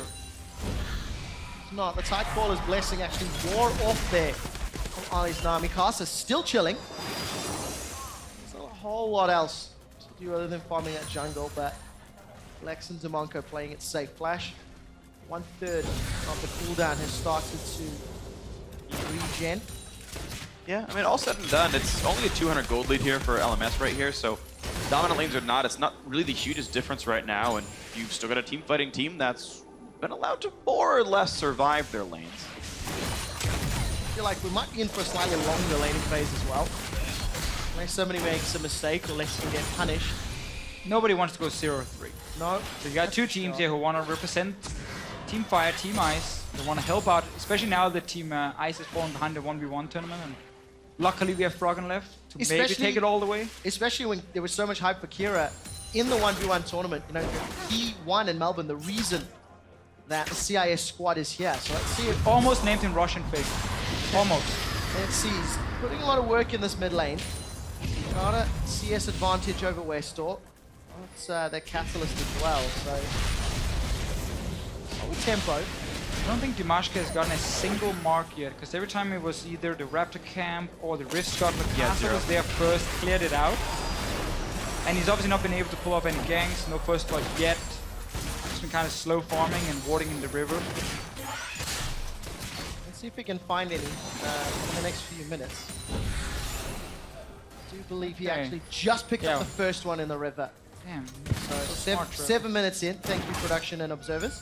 But take a look up top. Dimashka is coming in for the gank. Unstoppable forces available, and it's been used. Ziv flashes it. Gets away. Good reaction time. He had time to spare as well. Malphite was like halfway there and he'd already booked it, so yeah, good luck getting the drop on Ziv. Kaza's behind him. He's level 6 as well. This could be a ton of damage. Oh, goodbye. First blood. And Dimashka has the first mark, but looks like the hunter became the hunted. Oh, Lex is in so much trouble, but he manages to flash away. The bubble will get blocked by the Black Shield, and EB and Ollie, they win the 2v2, forcing away Demonko and Lex once again. Definitely not been an easy start for Dimashka and this Kindred. Not been able really to put his mark on the game. Ends up dying as well up top when he's going for a gank. Caster sneaks up behind him and level above him and then just destroys him. There is a choice I really like that was made here from Ziv. I know Frostqueen's claim is sort of fairly standard on some mages, but the fact that he rushed it here in a lane where it's going to be pretty uneventful outside of like dodging occasional Malphite ults, he's getting his farm on really early with his Frostwing already there. What? Oh. That was weird looking. This door gets stuck in the map door. He needed a door. He went out to the west side of it, but I don't know. Still in this Lulu. You talked about it before, Free. Yeah. Before you ruined everything. What did I talk about? The Frostqueen's claim on Lulu. Normally we then see Rod of Ages come in second. Yes. Because obviously it replaces Morello. You get more cooldown, or you get some cooldown reduction now from it, not to 20%, but 10% at least. So it kind of makes up for it a little bit. And you can still go Rod of Ages. You can see the catalyst is completed for Ziv, and he's just been basically pushing the lane as is expected. Yeah. It's a Malphite who's going to stand there and do absolutely nothing. And of course, with that first blood and fairly strong start for LMS, they've actually built up a 2,000 gold lead before 10 minutes. Ollie's going to start the engage. Demonko's in trouble. There is support. The bubble will catch Demaska out of these dance of arrows. Kira is trying again, round 2. We're not going to lock Westor in just yet. And it's LMS, it's slow and steady, but they're clawing ahead. They've got a tower, they've got a kill. They're accelerating their gold leads. Interesting ult there by BB. Didn't land anything for the first bit of it, and then pressed E and he got a little bit closer in. But yeah, the bot lane is just like, they're grasping at straws here. You're seeing pretty much constant max range dark fighting from Demonko, which feel useless. He's wasting a cooldown and a bunch of mana on really not gaining anything out of it. It's almost better to hold that cooldown to prevent all-ins, and he's just fishing and, you know, coming up with car tires every time. Lonely boots. Kira's out of mana. Dimashka's coming in from behind, and Caster's actually found him first. No, Wolf's Frenzy rather goes down, and Caster's going to ward hop away. He's still got flash. Kira cannot help because he does not have the ability to use abilities. Small roam from Lex and Demonko in the event of further aggression, but they don't find it. Even Ziv roamed down, so there was a party in the mid lane, and everyone was invited. We need to see wildcard here, or IWC team soon. So you know what, laning phase is over. We're losing top lane, we're losing bot lane, getting some farm mid, but that's about it. The tower's not really going down. Yeah. Use that Malphite TP, create a teamfight bot lane, have the MF ulti, have ulti from Morgana, and like try and take those two guys and take a tower. Because again, you're slowly just allowing LMS to farm up. And we know LMS is a team who loves to teamfight later on. Yeah, it's true. But yeah, getting activations out of these slower champions, right? Malphite has to use ult for anything to happen. Like, Misfortune's losing lane already. She needs someone to set up for her to get anything done. And Demonko going for max range bindings isn't that. So yeah, you're right. Someone needs to do something to set up this game or the slow bleed continues. And the standard trick is you place a ward in your bottom lane push down towards the enemy tower. You can see there's a blue ward from Team Fire here, but that's not enough for the wildcard team. They need to have their own ward here so you can TP behind them. Nami's always going to step forward and go aggressive to try and trade with you. TP in. I mean, that's a free kill. There's nothing she can do to survive. And Lulu, if she follows, it's kind of meh when a Lulu TPs, compared to Malphite at least. On the assumption Malphite can hit that unstoppable force. I mean, Olaze is dead in a second if you go down there with TP. Well, he does have flash. Ziv does not yet. Still waiting to catch that one back up. And look down at the bottom lane. Dark Binding. That connects. Bullet time being channeled. Black Shield's not going to help you. Tidal Wave will interrupt, but Phoebe's looking for Demonko. Flash over from Kira. Phoebe's going to get dunked. And the roam from the Frostbird picks up a kill. Slow and steady. No TP Malphite ult. We just roam down with the Nivea instead. Finally, LMS gets punished in the bottom lane. Westor, not the greatest trade in the world. What is the opportunity cost for that? So Kira's still up 10 CS, got himself a kill, and he's stacking his Rod of Ages. No, that was totally fine. That was actually a well-executed gank by Ice because they had the jungler already ready to hold farm in the mid lane, and especially when that scales nicely, like a Kindred who's going to make a lot of use out of this gold. No, that was a well-executed roam. Right? The Navy comes down and the jungler holds. It was perfect. We got the ward down in the bush now in the bottom lane too even. So we can have TP next time. Kira needs to be careful in mid though. Let's have a look. There's support from Demonko. And Westor and Caster back away. Demonko really wants to play in hard mode. always max range to try and fire the binding. Did connect one onto Ollie in the bottom lane. But that basically has been it for him. IWC made up 500 gold with that kill. Some additional CS. They're still behind. But it doesn't feel like it's growing away. TP bot, kill them, take bot lane tower, go dragon if you want to. Cassidy has no wave there in mid lane, so once you take bot lane tower, you switch your AD carry and support into mid lane, you take that tower as well, then suddenly you start speeding up the game. Obviously the issue is these towers have been standing and getting armor and magic resist for like the last 14 minutes. So the outer turrets are harder to take down now compared to 521 or the Worlds patch we were playing on. But then the next layer of towers can go down even quicker if you start speeding up the game. Now, Smurf is back. He's sitting on teleport as well. That play you were hoping for, Fisher. Well, they just swept the bush, I think. Yeah, he has no deep wards literally at all. The deepest wards they have are actually still on their own side of the river, so he'd have to go for one of those stretch ults. And you can see the MLS players were able to flash them before. One thing I do want to point out as well, by the way, is Ollie got a tier on Nami. That seems pretty inefficient in my mind, but the eventual Seraph's Embrace will be a lot of ability power. That is definitely playing for the long game. I don't think they need to. Like, I just get a second Frost Queen's Claim and go pick people off, because you've actually got a really good, like, your team is good at picking people off. You've got a Tidal Wave, you've got Kulling, you've got a Cassidon. Like, this entire lineup is good at these, like, 3-on-3 fights, and getting double Frost Queens in 20 minutes actually is really good. If you want mana regen, go Mikhail's, because there's like a Nami. Or Frost Queens, because it's go a Frost ton of Queens mana. into Mikhail's, and then like that's your mana regen. You never really need the tier. You can then cleanse the binding or whatever if it should connect, or Nivea stun. Hero's doing decent trades there in the mid lane, but Westor's also got Rod, also got his Ionian Boots of Lucidity. He's clawed back the CS he's fallen behind. Dimashka, he wants to try get another one of those marks, I believe. Where is it? No, it's the top Scuttle Crab, not the bottom one. The Castle's at good control of the Scuttles, actually. Most of the time we're looking in the river, and it's Castle that's securing the kill credit. It's always there first, gets the first trade down, and keep in mind Lee Sin can kick you out of your ult if you're the Kindred. So you might feel safe at first, you pop it, then he kicks you out and you die anyway, right after from that. So it is a bit tricky to play the 1v1 matchup. Dimashka has been focusing on farming more than anything. Yeah, but still, it's the same 2,000 gold deficit, and we can see maybe the next round of playmaking can happen here as Carso roams around. This is risky with Westro's coming down too. TP. But they can still outnumber him. He's gonna step over the ward, starts to kill it. Dark Binding connects. Teleport's coming in from Ziv, and Lex's bullet time is good. Tidal Wave will get knocked by Lex. The first kill is secured. Unstoppable force under the tower. Lex is killed as well. LMS are gonna get themselves 3 with 0 casualties. Westor gets out with 200 hit points, and Kira cannot clean up. Wow, TPing in to die. Smurf late to the party. Could have maybe turned around, especially after a great bullet time from Lex, but LMS this time gets the roam off pretty cleanly.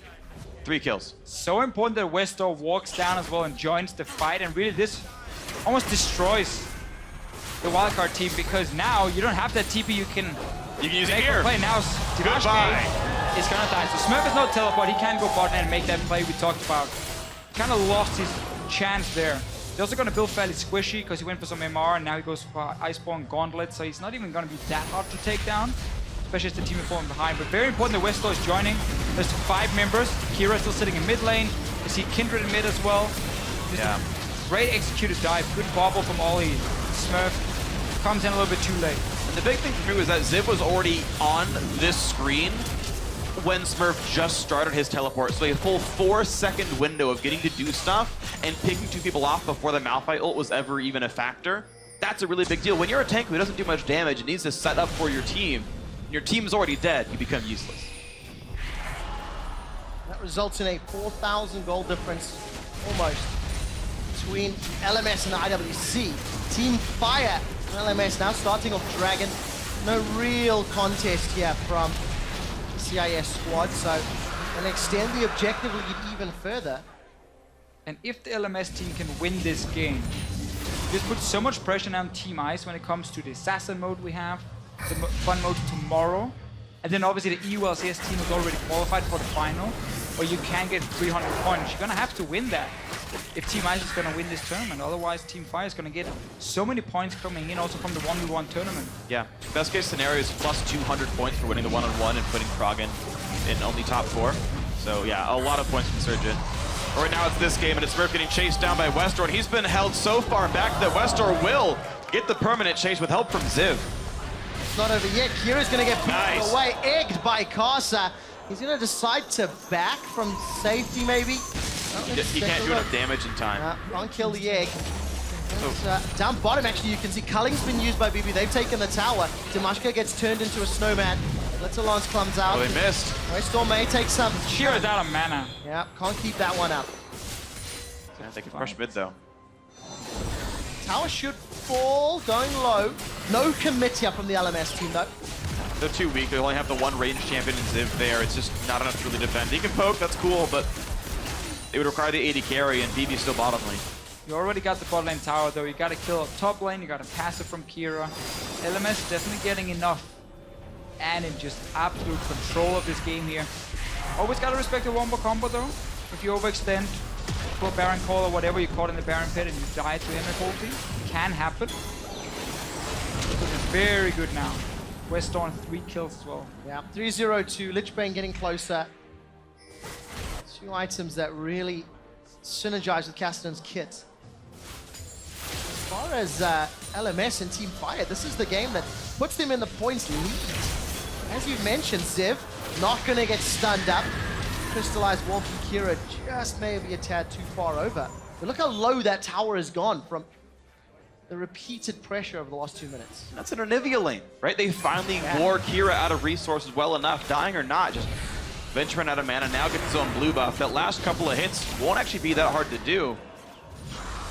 And you can see, late to the party, had to roam down for his blue buff. I don't think he could realistically defend this now, and there goes the turret. Already out of turret. Tier 2 towers are still a little bit weaker than before at this point. Once Team Fire pushes further in. And we get that Lula build as well, the Rod of Ages, the Frost Queens, it's so good. You wanted to go Rod of Ages before even at the Wells patch, but then you lacked some cooldown reduction, it was a little bit annoying. Now you get enough of it. And Rod of Ages obviously is such a good item now. And Lulu's just fantastic, because when 80 carries are so insane on 3 items, plus Lulu, yeah. I mean, you just close your eyes and you can't really avoid carrying the game with an 80 carry at that point. I wish it was that easy. Rebels are not going to find anything. LMS are going to be forced to defend. The Culling gets channeled, as does the Tidal Wave. Sonic Wave has found Kira. He's got no egg, remember. Dimashka is going to be backing away. Lamb's Respite is available, not yet used. Smurf is in trouble. They finally put it down. And BB, he's been caught, but you can't die in Respite. He dashes away. They've traded kills. ADC is down for LMS, and it's a retreat from the Steel. He's looking for 4. That's the Quadra. Looking for the Westor! 8-0-2 picks up a massive end of the team fight. This will mean so much now for LMS, pushing in at least the tier 2. All these small fights in the start of that team fight there, and Westor's just waiting, he's waiting, and then he sees one weak target, jumps in, gets 1 kill, and keeps going. Kassadin is getting out of control. Got out of control. Yeah, I mean, he held up pretty much equal in lane against the Nivea despite a pretty rough start. The jungle ganks never quite landed. Then he got part of 3 kills on a roam and finally cashed in on all of it here. So, need to see Dimashka's ulti as well, because they did catch BB, but he couldn't die due to the Kindred ulti. So first, Westor staying really far out. He does deal some damage. Well played from him here. Kasta goes down. He gets some sort of a wombo combo. It's unknown to BB though. He doesn't die from it. Now everyone is so low from Team Ice, and that's where Catherine likes to be. Jumps in, jumps out. It's all planned though, because now the bounty is really high. You get that 1 kill. He's been on 5 stacks for a long time, so some of that actually got thrown to waste. I didn't say it was a good plan. Oh, okay. Just the grand plan. Well, the goal difference between Westor and Kira, around 3,000. That Lichbane completed, another Need to See Large Rod picked up. He is just going to squash anything he jumps on. Look how squishy Tamanko, Lex, and Dimashka are. Oh, yeah. Westor's going to eat them alive. Ahead Kassadin against a team with literally only 1 tank. It's pretty much the epitome of a field day here in League of Legends. Anyone that Westro looks at will have a terrible time surviving. Even Smurf stopped for Iceborne Gauntlet partway through, so he's not even that tanky against a mage either. And we play MF. If you get to wombo combo, it feels fantastic, but you're kind of stunning yourself against the Cassidy who's just going to jump. Your Smurf is in big trouble because Westor He's gonna go for the kill. Westor's hunting. Oh, this should be an easy kill. He misses the E. Says, who needs skill shots? Actually, Smurf. Oh, he didn't get stunned. There's the plan that Deficio is talking about. Okay, step one now. The plan is executed. We get some profit. They get some gold for the wildcard team. They are now chasing top. And now Demash's got to be careful. Puts up the Lamb's Respite and gets pretty much nothing out of it. Makes the team walk backwards, but now he's got half a health bar. So he won't die too easily. Ziv now wants his turn against Kira. It's 45 CDR Lulu, by the way, so lots of shield, lots of movement, but Kira doing a really good job. The shield! Oh! Doesn't need it yet. So slow on that He knew he could get away. It's not even a problem. Yep. Hashtag Team Word fire. throws up the emblem for good measure. So slow start to the game, then a pentakill, then we get the bounty. Is this the comeback? Next step No. is you need Westor back up to tier 5. You can kill him again. Yep. Right now he's 90 on gold a person. He's on tier 2, tier so it's 2 only now. like 40-ish. Deficio, I just took the quite mouse on the sure. program screen. I'm not sure why. I'm not quite sure your My spectator. your strategies here are that sound. Are you telling the me my reason- Diamond 5 strategies doesn't work in pro play? There's a reason Deficio is no longer playing. Yeah. There's a lot of reasons. Zip's flashing for Damashke. Black Shield is out. That will slow down the kill. But it may not be enough to stop it. Culling will be absorbed by Smurf, and Westor's looking for Kira. He eats a Flash Frost. Unstoppable Force throws up Ollie, and BB gets a full channel on the bullet time. Kira is getting eggs, and he's dropped. It's a 1-for-1 support for mid. Demonko's in full retreat, and BB's having a field day. He's got the second kill of the fight. Lex will get turned to next. They've traded at least Zip's life back, but it will not be enough, and only Smurf survives. I think in the end the CIS team missed Malphite ulti onto Westor. The MF ulti maybe only hit 1 or 2 targets as well. Yeah, didn't do enough damage, certainly. It's also weird that Lex went for an auto-attack focused build when your team is really this far behind. You need the wombo combo. He went for a Zeal item second instead of the Piece of Infinity Edge, just to further up the ulti damage. We can watch it here. See it again. So LMS is very, very close together. There's 4 members here. He only gets 1, I believe. And then Yeah. MF ulti is only onto Ollie. Everyone else is just staying out of range. So in the end, we lack damage.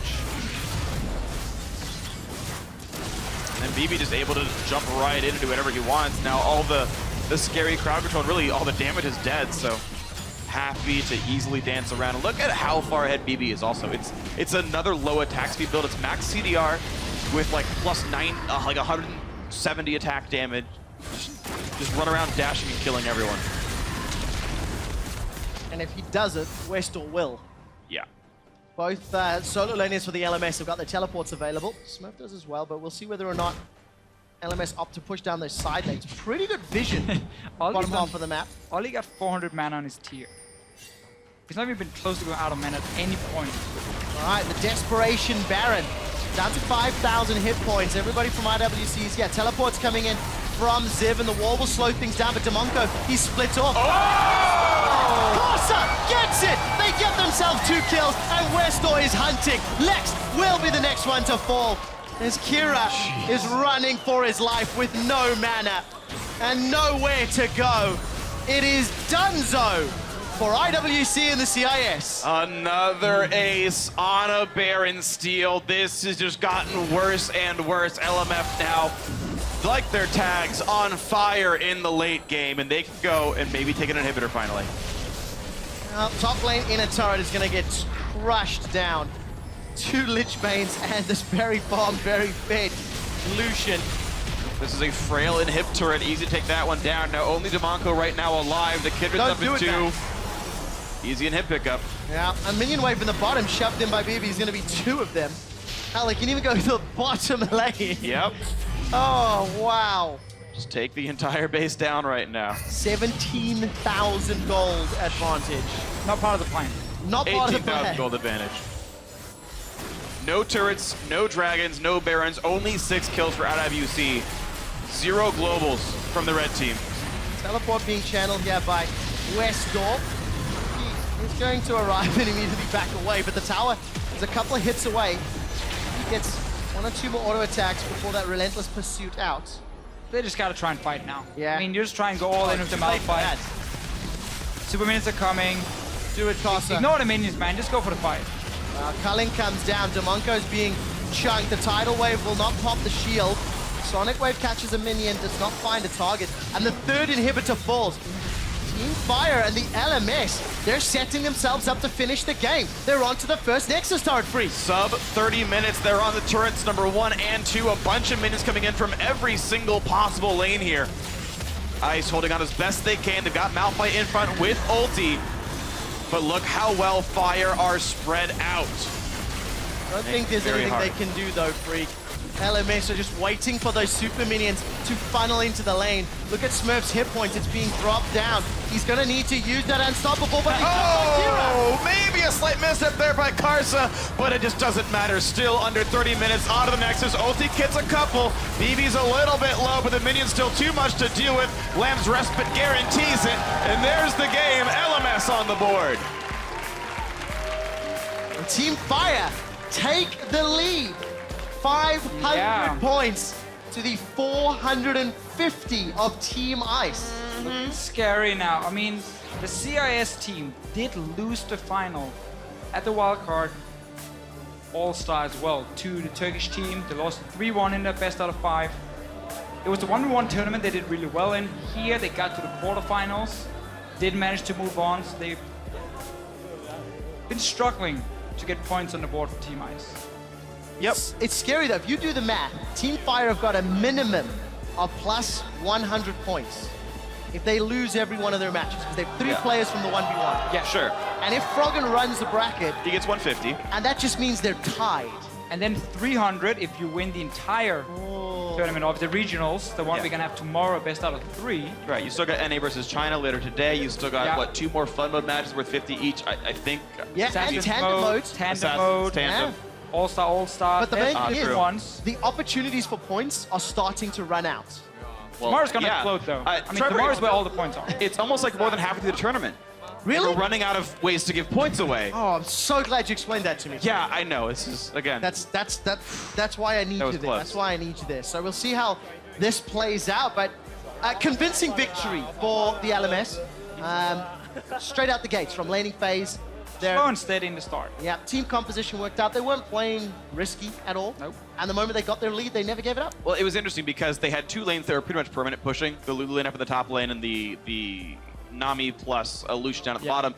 And they pretty much just stayed outside of acceptable Dark Binding range. So even if the Kindred came down, that wasn't available. Top lane, you're not going to gank a Lulu like that. Like, it's just not really that possible. Mid lane also wasn't gankable. So Carson just had no lane to really go to. Like, there's not even a point in counter ganking most of these spots. So they just out-farmed for a while, and then one really good roam set it all up. The CS team just relies too much on individual outplays, and like Kira on the Nivea against the Kassadin can be a difficult lane to kill. Yeah. Malphite obviously against Lulu is never going to do anything, so there was never really an opening for CS to do anything early on. They waited, tried a wombo combo. We talked about how difficult it is to execute it, and the one time they pulled it off, it just wasn't enough, and it ended up in a pentakill, so yeah, couldn't have gone worse. First pentakill of All-Star here 2015. Congratulations to Westall for picking that one up. And you know, Kira he wins this pin right here. I don't think he even wants it. Now that you've touched it. I also broke it, by the way. That's why I'm giving it away. Deficio, sometimes, yeah, you do say some interesting things from time to time. But for LMS, they've got themselves at least 1 win on the board. We'll see who will be representing Team Fire against Europe from Team Ice in the final tomorrow. If NA wins in under 21 minutes, they will have a faster average win time than Korea. Otherwise, under it's 21 minutes. Yeah. Against China. Okay. So force a 20-minute surrender against China. Pff, easy. And then NA versus EU rematch. Well, there you go. That's how it works out. So the audience wants, but you're just going to have to rely on the North American All-Stars to actually pull that one off. Easy. No easy beats. No easy beats. It's disappointing if they don't do it. And of course, we'll find out how that is going to work out a little bit later. For now, we're going to chat to Dash on stage. Thank you very much, gentlemen. I'm standing on stage with Westdoor along with Christine, who's going to help us with some translations. Westdoor, in that game, you started out very slowly. It was at the 0-0-0 score line, but then end up with the pentakill, and I think 10-1 and 2 by the end of the game. how did it feel to go off on such a big stage at the All-Star event with all these fantastic players? 首先先恭喜你获得刚刚那一场的胜利。那一开始步调游戏节奏有点慢，你一开始是000，但是你拿到 Pentakill， 那之后战绩也是非常的亮眼。那这场游戏你有什么想法，有什么感想，可以稍微讲一下吗？就蛮开心能来到美国洛杉矶打这个明星赛。那这是我就是打这2-3年以来第一次在比赛拿到 Pentakill， 所以我觉得很开心。对。I'm happy to be here to be able to play at the All Stars. It's actually my first time to get a pentakill in the games, like in an international event. So I'm super happy about it. Yeah, well, I mean, pentakills don't happen very often, and they get a lot of hype from the crowd, that's for sure.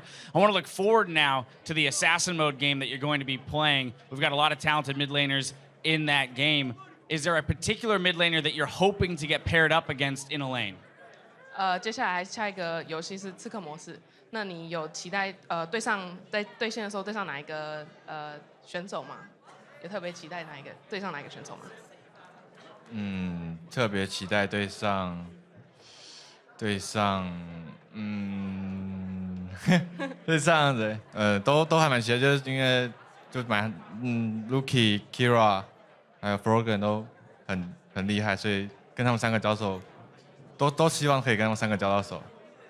I'm looking forward to all of them actually. Kira, Rookie, and Froggen are really good players, and I'm looking forward to playing against them. All three of them have proven that throughout their careers. Finally, again, looking ahead to this game mode, is there a particular champion that you think is going to be very strong in the game mode, given that there's going to be so much damage and it's going to be such a bloodbath? 下一场游戏一定会非常的精彩，应该伤害应该超高的。你有期待哪一支英雄的表现特别亮眼吗？我期待。就是菲斯吧，终于好久没玩到他，对啊。I'm looking forward to Fizz. It's been a while since I played him. There you have it. We might get to see the Westdorf Fizz. Well, once again, congratulations on the victory you just had. Best of luck in the coming Assassin Mode game. And of course, Christine, thank you as always for the translations. That's going to do it for us here. We're going to throw it back to the analyst desk to get their thoughts on that matchup.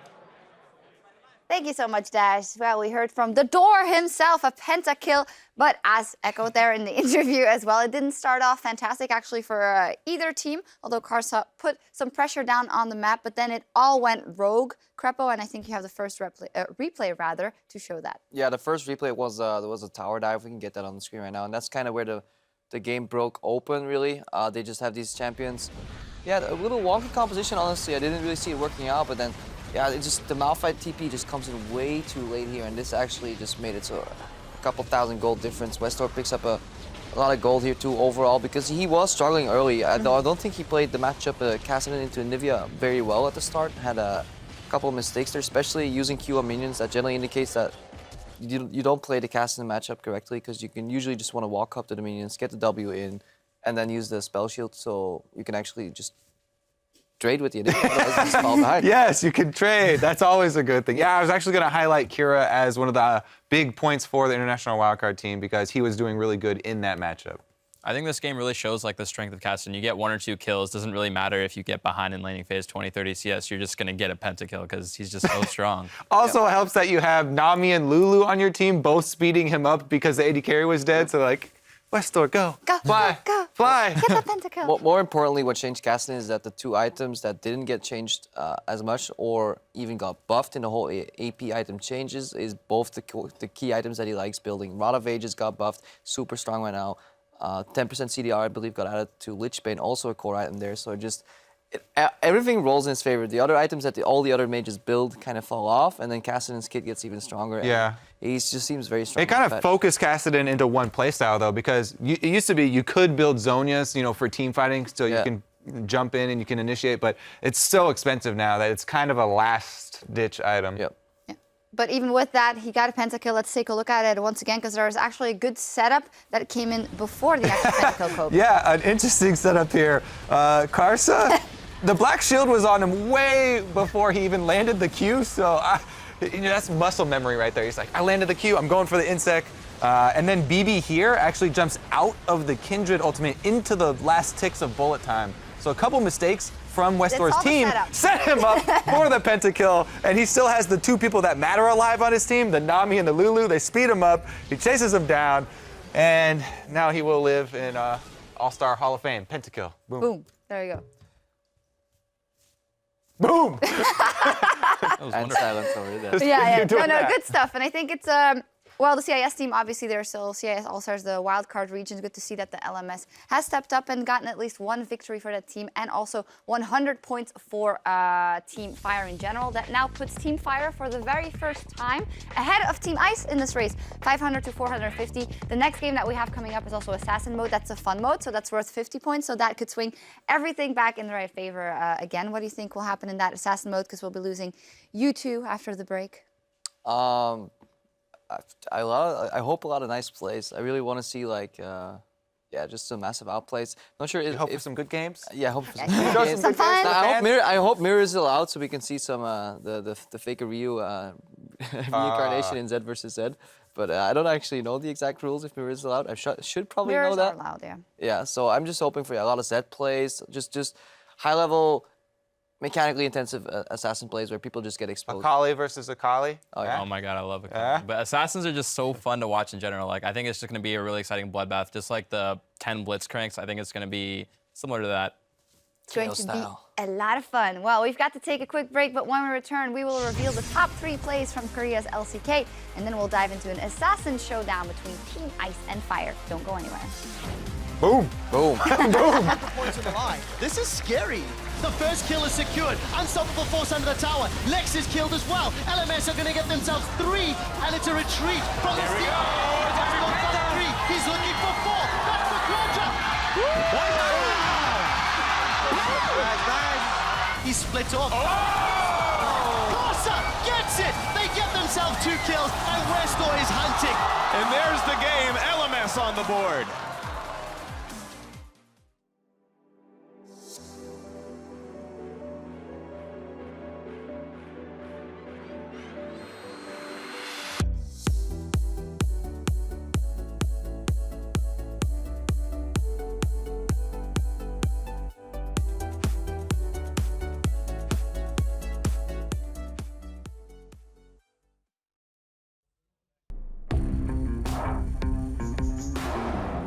我最期待的模式是那个，不是有刺客模式嘛？就是10个人都要选刺客型英雄。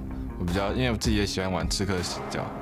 I think some of the big assassins we're going to see are definitely just Set and Fizz, because they're so mobile. They have multiple ways of dodging spells and avoiding damage.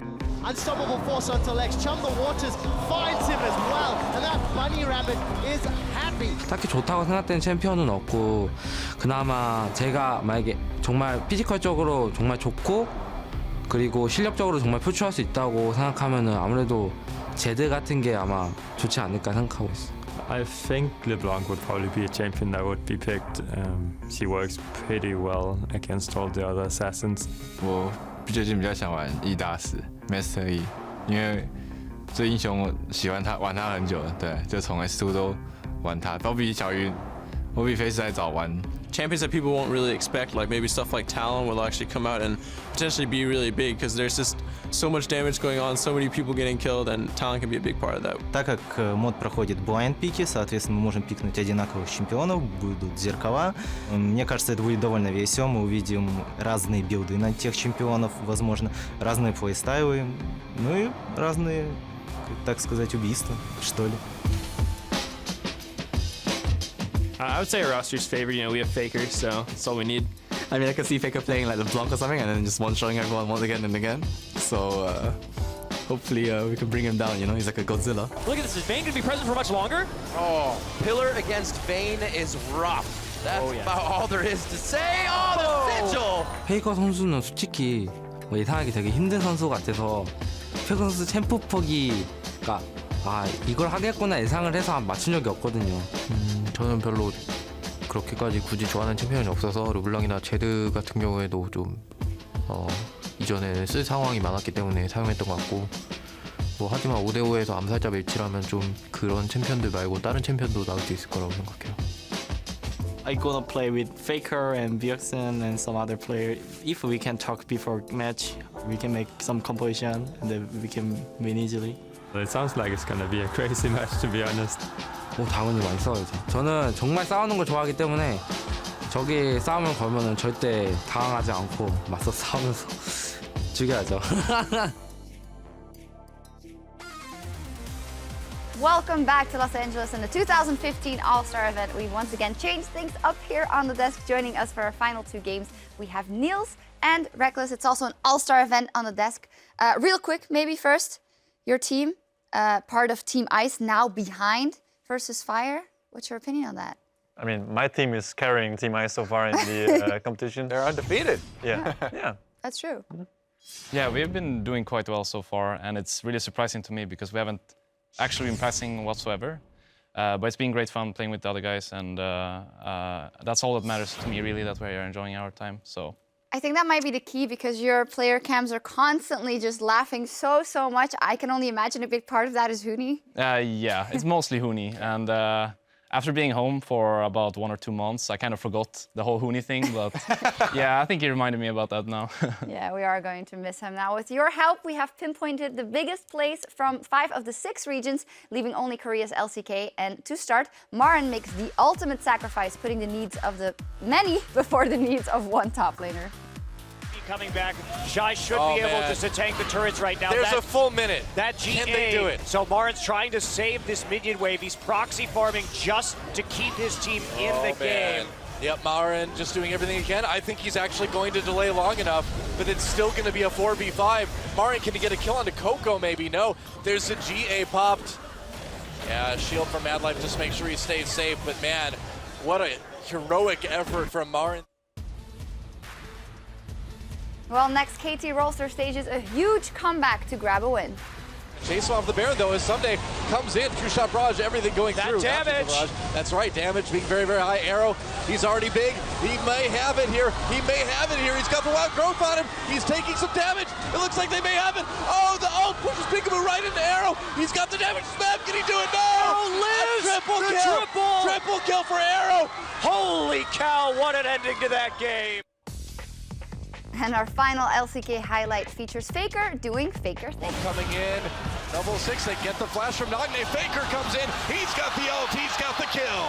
Beautiful, beautiful FLICKR game from SKT. Dodged that petrifying gaze so beautifully, I almost couldn't see it. Thinks FLICKR does. Well, to vote for your favorite play from the LCK, vote on Twitter by sending your choice to @LOL Esports with the correct hashtag, and we'll add up our votes in just a bit. Cool plays. What's your guys' favorite, Kobe? I kind of like the fact that Marin's is not really a flashy big play, it's just controlling of the minions. It's like a Fight Club clip where he's just getting beat up the whole time. Yeah, I as much as I really like the FLICKR flash out plays, the KT, that game was just so cool. And the comeback that they had with Dragon 5 around the Baron Pit, I'd say the KT won. Niels? I think I prefer the one with Marin a bit more. It's like, there was a lot of things you could have done to defend that base, but he chose to go a bit different path than just like standing at his tower and hoping to do something. So that's mine. Yeah, I'm also up for the Marin one. I think it's very normal that we see these kind of like penta kills or these mechanical outplays, but the fact that he just mind gamed the whole enemy team, I thought it was really great. Yeah, thinking more of the team than of the flashy big plays. For now, though, the Rift is about to get a lot more dangerous as Team Ice and Fire set to face off in our next match, which is Assassin mode. So, Assassins only, it's blind pick on Summoner's Rift, no bans, mirror matches are enabled, 80 AP items, potions, and boots only, no tank items. So that should be really, really cool. I'm actually super excited. Marksman mode, where you were in rather, was already mega exciting. How different do you think this will be? I think the marksman mode game is going to be quite similar to the assassin one. It's like whoever gets ahead has a huge advantage already because you're going to have, first off, the item advantages, but also the XP advantage is a huge benefit because it just makes you have more base damage coming into things. And since there's no tanks, no one healing you up, you know, it's just who has the more damage is going to win out. So since in the marksman mode, like when I fell behind, there was really nothing I could do, and I think we might see something similar here. Niels? I'm very excited I was talking to Rookie behind the stage, and he said that he was going to ask FLICKR for a set against set mirror matchup in the mid lane. So I hope we can see that. Yeah, I hope so too. Let's see who are on the respective teams. Starting on the blue side for Team Ice, it'll be Kira from the CIS Dimashke, then Europe's Froggen, then Rookie from China's LPL, from the European LCS Kasing. And on the other side for Team Fire, well, an assassin god himself, Westor, then Meteos. I guess a Rengar god, NA Rengar god, then the LCS case FLICKR. NA Rengar god? Yes. That's a false god. Is it? Well, Rengar is actually, you can pick Rengar. He's part of the You can pick Rengar. We haven't had very good luck with Rengar. No, do you think you will? I know what you're talking about. That's okay. Never mind. So you got 5 on the other side, 5 on one side, 5 on the other side, and mirror matchups are enabled. So who takes priority, Niels? I think that the gems that have more burst damage than the other ones are more important. Some gems like Talon. I don't remember the list, but all the assassins. The one thing that matters is that you do a lot of damage in like 1 second. Not like Zed has to like proc his ult and then do damage, and then he waits for the mark to pop. Whereas something like Talon just one-shots you in like 1 second with the. The other reason I like Talon is because he's a lot of AoE damage for team fights, which is kind of rare for assassins. So maybe if you get to team fights. Yeah, and I also think pretty much no one of the assassins have any CC whatsoever. So Katarina might come into play. Also, a champion like Echo who can get a really good ult off since there's no CC might come up big. But as I said before, I think the mirror matchups early game or the matchups early game in general is gonna have a huge. It's gonna impact the game a lot. Okay, there we go. Well, we're all very excited to get the game underway. The players are ready, so let's step inside the arena for the call. Thank you very much, guys. And girl, at the analyst desk, I am joined by Zyrene and Freak for the Assassin mode. We've heard some opinions from the desk. I know, Zyrene, you were very excited about the Katarina mention. What else are you expecting to see? Yeah, because of the fact that the Assassins by nature don't have a lot of CC in their kits, I'm expecting a Katarina, I'm expecting a Master Yi as well. I think reset champions against all of these squishies that don't have CC could be extremely powerful. Yeah, definitely agree. The resets are a big thing. I want to know if there's going to be more coming out there. And just like the AD carry one, what types of things do your class not normally have, right? Engage, Rengar can bring some of that. Nocturne can bring some of that, maybe if you want to bring him into the jungle. But I agree, the AoE champions, the Katarina in town, I think are insta-locks here, and you go from there. And if you can just sort of set those two champions up to completely like one-shot the enemy team, you build around those two, and that's how you win. You put in like a winning comp. I absolutely love the seriousness of the team composition discussion for the all Assassin mode. Of course. As a reminder of the rules, if you go into the client, you click on Assassin. Every champion that's listed is permitted. I believe there's 15 of them. Blind pick, mirrors are allowed. I'm hoping somebody locks in Shaco, and I'm glad to see both Froggen and Ollie hovering it, because that would be awesome. It's a great champion that you can actually bait the enemy team into coming into your boxes, and if you're an AP Shaco or Shaco, you actually do a ton of damage with it. I actually call it Shaco. Yeah, because his clone is Fako. Yeah. It's not Fako, it's Fako. That would be something Can't else. be Shaco. Yeah, no, you're absolutely right. Oh, I forgot Yasuo's in here as well. I don't think actually Yasuo's all that good in this, though. There's like practically no knockups, and hey, I mean, literally spears. He takes too long to kill people to do anything, so I'm glad that's not going to be picked up. There we are going to see the Frog and Shaco. The Shaco is locked in. Rookie and Bjergsen have locked in Zed, so the whole Rookie Faker 1v1 is not happening. And of course, Kasing on that LeBlanc, Stress actually talked about it on the 1v1 desk. Used to play it as support just a little bit. Yeah, I've seen it.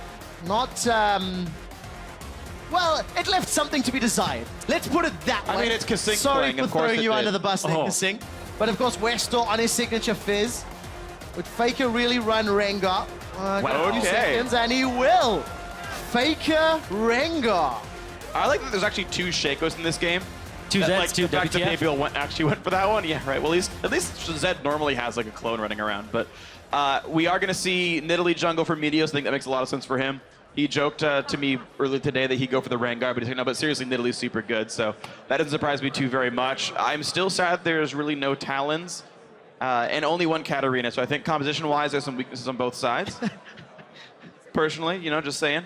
If you're gonna take this seriously. Well, I certainly hope Team Ice take this seriously because they're down 50 points. I hope they lose horribly. I do not share that sentiment. #FireWin. I do not share that sentiment at all. I don't care. Well, #IceWin. No. If you want Freak to be proven wrong. Which I will never be. Or #FireWin, because yeah. It's not fair. I can't fight this crowd. Get I wrecked, can't fight nerd. this crowd. Outnumbered in the audience, outnumbered on the caster desk. You couldn't fight a wet paper bag. Just standing here between you guys. Like, Getting a bit weird here, isn't it? We're in the game, we're on the Rift. Hey! Hey, champions! Thank you, Captain Antifun.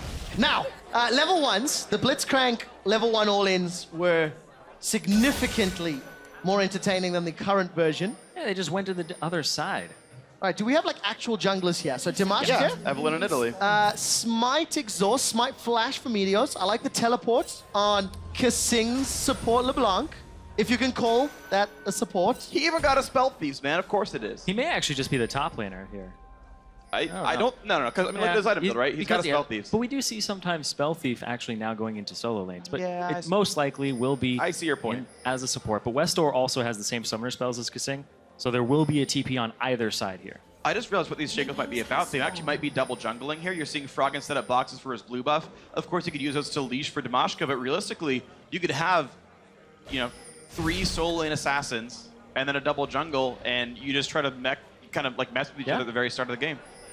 That might actually be optimal. Get it very quickly, get that experience, split it, and then get to your lanes and make sure you're not soaking experience of the other laners, especially since assassins are rather level dependent. That's why you don't see them splitting experience a whole bunch, right? Yeah. That's why it's not the meta. It's true. Hey, this could define the meta. If we sign with you for AD carry mode, I tend to agree, Just pick support Ashe because double if can't dodge skill shots. Jungle Corki was legit. Like I was actually a believer. I was a believer. Lex showed up on that champion. And look at this bottom lane. Team Ice, the early advantage, shoving this wave in. Oh, go Kasing. Got some damage on Ollie. Ooh. Man, with this much money earned from his Spell Thieves, call him Kaching. That's it. And you cheered for this man. Because I'm funny. See? All right, so Ali and FLICKR, he is in the bottom lane. That means that Bjergsen has claimed ownership of the mid lane to go up against Froggen. No, I take it back, it's against Kira. So yes, they moved themselves all around. Froggen's actually gone up top. So what do we make of these lane matchups now that we've seen them standardized? I think that the bottom lane here is way in favor of Ice, just because they have way more ranged harass that's available to them. That doesn't put you at too much risk.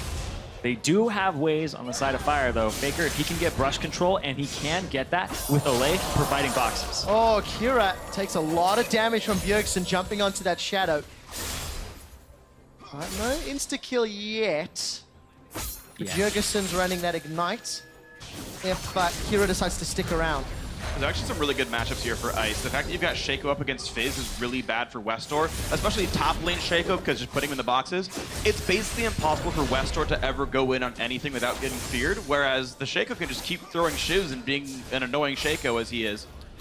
We do have Nidalee coming down here, and that's a 5-stack from FLICKR. They're getting flanked. Nidalee's not even good. FLICKR's got first blood. Ollie's trying to run away. The ignite will go to Kasing, but it's a 2-for-1. When he sits there with 5 stacks, you have to assume that something's going to happen behind you. And oh man, it didn't even require the jungler there. 5-stack Rengar is incredibly powerful, whether it's rooting you or doing a ton of burst damage. FLICKR, if he starts getting ahead here, is going to spell disaster for the entire team, because you think about how Rengar one-shots an AD carry, nobody is going to get tanky. Tanky items are disabled. Kasing with the teleport. He's trying to get FLICKR. FLICKR flashes away from the damage, and now Meteos and FLICKR. It's the Cougar pound. They're gonna get one. Kill credit to Meteos. Looks like I was right to smack talk Kasing. 2 dads TPs in to give more gold away. Got the flash there too, wasn't quite necessary. Oh, little gank here. Gets feared. Yeah. Really solid gank pathing. And Froggen is totally safe. And of course, Ollie can sit in the brush forever, and Froggen won't know. Westor finally gets to farm. All right, still relatively even, 27-21. The teleport did not work out for Kasing. That's going to put him even further behind. This wave will push in towards Froggen. So he can just play safe for a while, absorb XP, and get back under turret. Yeah, I don't know how they would catch him either, especially since Westor just hit 5. He's way away from 6 here. Froggen, step in the bush. I want to see those Jack-in-the-Boxes do their work. He will definitely do that. I know, but I really want to see it. It'd just be so funny. Oh. It's weird that Westor went for the all-in right after his teammate recalled. Like, I mean, whatever, it's fine. He triggered Thunderlords and everything, but... all about sending that message. Freak. He did. That Westor is here to play. He's got the teleport up. About to get Chum the Waters as well. And Kasing and Rookie are shoving the wave in. So FLICKR's going to have to farm in a tower. I thought of a joke off what you just said. Tell me. He sent him a message in a battle. Right, Ollie is going to put down the Jack in the box. This is going to be sidestep for the time being. And comes up and Rookie's down. FLICKR will not find the baller strike onto Kasing. He will leap a second time. Fires the second. Kasing's down. Pick the right one. Meteos does not. Tower shot drops him to 200. And Meteos camping this bottom lane. Not fair, bro. Well, where's Damashka been this entire game? Evelyn's been completely invisible. There, she revealed herself. We can see her. It's Damashka. I mean, think about it though. If you had FLICKR, wouldn't you camp for him? True. I mean, Meteos has basically never had a good mid laner to play for, so. He had like a month of incarnation. That was it. Everyone's getting lit up today. I love you, Hi. I just think you're especially salty today, Freak. Salty, we're winning. Look at this. Meteos got a dragon at 6 minutes. He's even ganked, which like is awesome for him because that's rare. Well, Froggen is going to use that hallucinate. West Oil is a couple minions away from Chum the Waters. That hallucinate damage will hurt a little, but not a whole lot. Froggen's playing with his life for the time being. He's got the farm though. Froggen doing what Froggen does best. High for highest CS in the game. Yeah. But we want more. You know, I think Froggen winning this game, he's gonna have to spam his ultimate a lot because the only way Froggen wins this game is by hallucinating. I wonder if at any point we can get the producers just to turn your microphone off. We made that joke yesterday. You hit the cough button. Yeah. 5 out of 10 on that one. Crepo misses the correct one. But yeah, for the time being, Team Fire and the mid laners, they're in a very good position, Bjergsen. Oh, that's so much damage. The shit's gonna go past Deathlock, pops out. 1, 2, 3. But Bjergsen gets one back. Hey! Is trying to run him down. Rookie will get killed by FLICKR. Kasing will find 2 chains, but it will not matter. And Damashka unable to get anything in reply. This is an insane combo because Ole is just going to put boxes in the brush and FLICKR's going to camp in the brush. So you automatically get brush control as Rengar, which is exactly what you need during laning phase. FLICKR's going to go crazy this game. We're going to see some people pop very quickly. He's working on that Yumos is what it looks like. As soon as he gets that item, we're going to see him roaming as much as possible. Well, we'll see what happens out because right now Fire already have 2,000 gold. It's snowballing pretty quickly the way of the red team. Oh, he's gonna find Damashka. This one is not invisible. Evelyn's trying to run. This is going in Fire's favor very quickly. It's gonna start snowballing. I believe in Katarina. I've played enough solo queue games. Oh, no. No, I don't. I take it back. Nope. I take it back. Kira's in trouble. The box is down. Feared. Oh, I had to Why would you do that to him? Cast your curse. I believe. No, I do not. Meteos looking for Rookie as well. Oh, goodbye. Goodbye, NA Nidalee. Way better than NA Rengar. They have families. Froggen is gonna get earthed. No! And here comes FLICKR, flash for flash. Oh! Deceive. But the ward! The pink ward will spot him and you can't get away from FLICKR. That was good though. I will get as much as I'm smack talking. That was solid by Froggen that dodged the playable trickster there, but you're trying to escape FLICKR. Oh, he's still gonna go straight in. Damashka, it's not safe. Oh, this poor Evelyn. Oh, run, those heals. Oh, FLICKR. I think he's gonna do this. Let's see. Well, look at everybody else coming too. The minion wave's pushing in. Oh no. He thinks he's under turret still though. He may have gotten away. Did not see him? Seriously? Yeah. Was FLICKR not in radius for that? If they walk towards that turret, yeah. And the thing is, Evelyn reveals when she recalls, so they know she hasn't recalled under turret. Yeah, he's gonna look for it. Oh no! Oh no! NA Rengar, everyone! He's already dead! He's down! No, he's not! He's gonna pop! No, he's not! Keep chasing! Teleport comes out as Meteos was actually able to solo Kira, and now Kasing's in a little bit of trouble. He pops backwards. I hope we get a replay of how that happened. 5,000 gold at 10 minutes, and Rookie, he may want to fight with Meteos. Oh, well, he's going to take it. Double of Meteos could be donating buffs over to Rookie. Yes, he will. And a 3-level disadvantage there, too. Just going all in. Knew that he had the damage. Oh, man. I mean, Rookie's got to do it himself. You gave him 4 European teammates here. He's got to put all the heavy lifting on his back. 7 out of 10 on that one. Yeah, Meteos jumps in. Okay, so this is where he ends up, just getting Kira underneath the turret. Pretty simple.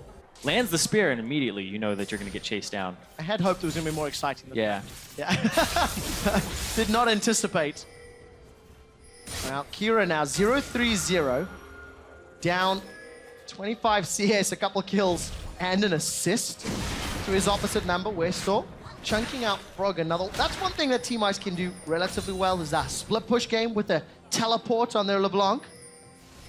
But to support LeBlanc, though, I don't know how much of a threat that's actually going to be. Yeah, especially seeing how Kasing's mechanics have proven. Luckily, the numbers advantage in the bottom lane. Freak, they're going in. They're going to try, but here comes 4. This is not a good sign for Team Fire. There's a shutdown for Kasing. Finally getting some kills back. Maybe the start of good things to come for Ice. They'll be able to get more? They might even get a turret off of this. All 4 of them down here just going to continue to push. Oh, man. That hurts. It's too brutal to watch. Oh, it's brutal. Abyssal Scepter already done, so he doesn't even take much damage. Now another fight. Oh, Kira. Meteos oversteps. Good kill for Damashka and Kasing. Get that clone. Bjergsen's in trouble. Deathmark is going to pop. Will not be enough to get through the barrier. And all of a sudden, Team Ice are coming to life. Only 2,000 gold now between these two teams. Ole, he's probably going to get away here, but yeah, there we go. Oh, man, that was smoothly played by Kira. Watching him again, if that fight gets played back, the way he plays it, look at this. Speaking of that TP. There's no Chum the Waters, and I think Kasing cancelled his recall. Westor, he's going for it. The observers don't believe it. W back. Kasing, that was awesome. It was reverted some time ago. You have to make contact with the Q. It's now flashable. You can use move blocks to get away from it. Oh, Kasing, you missed your calling as a support. That was great. Play LeBlanc more often, man. Yeah, I hope he does. As a note, you can pick up the likes of Hex Drinkers, the likes of Hourglass, as long as an item has an AD or an A. Oh, no. Face plant. Ole, ole, ole, ole. Absolutely failed that deceive. There's a few Spanish guys in the crowd giving me some high fives. Thank you for that one. For rookie. I think they're going to find him. He's in trouble. No death. Living Shadows out. And the Ignite kill with a dash from Westor with a tower drop as well. Fire extending that gold lead. 3,000 gold between them. FLICKR, though.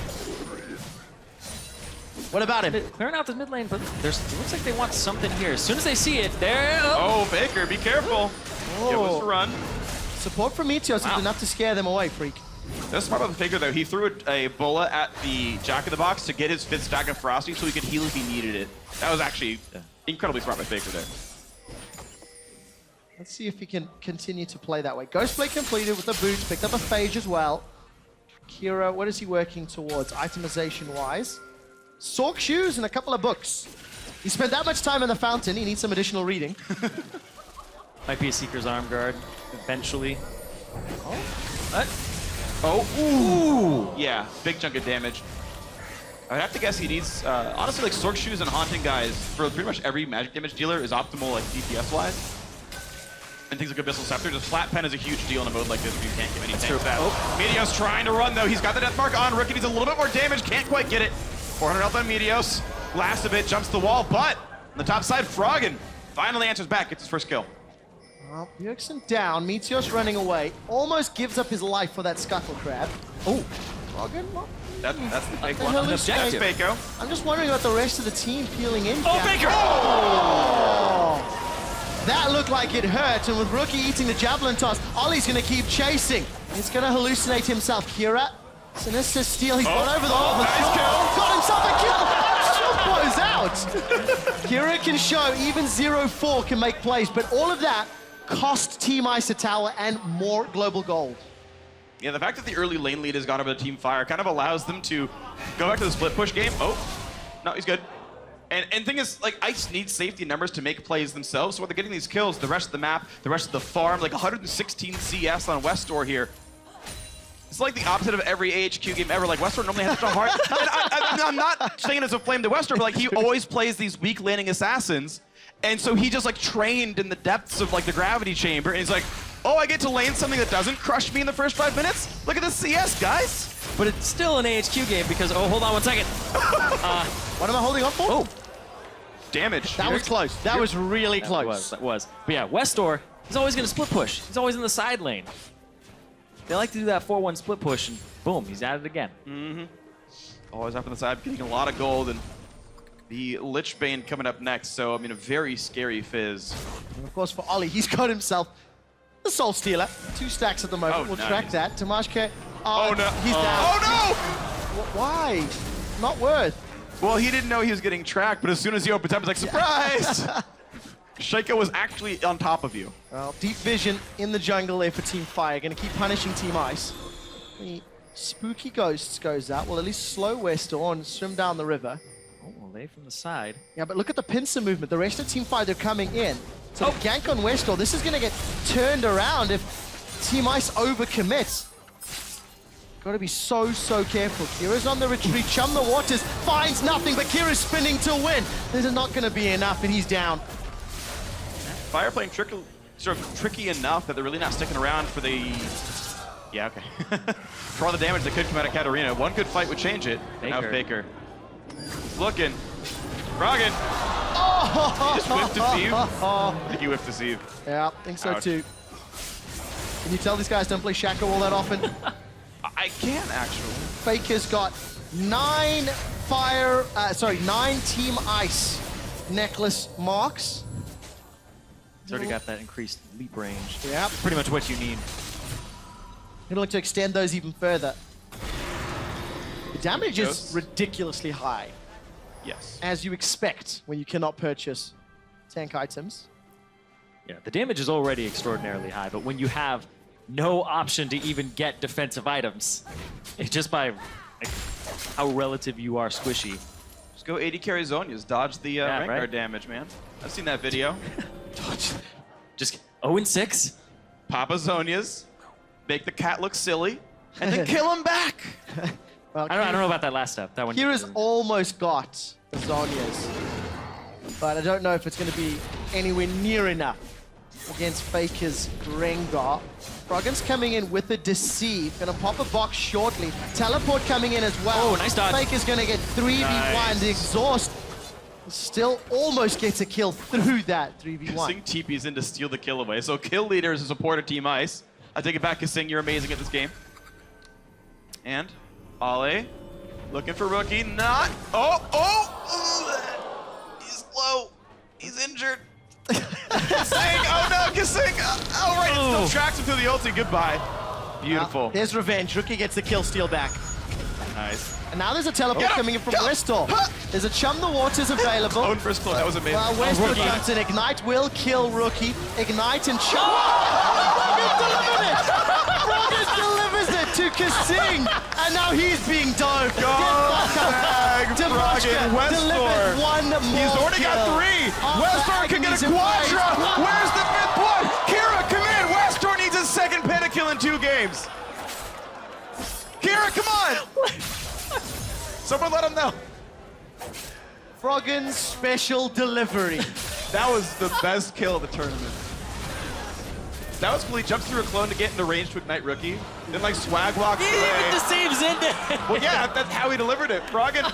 So, okay, and also Kira's dead now. FLICKR killed him.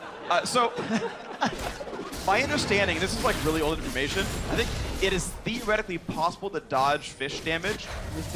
It pops up like 1 frame before it actually deals damage, and theoretically you can like on the frame move block away from the AoE.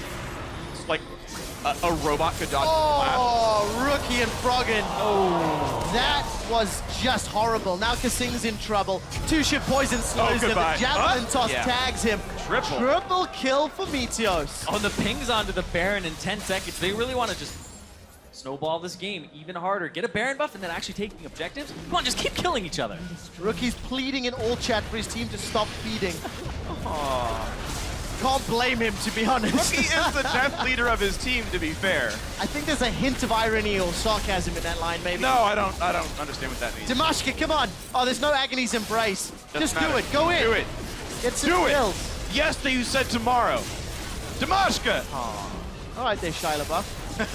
Looks like he was more shy than I was. Kira's gonna jump back in, get some damage before being popped by the death mark. Damashka's still left alone. If only Kasing did not waste that teleport earlier. No, FLICKR, hop, skip, dead! They're still going. Press W. Don't think it'll be enough. Good shot, Kasing. Keep chasing. He's slowed though. Chunk him. Run! He had full speed and brush. Do it! Bjergsen's here. Nicely done. Meanwhile, on the other side of the map, they got a kill on Ole. Bjergsen gets one. Westall will follow up with the next. All of that for FLICKR. Probably still worth. Yeah, it's always worth. Yeah. He killed FLICKR. Saw Bangkok Titans. Climbing into the ranks of Dumble Doge. Yeah, everybody running in. 4-man gank him. You got him. It's worth it. At that point, just surrender, guys. Misfire. Misfire. West's just going to get feared again by the other box. Froggen running him through the maze. Hut! Oh no! He didn't get it in time. It's not going to be enough. Well, can Dimashka do anything back? No. Playful Trick still put enough distance. So it's a 13,000 gold. Only 20 kills. 3 towers, a dragon, a baron. Yeah, we're pretty done, I'm afraid. Team Ice is not looking good right now. Oh, the tone has changed since the start of this game, Trevor. Well, yeah, I got to backpedal real hard. I don't. Like, I put my faith in these guys. Kira is about to spot Ollie and Bjergsen, and he doesn't even have an hourglass because not efficient. He's going to start doing like really emphatic like groans and like reaction sounds to just the slaughter as Team Fire just like destroying everyone. Yeah. Oh, that raptor! Oh. Right, what's the next one? The red buff? Brambleback? Obvi. Oh, man! Yes, I said obvi. Wow, Froggen's down. Oh! Got him. EU commentator. I love you, Trevor. Yeah, I couldn't tell. I couldn't tell, I'm afraid. Well, Team Fire just absolutely destroying Team Ice. There is little to no hope. Kasing's even picked up a Soul Stealer. I don't think he knows how that item works. I don't know, everybody's really squishy. If you can actually get in there and take them out. Well, Meteos is going to go low. There's one, but now all of a sudden Team Ice are split up. Westall Playful up. Kira's down. Rookie follows, as does Kasing. Another explosion as Dimashka is blown up, and now Froggen left in a 1v4.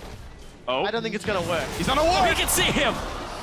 Man, solo kill for FLICKR. There's the ace, 39-14, Team Fire.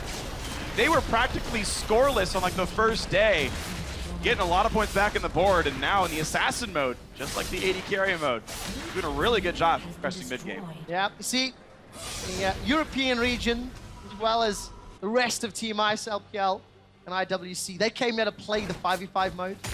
And you guys This crushed shenanigans was never the primary, so, you know, just keeping things interesting. That's my excuse, and I'm sticking to it. Go for it, man. Yeah. Well, FLICKR, 11-3 and 4, Triforce, Ghostblade, making use of what we can assume is an Infinity Edge. FLICKR got 3 crits in a row. I guess he had 40 crit chance, so that wasn't as bad. I thought he had like just Triforce, but it's like, wow, so much luck. Yeah, use that savagery. It's worth. Go take that ward out, dude.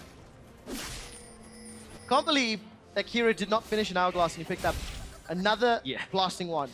Need to see that drop. Like, he's gonna suck in the kitchen. Just put a bunch of ingredients in a bowl and say, there, done. Doesn't actually turn it into a cake. No, never just does. Some eggs and flour chilling. Well, Dimashka's in trouble. He's gonna be able to run away. Froggen's got one, almost insta-gibbs Kasing. And now Meteos, he's gonna get focused out. Kira's got one, jumps onto the hallucinated clone. Westall gets the kill credit, and Kasing is playing with Bjergsen. He's got this, he's got this. Kasing with the outplay. It's the Kasing effect, dude. Everyone misplays against him. There is except Bjergsen, I believe.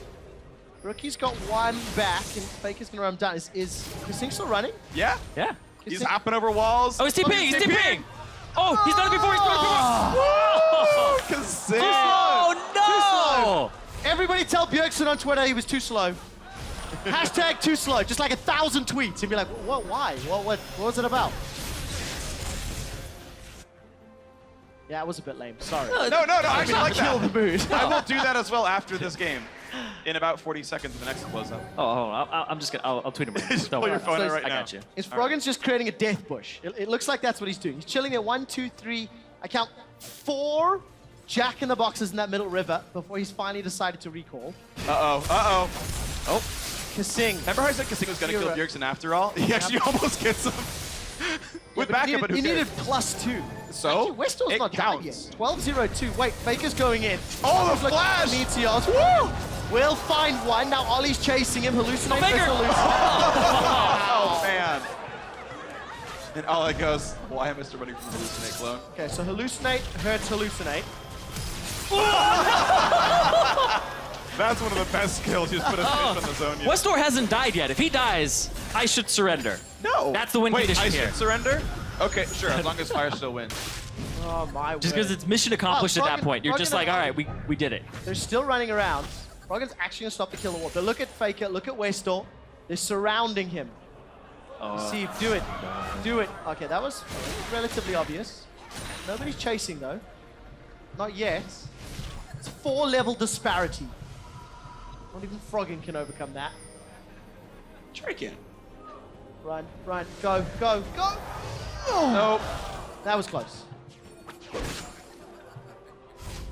Waiting on. And he just does his best Froggen and Freshman. We've come down to like intensely watching Shaco boxers kill each other. Okay, which minion will die? Which one's first? The Shaco boxers survive longer than Team Ice's champions at this point in the game. Dude, they're my people. I'm like, this is just recounting history. I'm hanging my head in shame. Ding, ding, ding. Shame. Ding, ding, ding. What are the sound effects? Wow. Wow. Apparently I missed something. Oh, I can't believe.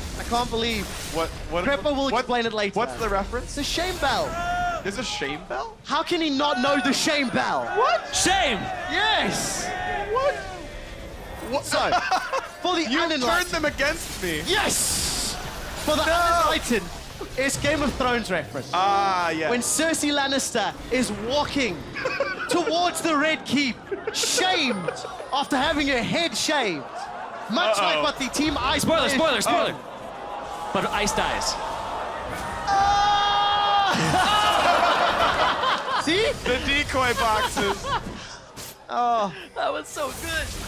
No, that was not. No, that was good. That was good. so well Just played. get it. Right, Team Fire, come on, finish this now. This is actually. Kasing doing. He dodged the javelin. Yeah. Yeah.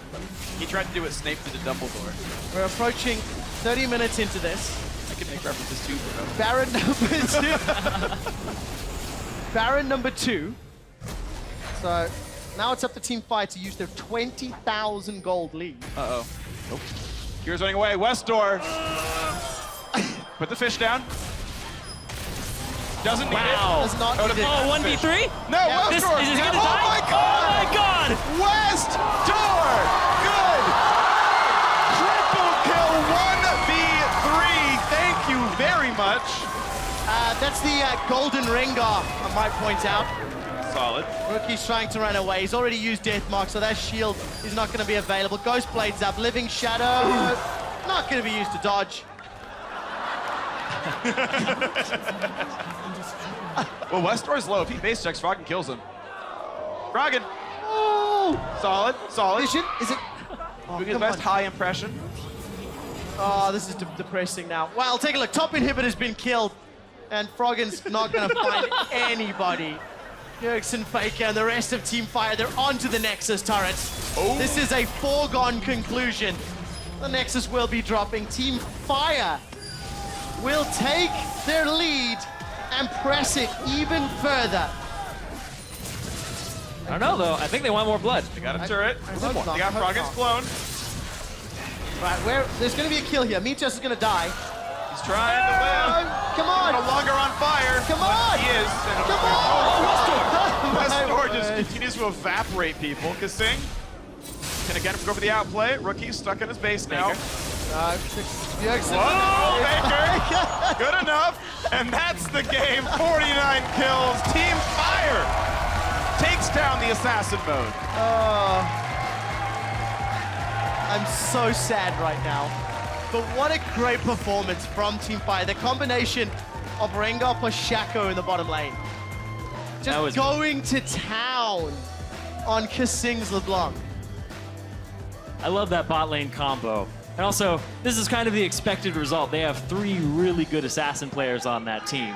And you look over, Froggen, not really known for his assassins. Sure. And then Kira, not so much, I think. Yep. Kasing really stepped up, actually. Most kills and least deaths on his team. So for as much crap as I gave him, he's actually doing the... And he is the most off-roll, by the way, as a support player. So I got to give him props for that one. But is it Kasing, or is his name actually K-Essing? Yeah, that's pretty much how it works, actually. Yeah. He had the best, worst performance of the team. So that's, that's the way you're going to measure, right? Yeah. Another 50 points to Team Fire. Also, just to let you know, Bjergsen actually dealt the most damage for Team Fire on that particular matchup on his Zed. So well played in the Assassin game mode. I think maybe even more snowbally than the Marksman mode. Well, it was like less close though, right? Like you start the Marksman game was like Lex getting a bunch of ganks and Prey getting a bunch of ganks, and they kind of kept going back and forth. And then Quinn just kind of came online. This one was like, wow, every lane's getting crushed. Yeah. Like pretty much from the start. Yeah, and also Marksman, there's actually smaller differences between Marksman than there are Assassins, where Assassins, some of them play very, very differently than others. Marksman is usually just like, you have guns, you're shooting, right? So it's pretty much the same thing during the laning phase. Some tiny differences between them, but then once an Assassin gets ahead, you hit those breakpoints, 100 to 0 people, get more gold, so you hit those breakpoints even faster with your abilities. So it just snowballs out of control very fast. And kudos to Meteos as well. Having a very big impact in getting FLICKR's Rengar ahead and managing to make that one work. So that does it for the Assassin mode. Another 50 points to Team Fire as we head on. Yeah, thank you very much, guys. Indeed, another 50 points to Team Fire and a very successful game with them on the Assassins. Let's take a look at what happened, because Reckless, beforehand you said that there would be different dynamics in play than in the Marksman mode. What did you make of it? There was a lot of snowballing.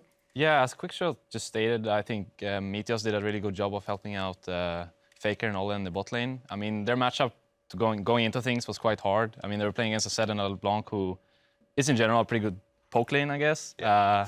Meanwhile, Rengar and Shaco can't really do anything aside of all-inning. So I think Meteos did a really good job of helping them out down there and making sure, as Quickshot said, getting FLICKR ahead, and then he could just steamroll with that ultimate.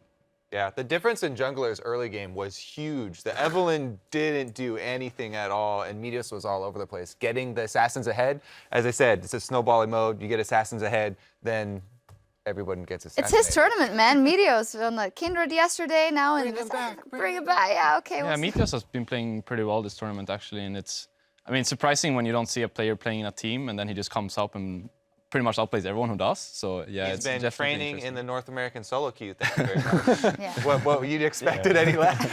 We haven't been playing in solo queue as well, and that's the secret to your team's success. Yeah, exactly. I mean, he's a master tier, and I'm still trolling in Diamond 5. So, so there's that. But in this game, there was like so much snowball that once FLICKR and wait, who was he laning with?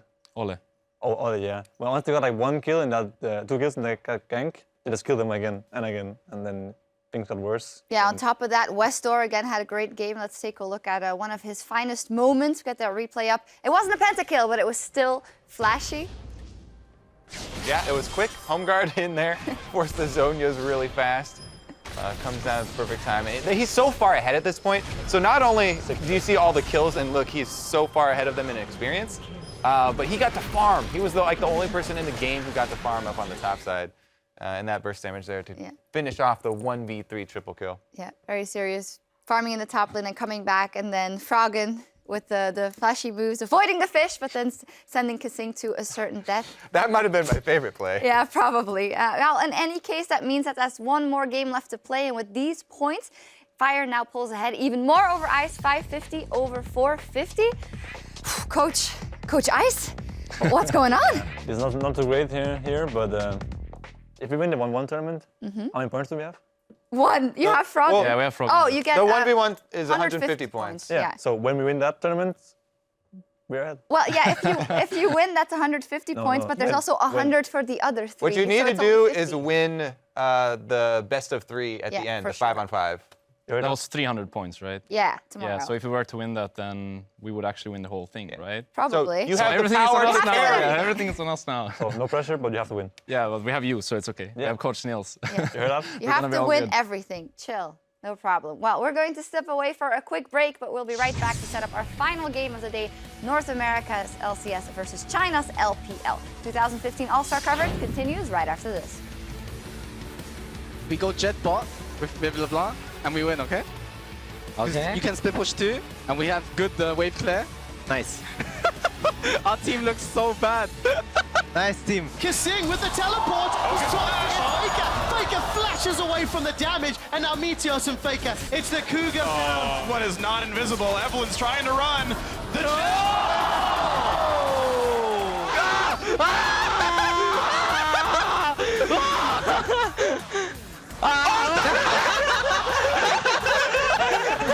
I just saved you, dude! It's over! GG! He had full speed and brush. Do it! Bjergsen's here. Nicely done. It's not 1v3? No, Yeah. West This Door. is as good as Oh I- my God! Oh my God! West Door. Good. Team Fire takes down the assassin mode.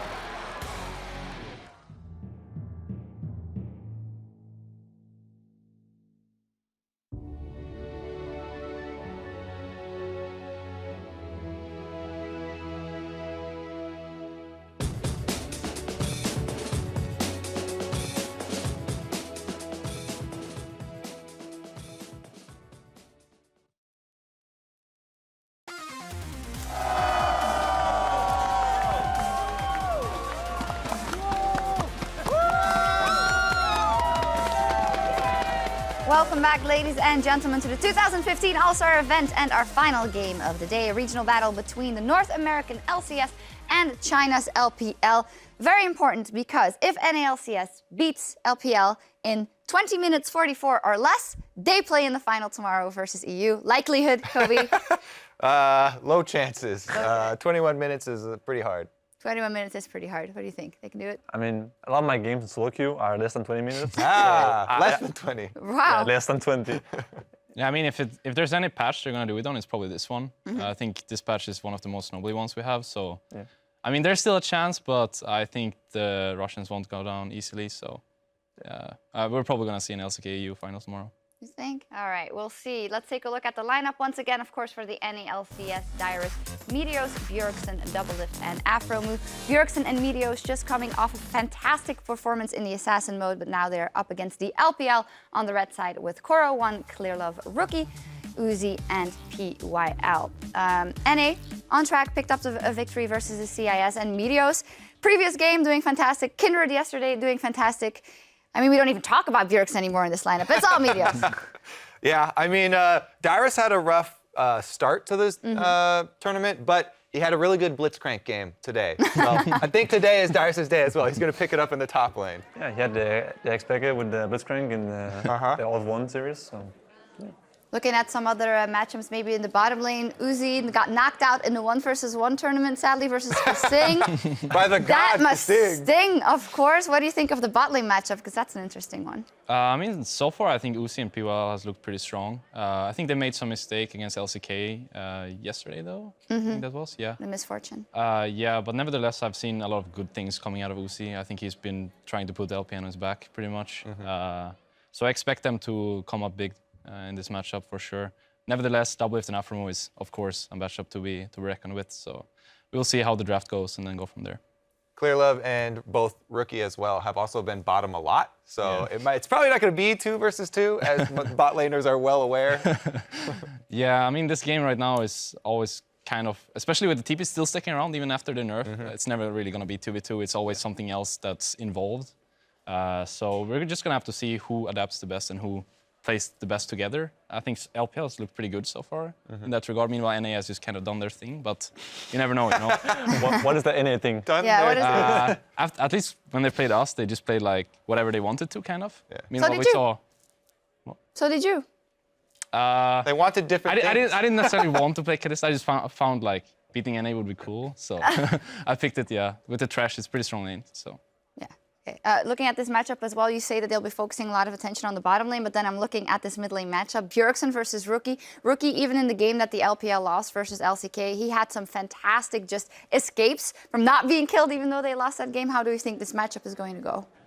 I mean, I know that Rookie wanted to play Zed against Bjergsen in this one. Also in the last match, he wanted to play Zed against FLICKR. But I'm expecting a lot of things out of this matchup. It could be really explosive. Rookie played really good against LCK in this match. He didn't die to a lot of ganks that came to his way, so I think he's playing really good tournament. FLICKR has been a bit on and off, I would say, dying twice to Kira.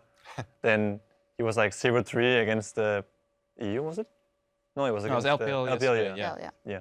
So he's a bit on and off, but I think Rookie is really good. Yeah, we'll see what happens in that one. We talk a lot about coordination and mechanics. Of course, both these teams have a lot of mechanics. Wait, both these teams have a lot of mechanics. I was just trying to remember which it was. It was NA, but they do. But in terms of coordination, no, I was really not trying to make a burn. I actually tried to just remember the two teams. Do you believe me? Maybe. Maybe. In terms of coordination and team play and having fun, how do these teams stack up? It looks like the NA team has been one of the ones that have been having the most fun, actually. Yes, winning is very fun though. So yeah, I mean it's part of it, but I think regardless, like playing your signature champs is just part of it. I think. I kind of regret actually playing Kalista because I feel like we have so many limited amount of games. What would your signature champion be? I would like to play more Ezreal, Lucian, Vayne, and actually pull out even a Kennen game. I guess I got some steam from Worlds with that one. But since there's just limited amount of games, I can't really pull them all out. Well, you have a best of 3 tomorrow. Yeah, and maybe tomorrow. Do it, yeah. Boom, decided. Kennen, 3 games, Reckless tomorrow. You heard it, LCK or NALCS. We'll see what happens. That's enough from us here, clearly. Let's throw it over to the casters and get us into Champ Select. Yeah, that was more than enough. Huh? More than enough. Oh, yeah, more. Well, welcome to the Caster Desk. I'm Pulse, joined by Zyrene and Mitch. Krepo, of course. And this game is super important for both teams, specifically for NA, because they need to win in just under 21 minutes. It's going to be difficult. But ICE need to win this to even up the score. Yeah, they just want to win, though, in the first place. Like, everyone's like, they need to win in under 21 minutes, because, I don't know, man. In my eyes, LPL is still the favorite here, so. Oh, yeah, definitely. Even though I'm from NA, I'm not going to sugarcoat it. 20 minutes is fast, but even winning against LPL, that's difficult. I mean, what type of team do you draft to try and do a fast game? Because I'm like, you go Assassins, right? And I just saw an Assassin game. That didn't end very quickly. Yeah. So you get a Quinn, and you get stuff that pushes down towers relatively quickly. Mid-game power spike, Quinn jungle, Jax top, see what you can do. Yeah, definitely just early aggressors, and you can't play and try and snowball, then open up the map. It's kind of like what Cloud9 at Worlds you could say, you know, get a couple of kills in bottom, get a tower, then go mid, and just use the numbers advantage. If that's your goal, I don't think the NALCS squad here is coming in with a composition build to win that quickly. I think they're just gonna try and like win in the first place. So. Yeah. Winning is the goal of League of Legends. NALCS, their first ban will be Kassadin, and Rookie had a monster game as Kassadin earlier. Yeah, sometimes playing isn't always about winning. Sometimes it's about having fun. It's the journey, man. No, that's some propaganda. Winning is all about winning. It's all about that LP in the end. It's all about the games. Yep. It's all about the games. But yeah, you're talking about Rookie's Kassadin. Not going to let him have that one. I don't blame them at all for it, especially since it's the champion that has some better matchups now, and since you have Thunderlord's Decree, you can actually get a really good combo off that chunks somebody, and you'll pretty much win that trade against most mages mid. Yeah, Thunderlord's Kassadin with Run of Ages and Jesus Christ. Lichbane. It's been a long day. You can also get Abyssal on him too. That one's good too. Incredibly strong on this patch overall. Dr. Mundo, I don't think we've seen a single one this tournament. Hope it stays that way. Incredibly interesting champion. Yeah, not fun to play against, really, out of the jungle. Just kind of doesn't die and hits you for a lot of damage. Lulu will be the next ban coming out of NA, just generally being strong, so in the 1v1 tournament as well. Malphite will be coming out as the second ban from LPL, just really good top lane at the moment. Neutralizes a lot of those top lane matchups, does a bunch of damage, and Lee Sin will round out the NA bans. Interesting that both Kindred and Quinn are up. Maybe they're just trading in one each. With the loss to Lee's ban, it does seem what's going to be going on. Although NALCS have to first pick one of them. Let's take it for the Jax, because now the LPL can actually steal both Kindred and Quinn. Maybe just use it as a top laner, or even AD carry Kindred, so you can actually steal something away there. Yeah, that's true. I am a big fan of drafting Quinn because it's a flex pick in 3 roles. They don't really know exactly where it's going to be going, and you can actually adapt your draft after that. If you go with the Jax right away, there are some matchups you could even pull off an Aurelia against it, build your own Rage Blade. Like, I'm angrier than you! So then you try to win that one. I mean, instead of trying to fight him, you can also just avoid it and roam away. Top lane Quinn, in that sense, could be an answer if you survive the laning phase. Looks like Dyrus is little worried for his team though. It's going to be a team player, marking the Kindred. Yeah, spending a lot of time on this first pick though from NA. And Kindred would be a lot safer just locking that into the jungle or even just bringing out the flex, but it is going to be the Kindred for the jungle. Yeah, Meteos had a great performance on that, 8-3 and 11 yesterday. He did lag a little bit in how quickly he got his stacks up so that he was killing champions and not marking them appropriately, but he was also not getting the jungle camps when they had an advantage. So if he doesn't have an advantage in this game, I'm actually very curious as how he's going to get his stacks up, because we saw in that 3 when they had already gotten in an advantageous position in that previous game. Definitely have to keep track of those stacks as we get through this game. What is LPL going to pick up? Haven't banned out the Misfortune members, and Uzi went off on that champion, but it is going to be the Kalista locked in here for the AD carry, and Lissandra as well as Flex, and we saw that earlier today as well. Yeah, I'm not too convinced about the Lissandra so far. Every time I've seen it, it's been lackluster, to say the least. It is a Flex. It might even be better in the mid lane because it seems to get absolutely dumpstered in the top. We saw it against Quinn as well, and that just didn't help matters, and Huni was all over the map, and Marin just not a good game. Yeah, I'm not convinced. I don't know what would have changed to make it so that you want to play Lissandra now more than you did before. Yeah. I can't really think of any Keystone. Maybe Thunderlords is okay when you get a combo when you jump in, but even then, all over core items, right? got Exactly. You don't want Rod of Ages. You don't want these items that have had a reduced cost or increased effectiveness. Yeah, I mean, the items that we saw earlier were basically the old items that we saw in Lissandra, and it just didn't really work out. Yeah, exactly. NA has picked up the next 2 picks, will be the Alistar and Lucian coming in. Aphromoo is Alistar, something to be feared, and also the Lucian as well, just really good on this patch. Easy way to deal with Kalista if he hops left and right and he keeps juking your skill shots. Well, Flash Pulverize. Knock him back. Actually, and stealing the Alistar is good too, because you definitely want to interact with the Kindred ulti, whether it's your own Kindred or an enemy's Kindred. You can knock enemies out of your circle to try and kill them in these team fights. Just knockback effects, incredibly potent in combination with that Kindred ulti. Yeah, that explains a little bit of the Lee Sin ban and Clear Love as well. I wouldn't be surprised to see him go for a Gragas here, but he is going to go for the Skarner. So interesting. Okay, so Skarner coming out here. Haven't seen Skarner for a long time. The Spire's interaction as well. Yep. Has to see what he itemizes out of the jungle. Braum was the other pickup as well, alongside of Kalista. Last time I saw it, it was Cacao in the jungle. It wasn't very good. Lots changed since then, though, because we've got a lot of new items now coming into 5.2.3. The kind of landscape of League of Legends has changed, so we'll see how Skarner fits into it. Very peculiar. Quinn's gone through this draft. Gangplank, I see no priority here, so a little bit of a different draft. NALCS can still pick up the Quinn, just flex it. No, we saw Quinn as the final pick as well from Huni anyway on the red side. So we'll see what the next 2 pickups are here by NALCS. They could pick up both. They could go Quinn and Gangplank right here. Haven't picked up either of the solo lanes yet. Yeah. Oh, well, it's a different bird. Oh, I like that. I like that combination. You have a tank support in the front line. You have your backline ultimately protected by Kindred Ultimate. Interaction really interesting too. Like, you can even keep the egg alive, worst case. Anivia kites very well. A lot of zone control, double barrel with the Anivia. If this lineup stays even, again, you can clearly tell that NALCS is not looking for a 20-minute snowball with this composition, but they can definitely wreak havoc in the mid to late game though, with very good kiting, very good siege potential too. Don't do it. Don't tilt us even more. No Jax. The Jax lock in. That'll be going up top against Gangplank. So actually a little bit of a harder matchup, but you should be able to get out of the barrels using Leap Strike. But of course the barrels go through Counter Strike, which is one of the major things in the top lane matchup with Jax usually. And obviously Remove Scurvy gets you out of the Jax stun, which is where he deals most of the damage early in the trades. Oh, a Koro special here. It looks like it's going to be that Hecker. Okay. Yeah, he already swapped Summoner spells for it, so he was ready to take that pony into the top lane. It is a good champion for Koro. It's one of the champions that he wasn't always a carry top laner, right? He had these champions that he could play on the side. There was like Gnar could carry, but he also had Hecarim in his arsenal. So this is one of Koro's aggressive champions. Yeah, I want to see what a player of Rookie's caliber does with Lissandra mid here. Obviously running double teleport too. Can maybe use the fact that Anivia isn't one of the strongest forward laners. It's somewhat doable to go even against Anivia in a lot of matchups. That could free up Rookie to make a lot of influence in other sides of the map.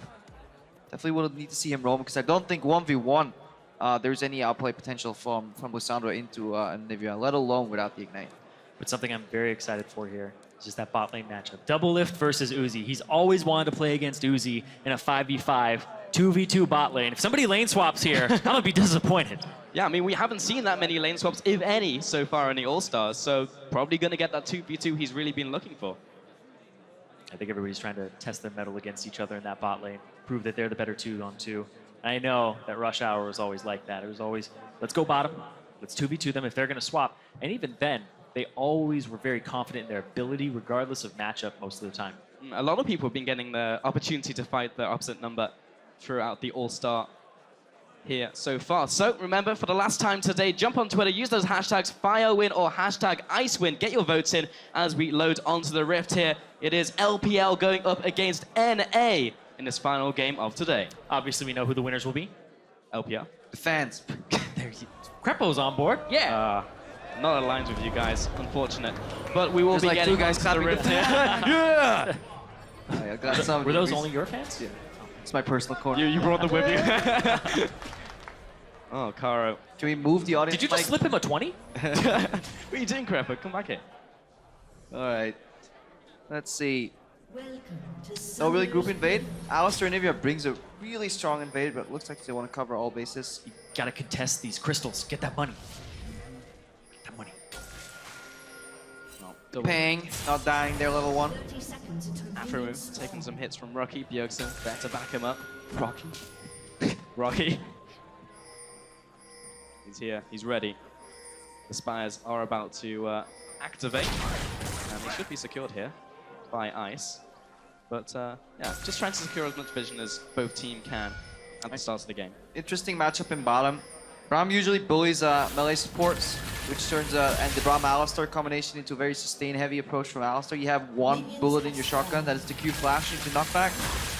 But without Ignite, it actually becomes hard to deal with Uzi then. So I think Uzi and PYL have the superior lane, but Double Lift and Afromu can easily avoid most of the rough situations, mostly because Alistar can just sustain over and over. Double Lift can stay pretty safe. There's always counter-engage potential, so likely that lane turns into a farm fest unless you have a level 2 or 3 pulverized flash to knock back. That's really your only option. Otherwise, the burden of execution is really on Uzi and PYL. You get to make all the moves that you want. If he lands the Q, then you get to go aggressive. Yep. Yeah, well, starting off with standard lanes here, both Meteos and Clearlove starting on the bottom side of the jungle, may be finding themselves on the upper side very shortly.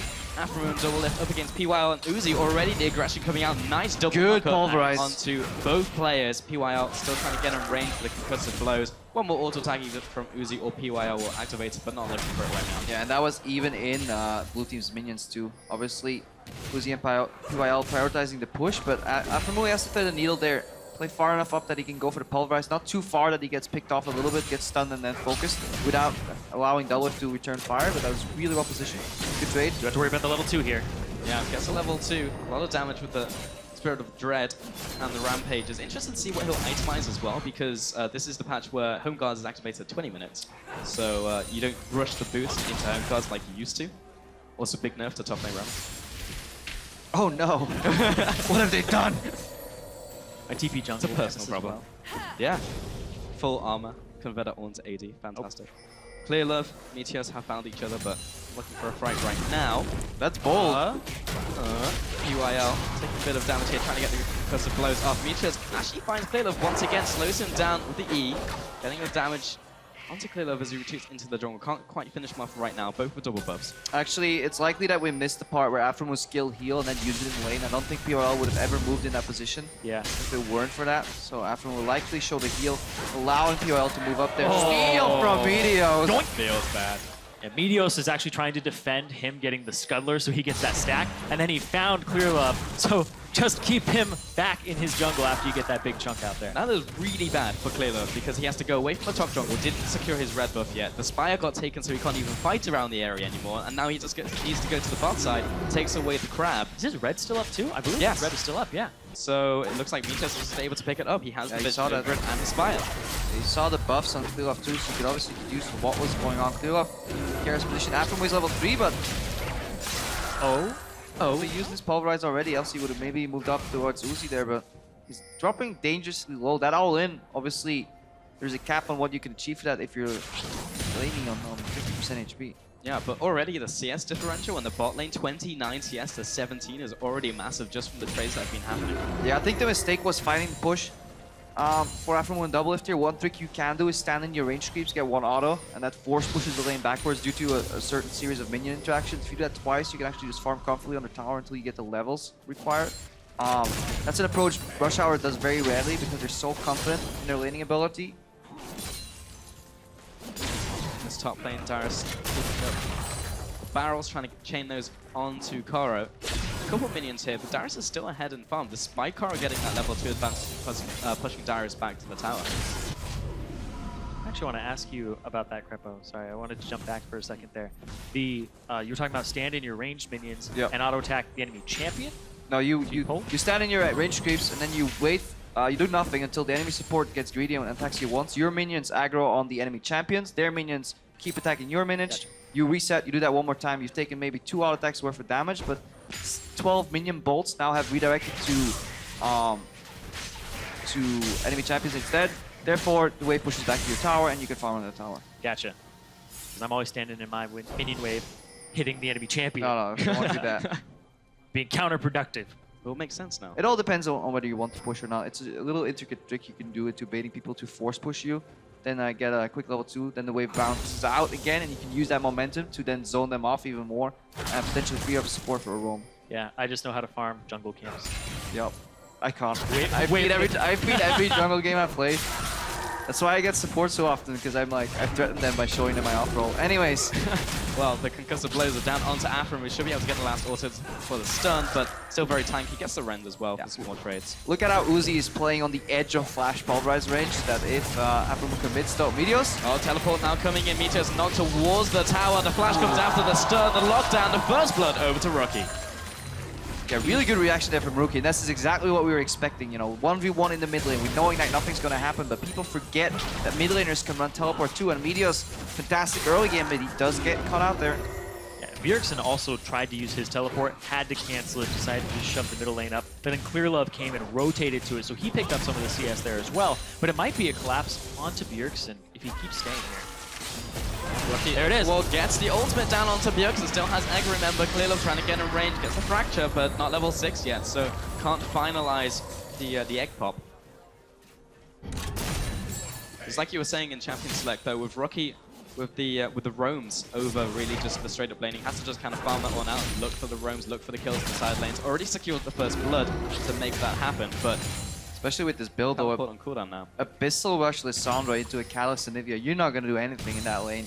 You're going to avoid getting killed, but that's about it. Like, you don't have the damage. Yeah, you don't even have the mana to get him from full HP into Egg and then kill the Egg. Bottom lane still trading away. Still advances to Uzi as well from the initial trades that happened. Just getting these autos down. Afro with the combo. Yep.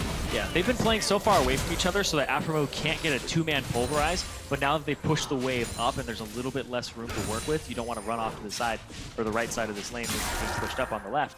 So saw the opportunity, got some damage for the trade. Clear Left coming in here though around the back. Afro pulverize is still on cooldown, that's why Uzi's going aggressive. Gets the stun, Clear Love trying to come down here, has the level 6 now. They take out Afro on the retreat even before Clear Love arrives. The flash, beautiful! The pullback, the impale, and Double Lift is stun locked, is not able to pick up the kill onto PYL. 2-0 over to LPL. Yeah, more importantly, that was a Q flash from PYL, not a flash Q, which made it so that's incredibly hard to dodge in time, especially since it's so point blank. So Double Lift probably had to, if anything, respect flash earlier than that. So really good execution of PYL. Blows Double Lift flash in addition to that. He's only sitting on the heal right now. Exactly, because if he had done it in the reverse order, then that flashed. actually looked like it was going to be easily flashed based on the timing there. It actually eliminates that quarter-second cast time animation, so it comes out very quickly. But this is really bad because Double Lift doesn't have his flash right now. Uzi has flash available to him, and he also has his ultimate Fate's Call. So they have playmaking ability on Double Lift. Yeah, Afro can't afford to use any offensive pulverize combos unless it leads to a one-shot right now. I don't think there's any kill potential in the sense that Afro will always be able to disengage. He actually missed his pulp. Yep. That led to that exchange. So that obviously means like Clear Sun. And yeah, watch it right here. You can see it. He stands still for a fraction of a second. That's going to lead to the Q flash coming out immediately. So the flash, gets hidden in the cast animation. Beautiful execution. PL gives the kill to Uzi. Not above. There's the support. It's those tiny things. Yeah, once that landed, wasn't really getting out of that. You can actually style on kids with it. You can flash over the cursor and then Q backwards for absolutely no use at all. But I could have been there. Just because I could. You gotta practice, you know. Do it in normal games. Ooh, Dyrus with the auto as well. Trial by fire. So much true damage on Takara. He's going to have to back up here. Went with the Sheen over the Phage as well. Dyrus was always the guy that took him a long time to pick up those new champions. I was expecting a Quinn today, but I was like, is Dyrus really going to be able to pick up Quinn that quickly? And it looks like he's actually been able to get on that Gangplank train already. His barrel use is actually pretty decent. You put the barrel on you so that you can hook it or chain it to other people. Yep. And since Coral's a melee champion, you have this threat range of 2 barrels out from you at all times when you put one on yourself.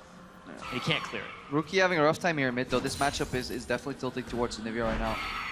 He goes even in CS, but the pressure's on Bjergsen. Bjergsen can always walk up ER if he's vision or he knows roughly where Clearlove is. He can play so far forward in the lane that there's no counter trade potential from Rookie. Yeah, if you're going even in CS with an Nivea, you're probably going to get outscaled. She should probably be further behind than that.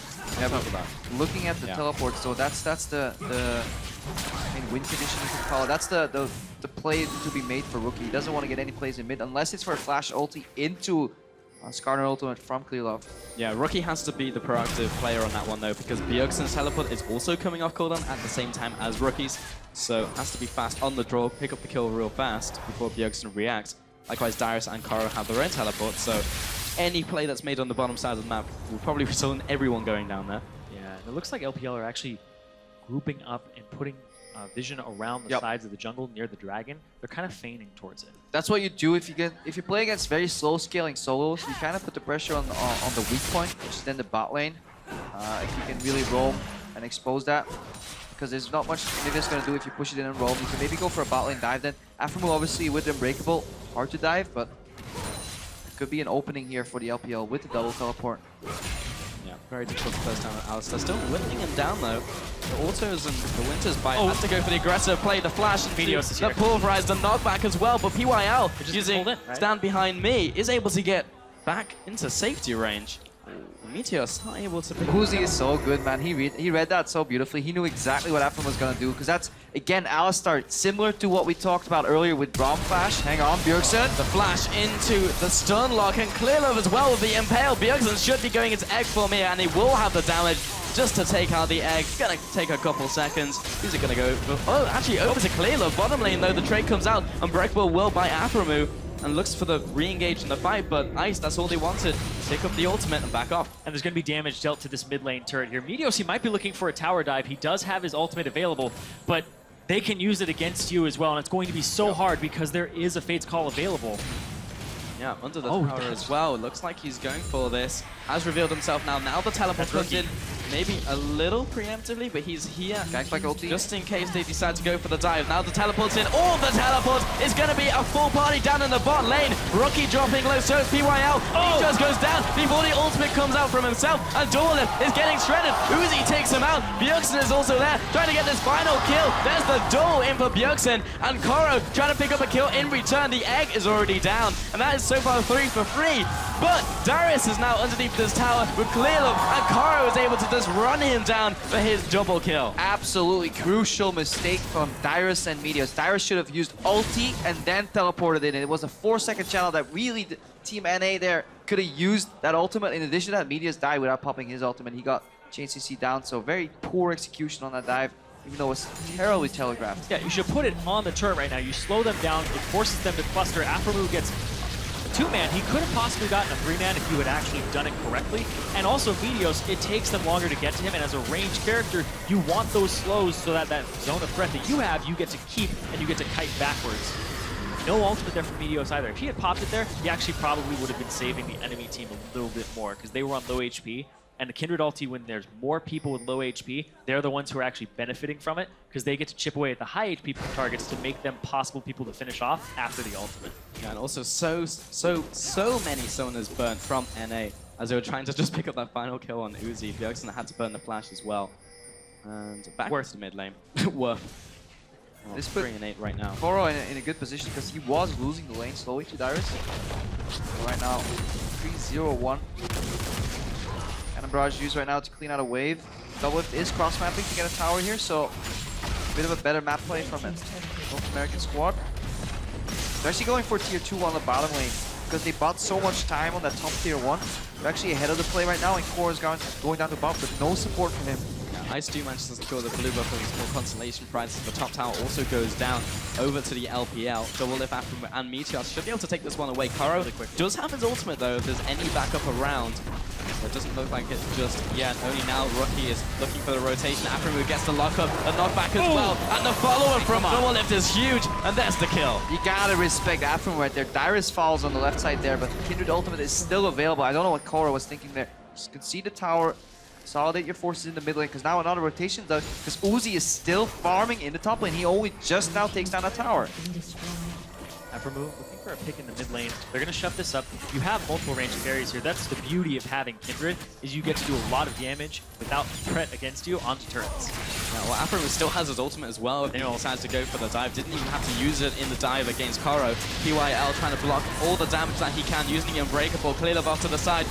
Who will he use the ultimate on? Looking for the fight, but Rocky is dropping low already. PYL the flash into the ultimate. There's the Lamb's Respite, keeping everyone alive for now. Who's going to step out of the circle, out of the ring? PYL will go down first. Uzi has been exhausted off to the side. Michos is going one-on-one. Clearlock not getting the better end of that deal. And now Aframu into the fight. Double Lift taking it down. Rocky turns around the ice shot, takes him out. Aframu drops low. He'll be dropping. And Bjergsen also goes down for the count. 4-4-2 over to LPL. Pushed him away there at the end. That looked like it was actually going to be a pretty good fight because Meteos had a good Lamb's Respite to keep himself alive for a decent amount of time to whittle their HP about bars away. But man, the way it trickled off there at the end, too greedy. Yeah, getting so many kills from that fight as well. LPL has just been drawing further and further ahead in this game. 3,000 gold ahead. We'll be getting this dragon. We're going to see that fight again. Yeah, too. a couple of key things here to note. They focus on to Meteos. It starts very well. The later parts of the fight, Aframu is just starting here so we can zone Rookie out. Keep your eyes on Uzi in the remainder of this fight though, because yes, Meteos uses ulti, but Uzi could have almost dropped there later on. This is a little slow right now. But the later part is like, he throws in his support. That's all right, but he almost jukes away now to the left right now. Tiny sidestep, otherwise he would have died right there, and that actually gives him so much time to start cleaning up this fight. And I'm so terribly impressed with how well he jukes. Oh, what's there's more there than you thought. Mistakes were made. Kara goes down, pays for it. I regret everything. Yeah, I immediately regret my decision. Yeah, we saw that even in the 1v1 scenarios or different modes where Uzi's just so aware of skill shots coming his way, and he reacts so incredibly quick. Yeah, his usage of positioning is actually incredible. Watching how he ducks and dives even out of rush, and then in the team fight, very cognizant of what's going to be heading. I mean, that fight was almost incredibly good for North America. The fact that Meteos managed to get the split-second ulti in the bottom. Clearoff even chased him out of the fight.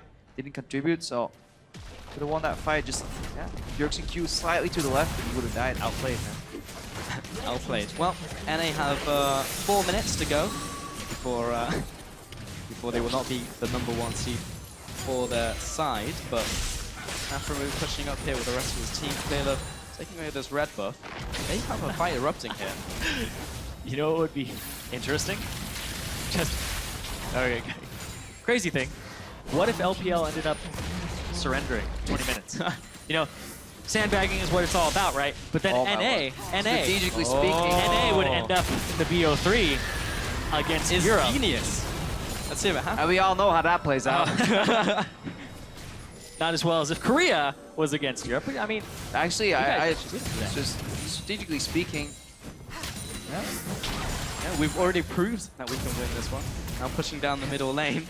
Fire looking for this tower, but also looking for a fight. Rocky jumps into the fight. So much damage coming in from the ultimate, and Darius will have to back away here. Aframu gone into the ultimate, will be tanky as the rest of Ice tries to chase him down. Finally, Darius will go off to the side. PYL jumping into the fight, onto Double Lift, trying to get these stacks down for the stun. Now has to back off. Aframu will be followed after the onslaught of shadows. Yet another triple kill coming in for Koro, and a 3-4-0 over to the LPL once again. Yeah, Aframu tried to buffer his Pulverize to predict Rookie going in on the second part of that E ability, but just slight fraction too early, and Rookie, he landed at the very last moment he could. If he pressed any later, he probably wouldn't have teleported forward, so Yeah, really close. So that was actually the deciding factor for that fight because Pulverize and cooldown means so much. Yeah, I want that in super slow motion because the claw will actually disappear from the ground, the indicator, and then you still have about a quarter second to hit it and pop up afterwards. So Afromu was playing towards the animation of the claw, which you can't do.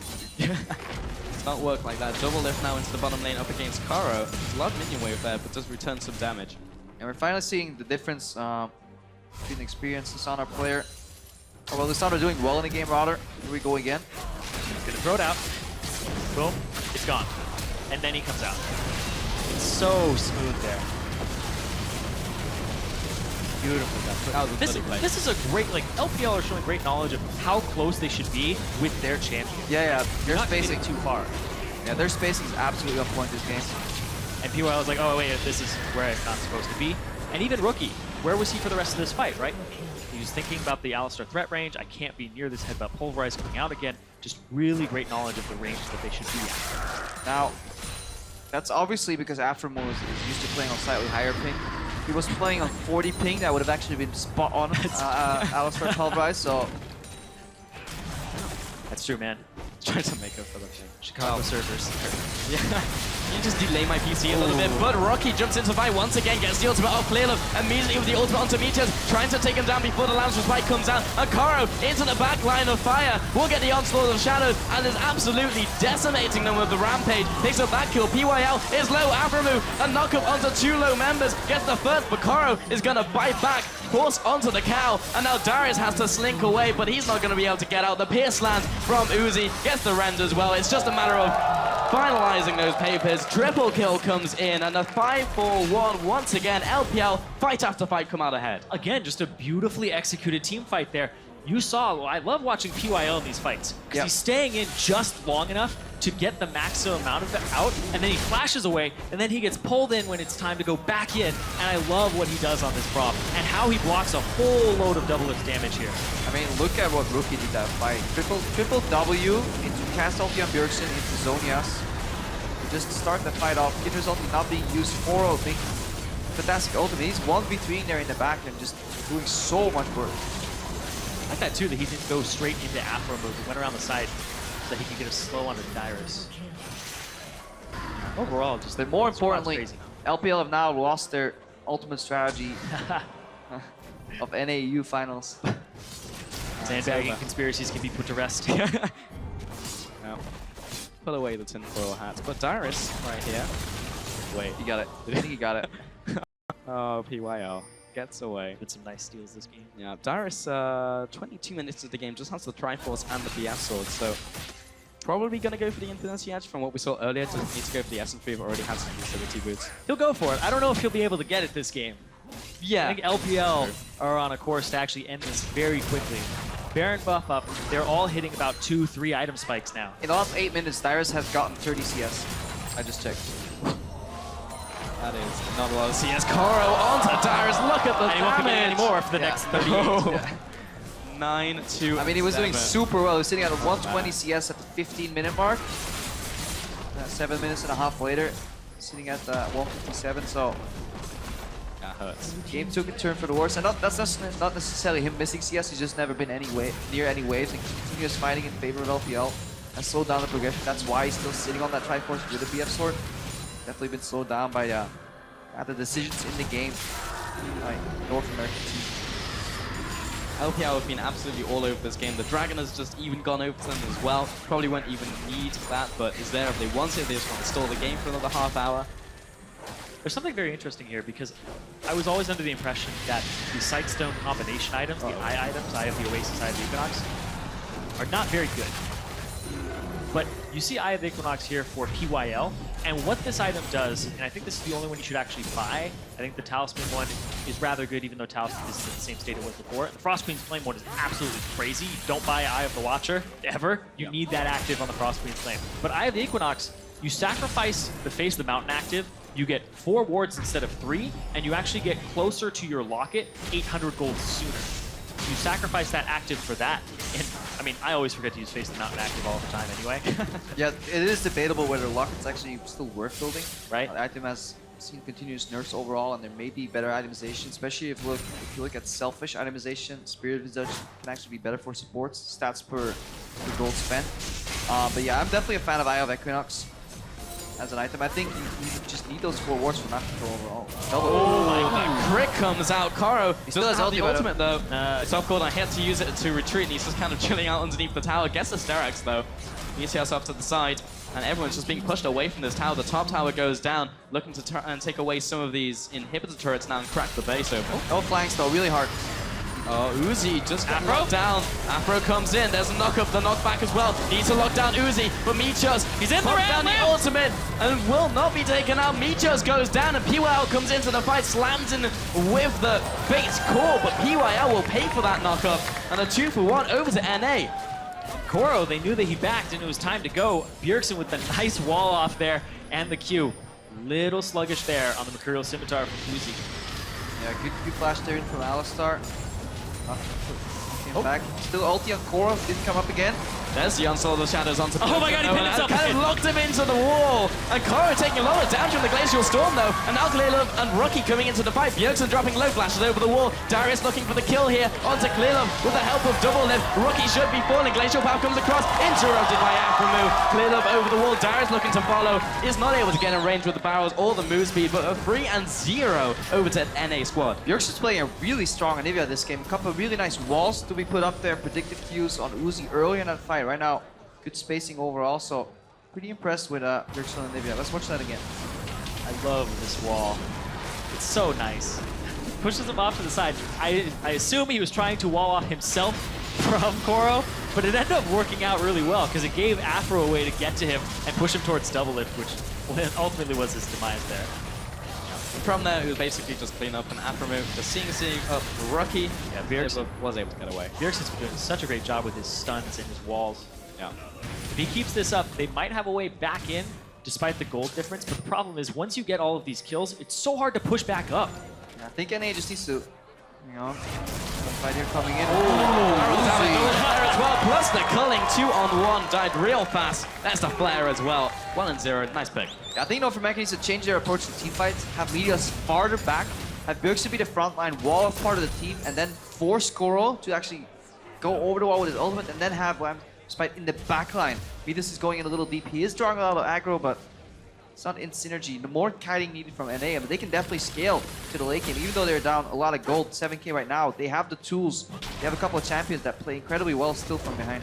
Yeah, it's really strange though. Speaking from a jungler perspective myself, you're usually a primary or secondary initiator. It's so hard to change your mindset when you start playing the AD carries. You really still want to go in and be that frontliner. Talking about initiate, Karo just chilling up in the top lane, 9, 3, and 7.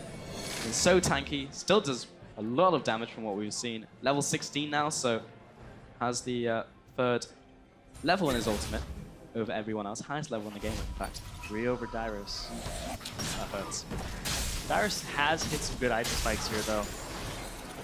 A little disappointed I'm not seeing the Essence Reaver come out as well for the cooldown reduction. And yeah, PRL right now, building towards a Warden's Random's Omen later on because he actually saved some gold by combining those items. Doesn't need to shield on other people. The more value he brings to the team is with the more damage he can soak up. And given the fact that Bjergsen will likely not be focusing the support in the fight, is actually very efficient itemization. Works against Dyrus, works against Double Lift, and more importantly against Medios as well. So triple value from that armor stacking. So smart itemization overall. Baron will be spawning in 30 seconds. Aframu is around the area trying to start this one up for NA, see if they can maybe contest this one. Dyrus going back to base, have to teleport, so does Bjergsen. Just trying to get a little bit more crit. Saw Phantom Dancer as the third item last time we saw going back. This guy right here, Koro, on the split, that is the limiting factor for this game here. It's putting so much pressure, has to bring Dyrus back, and doesn't look like that duel will do any good for Dyrus. I don't think he's going to tear through the Frozen Heart Stairs gauge. Pony. Not at all. They're going to send Bjergsen to do it instead. Just saw Clip going back there from the NA squad. Baron is now alive, has been warded up quite well by the ice squad. Looking to the top side, Karo in the bottom lane for the split push. Yeah, I can see him now. Nivea mechanics cancel the ultimate to get the last the extra tick. Freaking would be very proud. It's actually a big deal. A lot of damage, especially in those 1v1s that we saw. Double lift though, middle lane. It's kind of a stare down right now. This Baron is an option. Dragon's also live, but not the main priority right now. Really that objective you go for after a skirmish. It's that Baron that everybody's looking at. You want to get control, you want to get those pink wards out of there. But we've seen it before, time and time again, in this new 523 patch with the vision. For Blue Twink, it's incredibly hard to bait Barons. And I just have to rush them. Double lift also holding on to his as well, just in case, to that effect.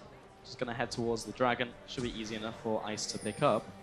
If they go here though, yeah, it depends how many members they commit. Remember, Bjergsen can wall off the backup if they go for a Baron rush here. Yeah, Koro's actually sitting the base, by the way, with Home Guards ready and the teleport, so he's looking pretty engaged just in case Fire expose themselves.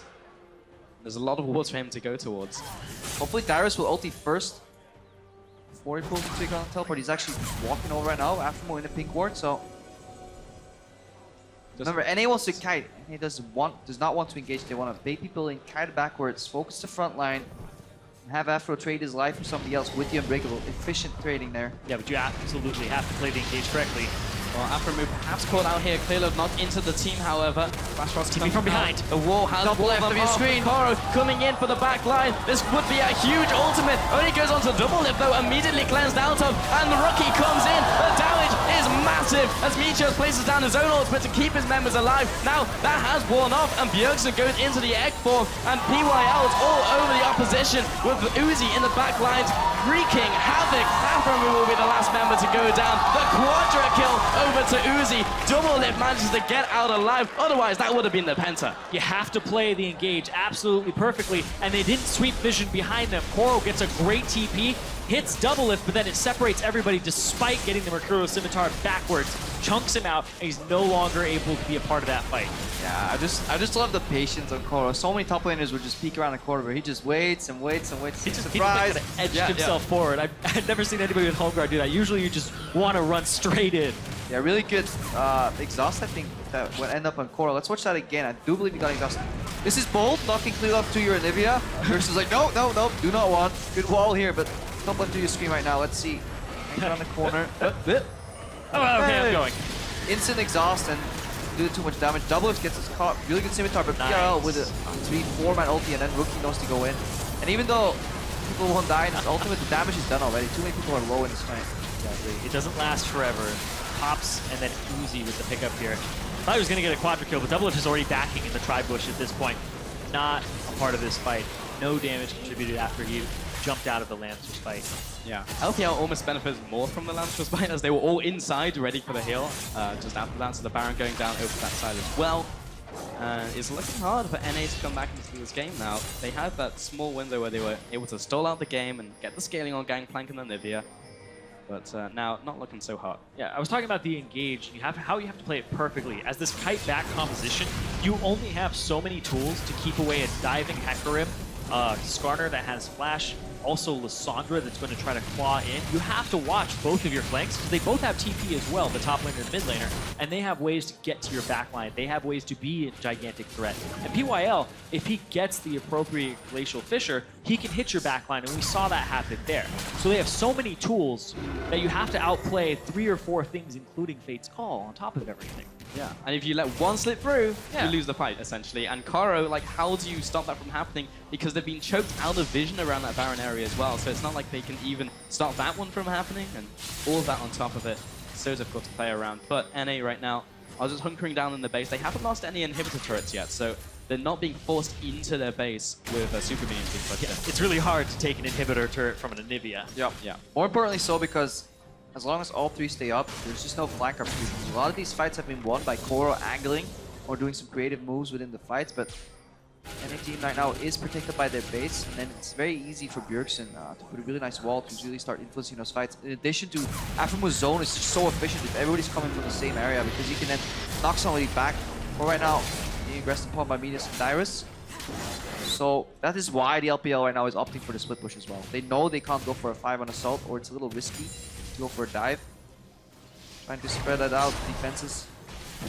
Yeah, trying to use these minions in all waves, using that Baron buff efficiently, but in the top lane, Rookie doesn't have it anymore, and Koro now coming back into the mid lane, took a lot of damage, a lot of harass. Fire do manage to hold. They have pretty decent wave play even when split up. If this ends up being a 5th dragon on 5.23, that's pretty crazy. And you're pretty much only going to see that with a Gangplank and an Anivia in the game. It's just so much wave clearance, so much in terms of stall tactics. Yeah, it's just another thing that NA has to fight for as well. Like, this 4th dragon will put them on a tipping point, so they will have to fight over that. They'll also have to try and fight over Baron somehow. It's so hard. Yeah, and the minions are constantly going to push forward because of the minion changes and the turrets being down. They're eventually going to just push out, reach these guys, and then NA gets so much farm funneling into them constantly that they have a possibility to actually catch up.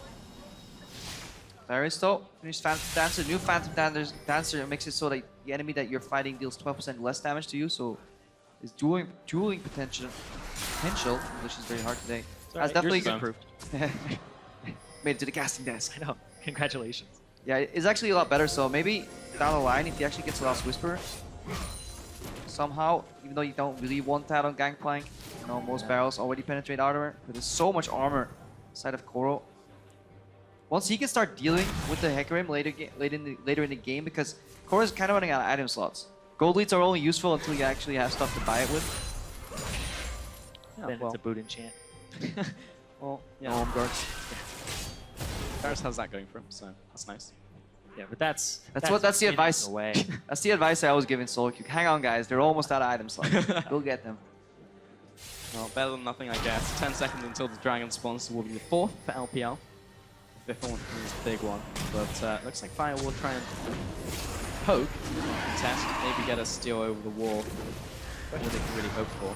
Do you think you're strong enough to actually fight them in this environment? They have setup. I'm gonna go with no. Koro, waiting for the TP play. Yeah, Ward's in the mid lane. A little far. Minions in the mid lane too. Barrel though. Lands onto Rookie. Fair chunk of damage, and the dragon is going down after looking for the steal that will go over to Team Ice. Karo now comes into the fight, immediately slowed down by the Glacial Storm. Aphromoot into the back lines is taking a lot of damage, but it's still in ultimate form.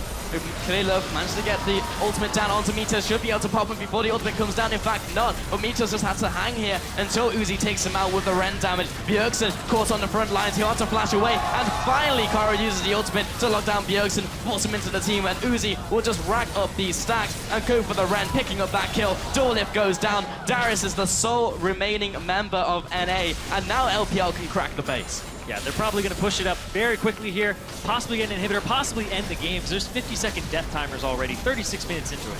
Yeah, Afro went a little deep there, did the right thing, but his team was not on board, so that's exactly what he wants to do if it comes to a fight. But there was actually no fight, so Zoni kind of went to waste. Really good teleport again for really playing well around these 3 home guards he's received at the 20-minute mark. I know it's a dank meme, but Koro's spacing there was really good. He ran up, baited them. All 4 members that weren't Aphromoot had to chase Koro back in because it looked like he was going to dive them, so they all backed up. And then when he was like, nope, I'm actually not coming in, showing great patience with his trigger finger. We saw it with the home guard TP previously. This time, once again, the same thing, playing mind games. Yeah, it's so good to see, and with so many kills stacked on him as well, just not letting them go to waste, or he's making the maximum use in every single fight that we see. And now that the base is being cracked, the middle inhibitor went down. Wasn't able to finish the game because minions weren't there, but we're going to see that fight once again. There's the TP. Everybody needs to get away from this. Koro comes in. It's like, nope, look at how far away they ran from him. And then he keeps faking that he's going to come back in. See those steps? Forward, forward, forward. And by this point, Aphromoot ulti is down. They pulled Meteos in, and they separate them again. They're basically pulling in one at a time to kill them. And now Bjergsen. Yeah, Uzi was just stacking spears on Aphromoot while he was in that ultimate. Not dealing too much damage, but the second he comes out of it, pop. Next. Yeah, Uzi was having a great time. He was just standing still, auto-attacking, getting the Rens out. The Baron has spawned once again for LPL, already onto this objective. Fire have pushed out of their base, but they just can't even get near. When PYL is able to zone the entire team away, they have a problem. There's the Baron, once again going over to LPL, clearing out some wards on the way. PYL actually joins with the rest of the team. The teleport now coming in from Rookie, trying to flank with the home guards. Has the extra movement speed, but no one is around just yet, splitting up the team from Fire.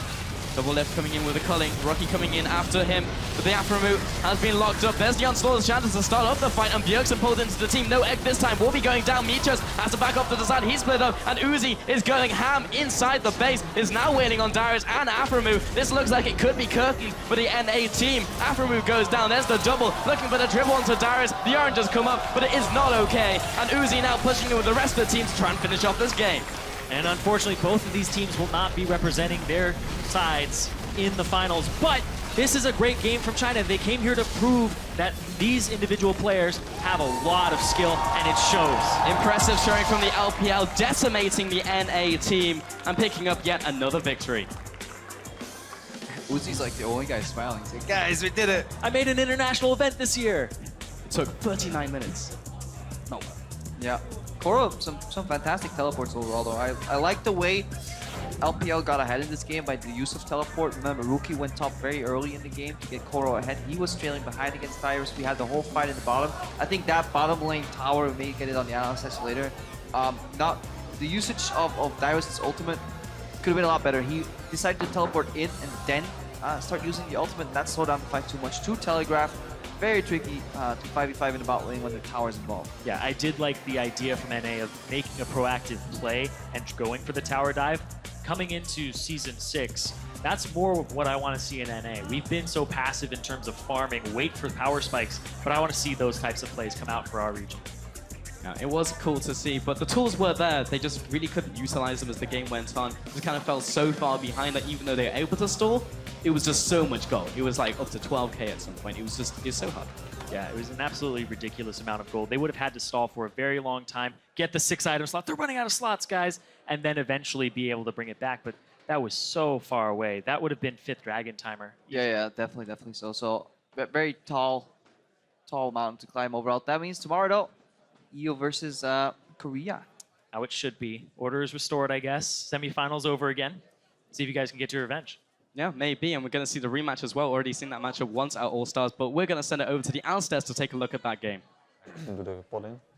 Thank you very much. We're already discussing it as is. I want to start by bringing the team comps up once again, because when we saw the pick and ban phase come out, it seemed like the NALCS had picked correctly, and I was actually flabbergasted at some of the picks coming out of the LPL. Kobe. Yeah, I we mean, just went over this. What? No, you didn't.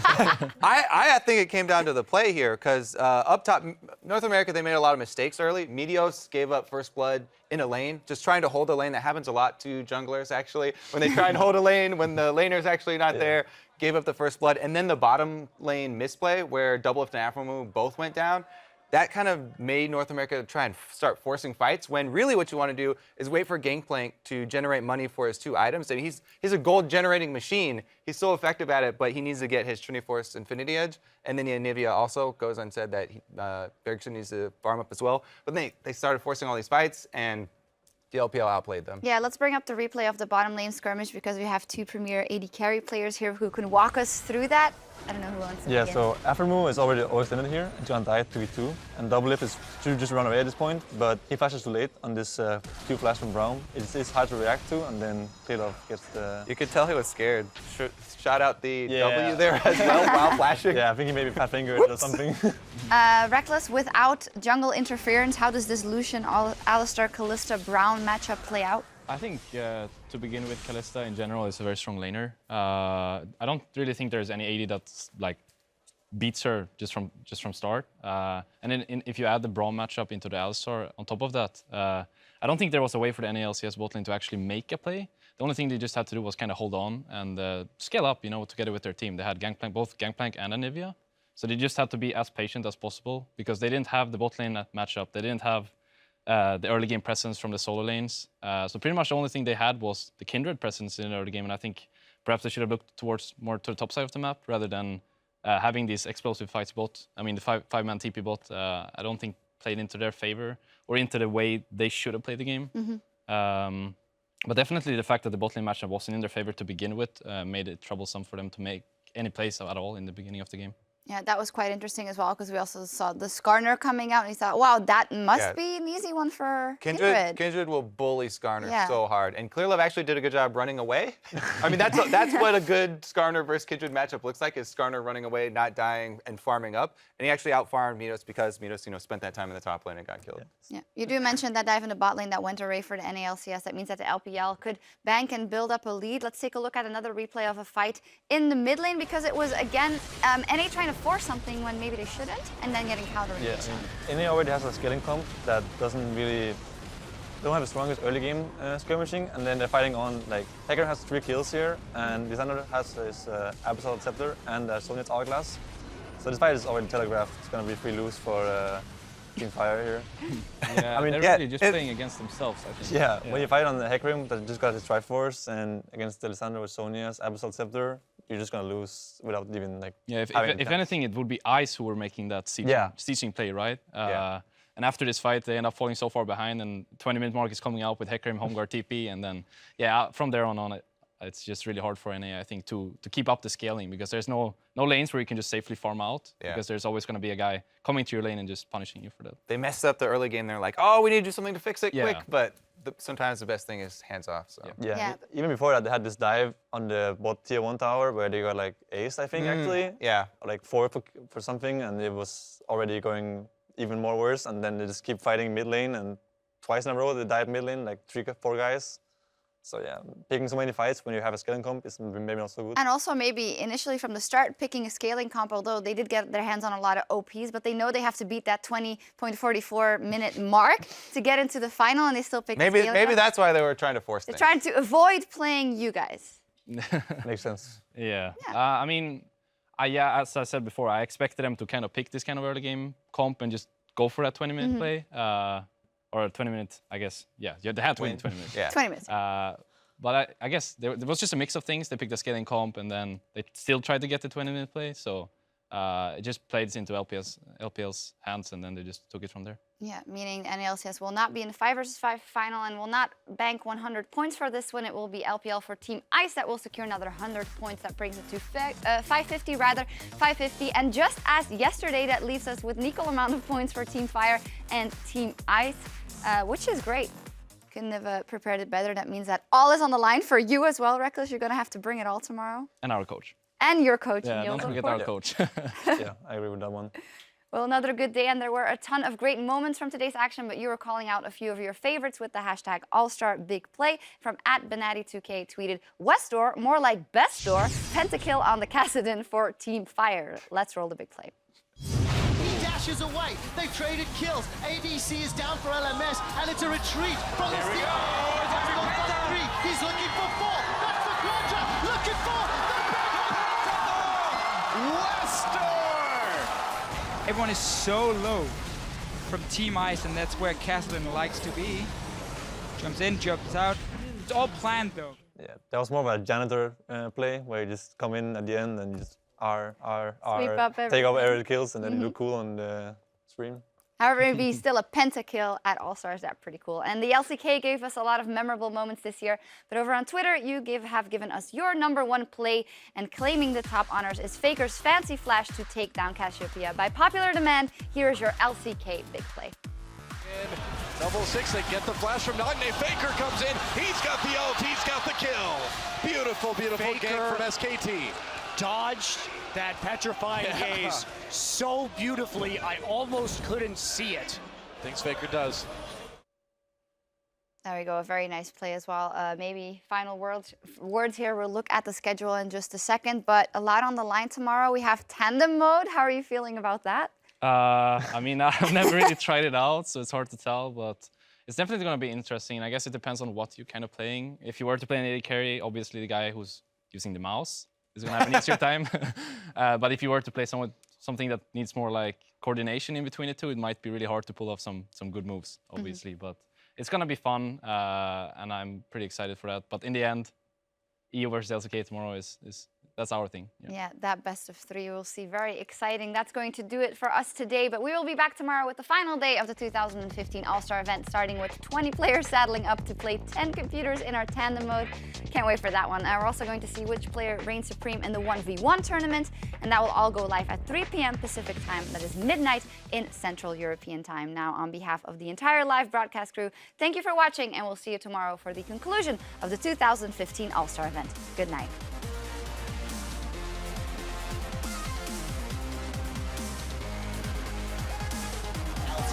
Up against EU, both squads currently undefeated. More autos are coming in as the Harry and the auto, and Hoodie picks up a kill.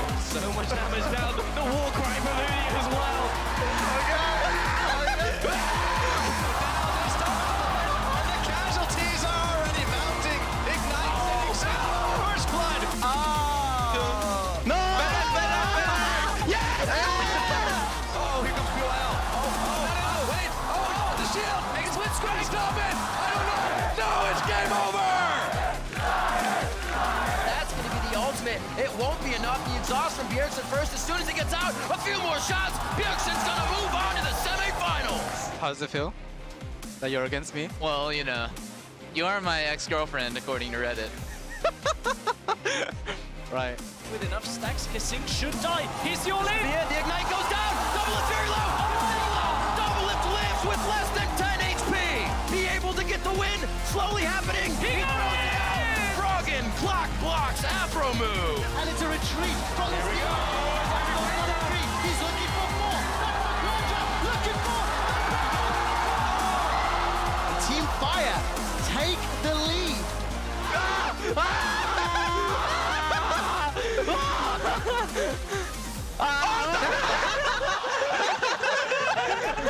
I just saved you, dude! It's over! GG! It's not Oh, 1v3? No, this West Door! is gonna die? Oh my god! Oh my god! West Door! Good! Team Fire takes down the assassin mode. Adorlin is getting shredded. Uzi takes him out. Bjergsen is also there, trying to get this final kill. There's the duel in for Bjergsen with Uzi in the back lines, wreaking havoc. Afromu will be the last member to go down. The quadra kill over to Uzi. Impressive showing from the LPL, decimating the NA team and picking up yet another victory.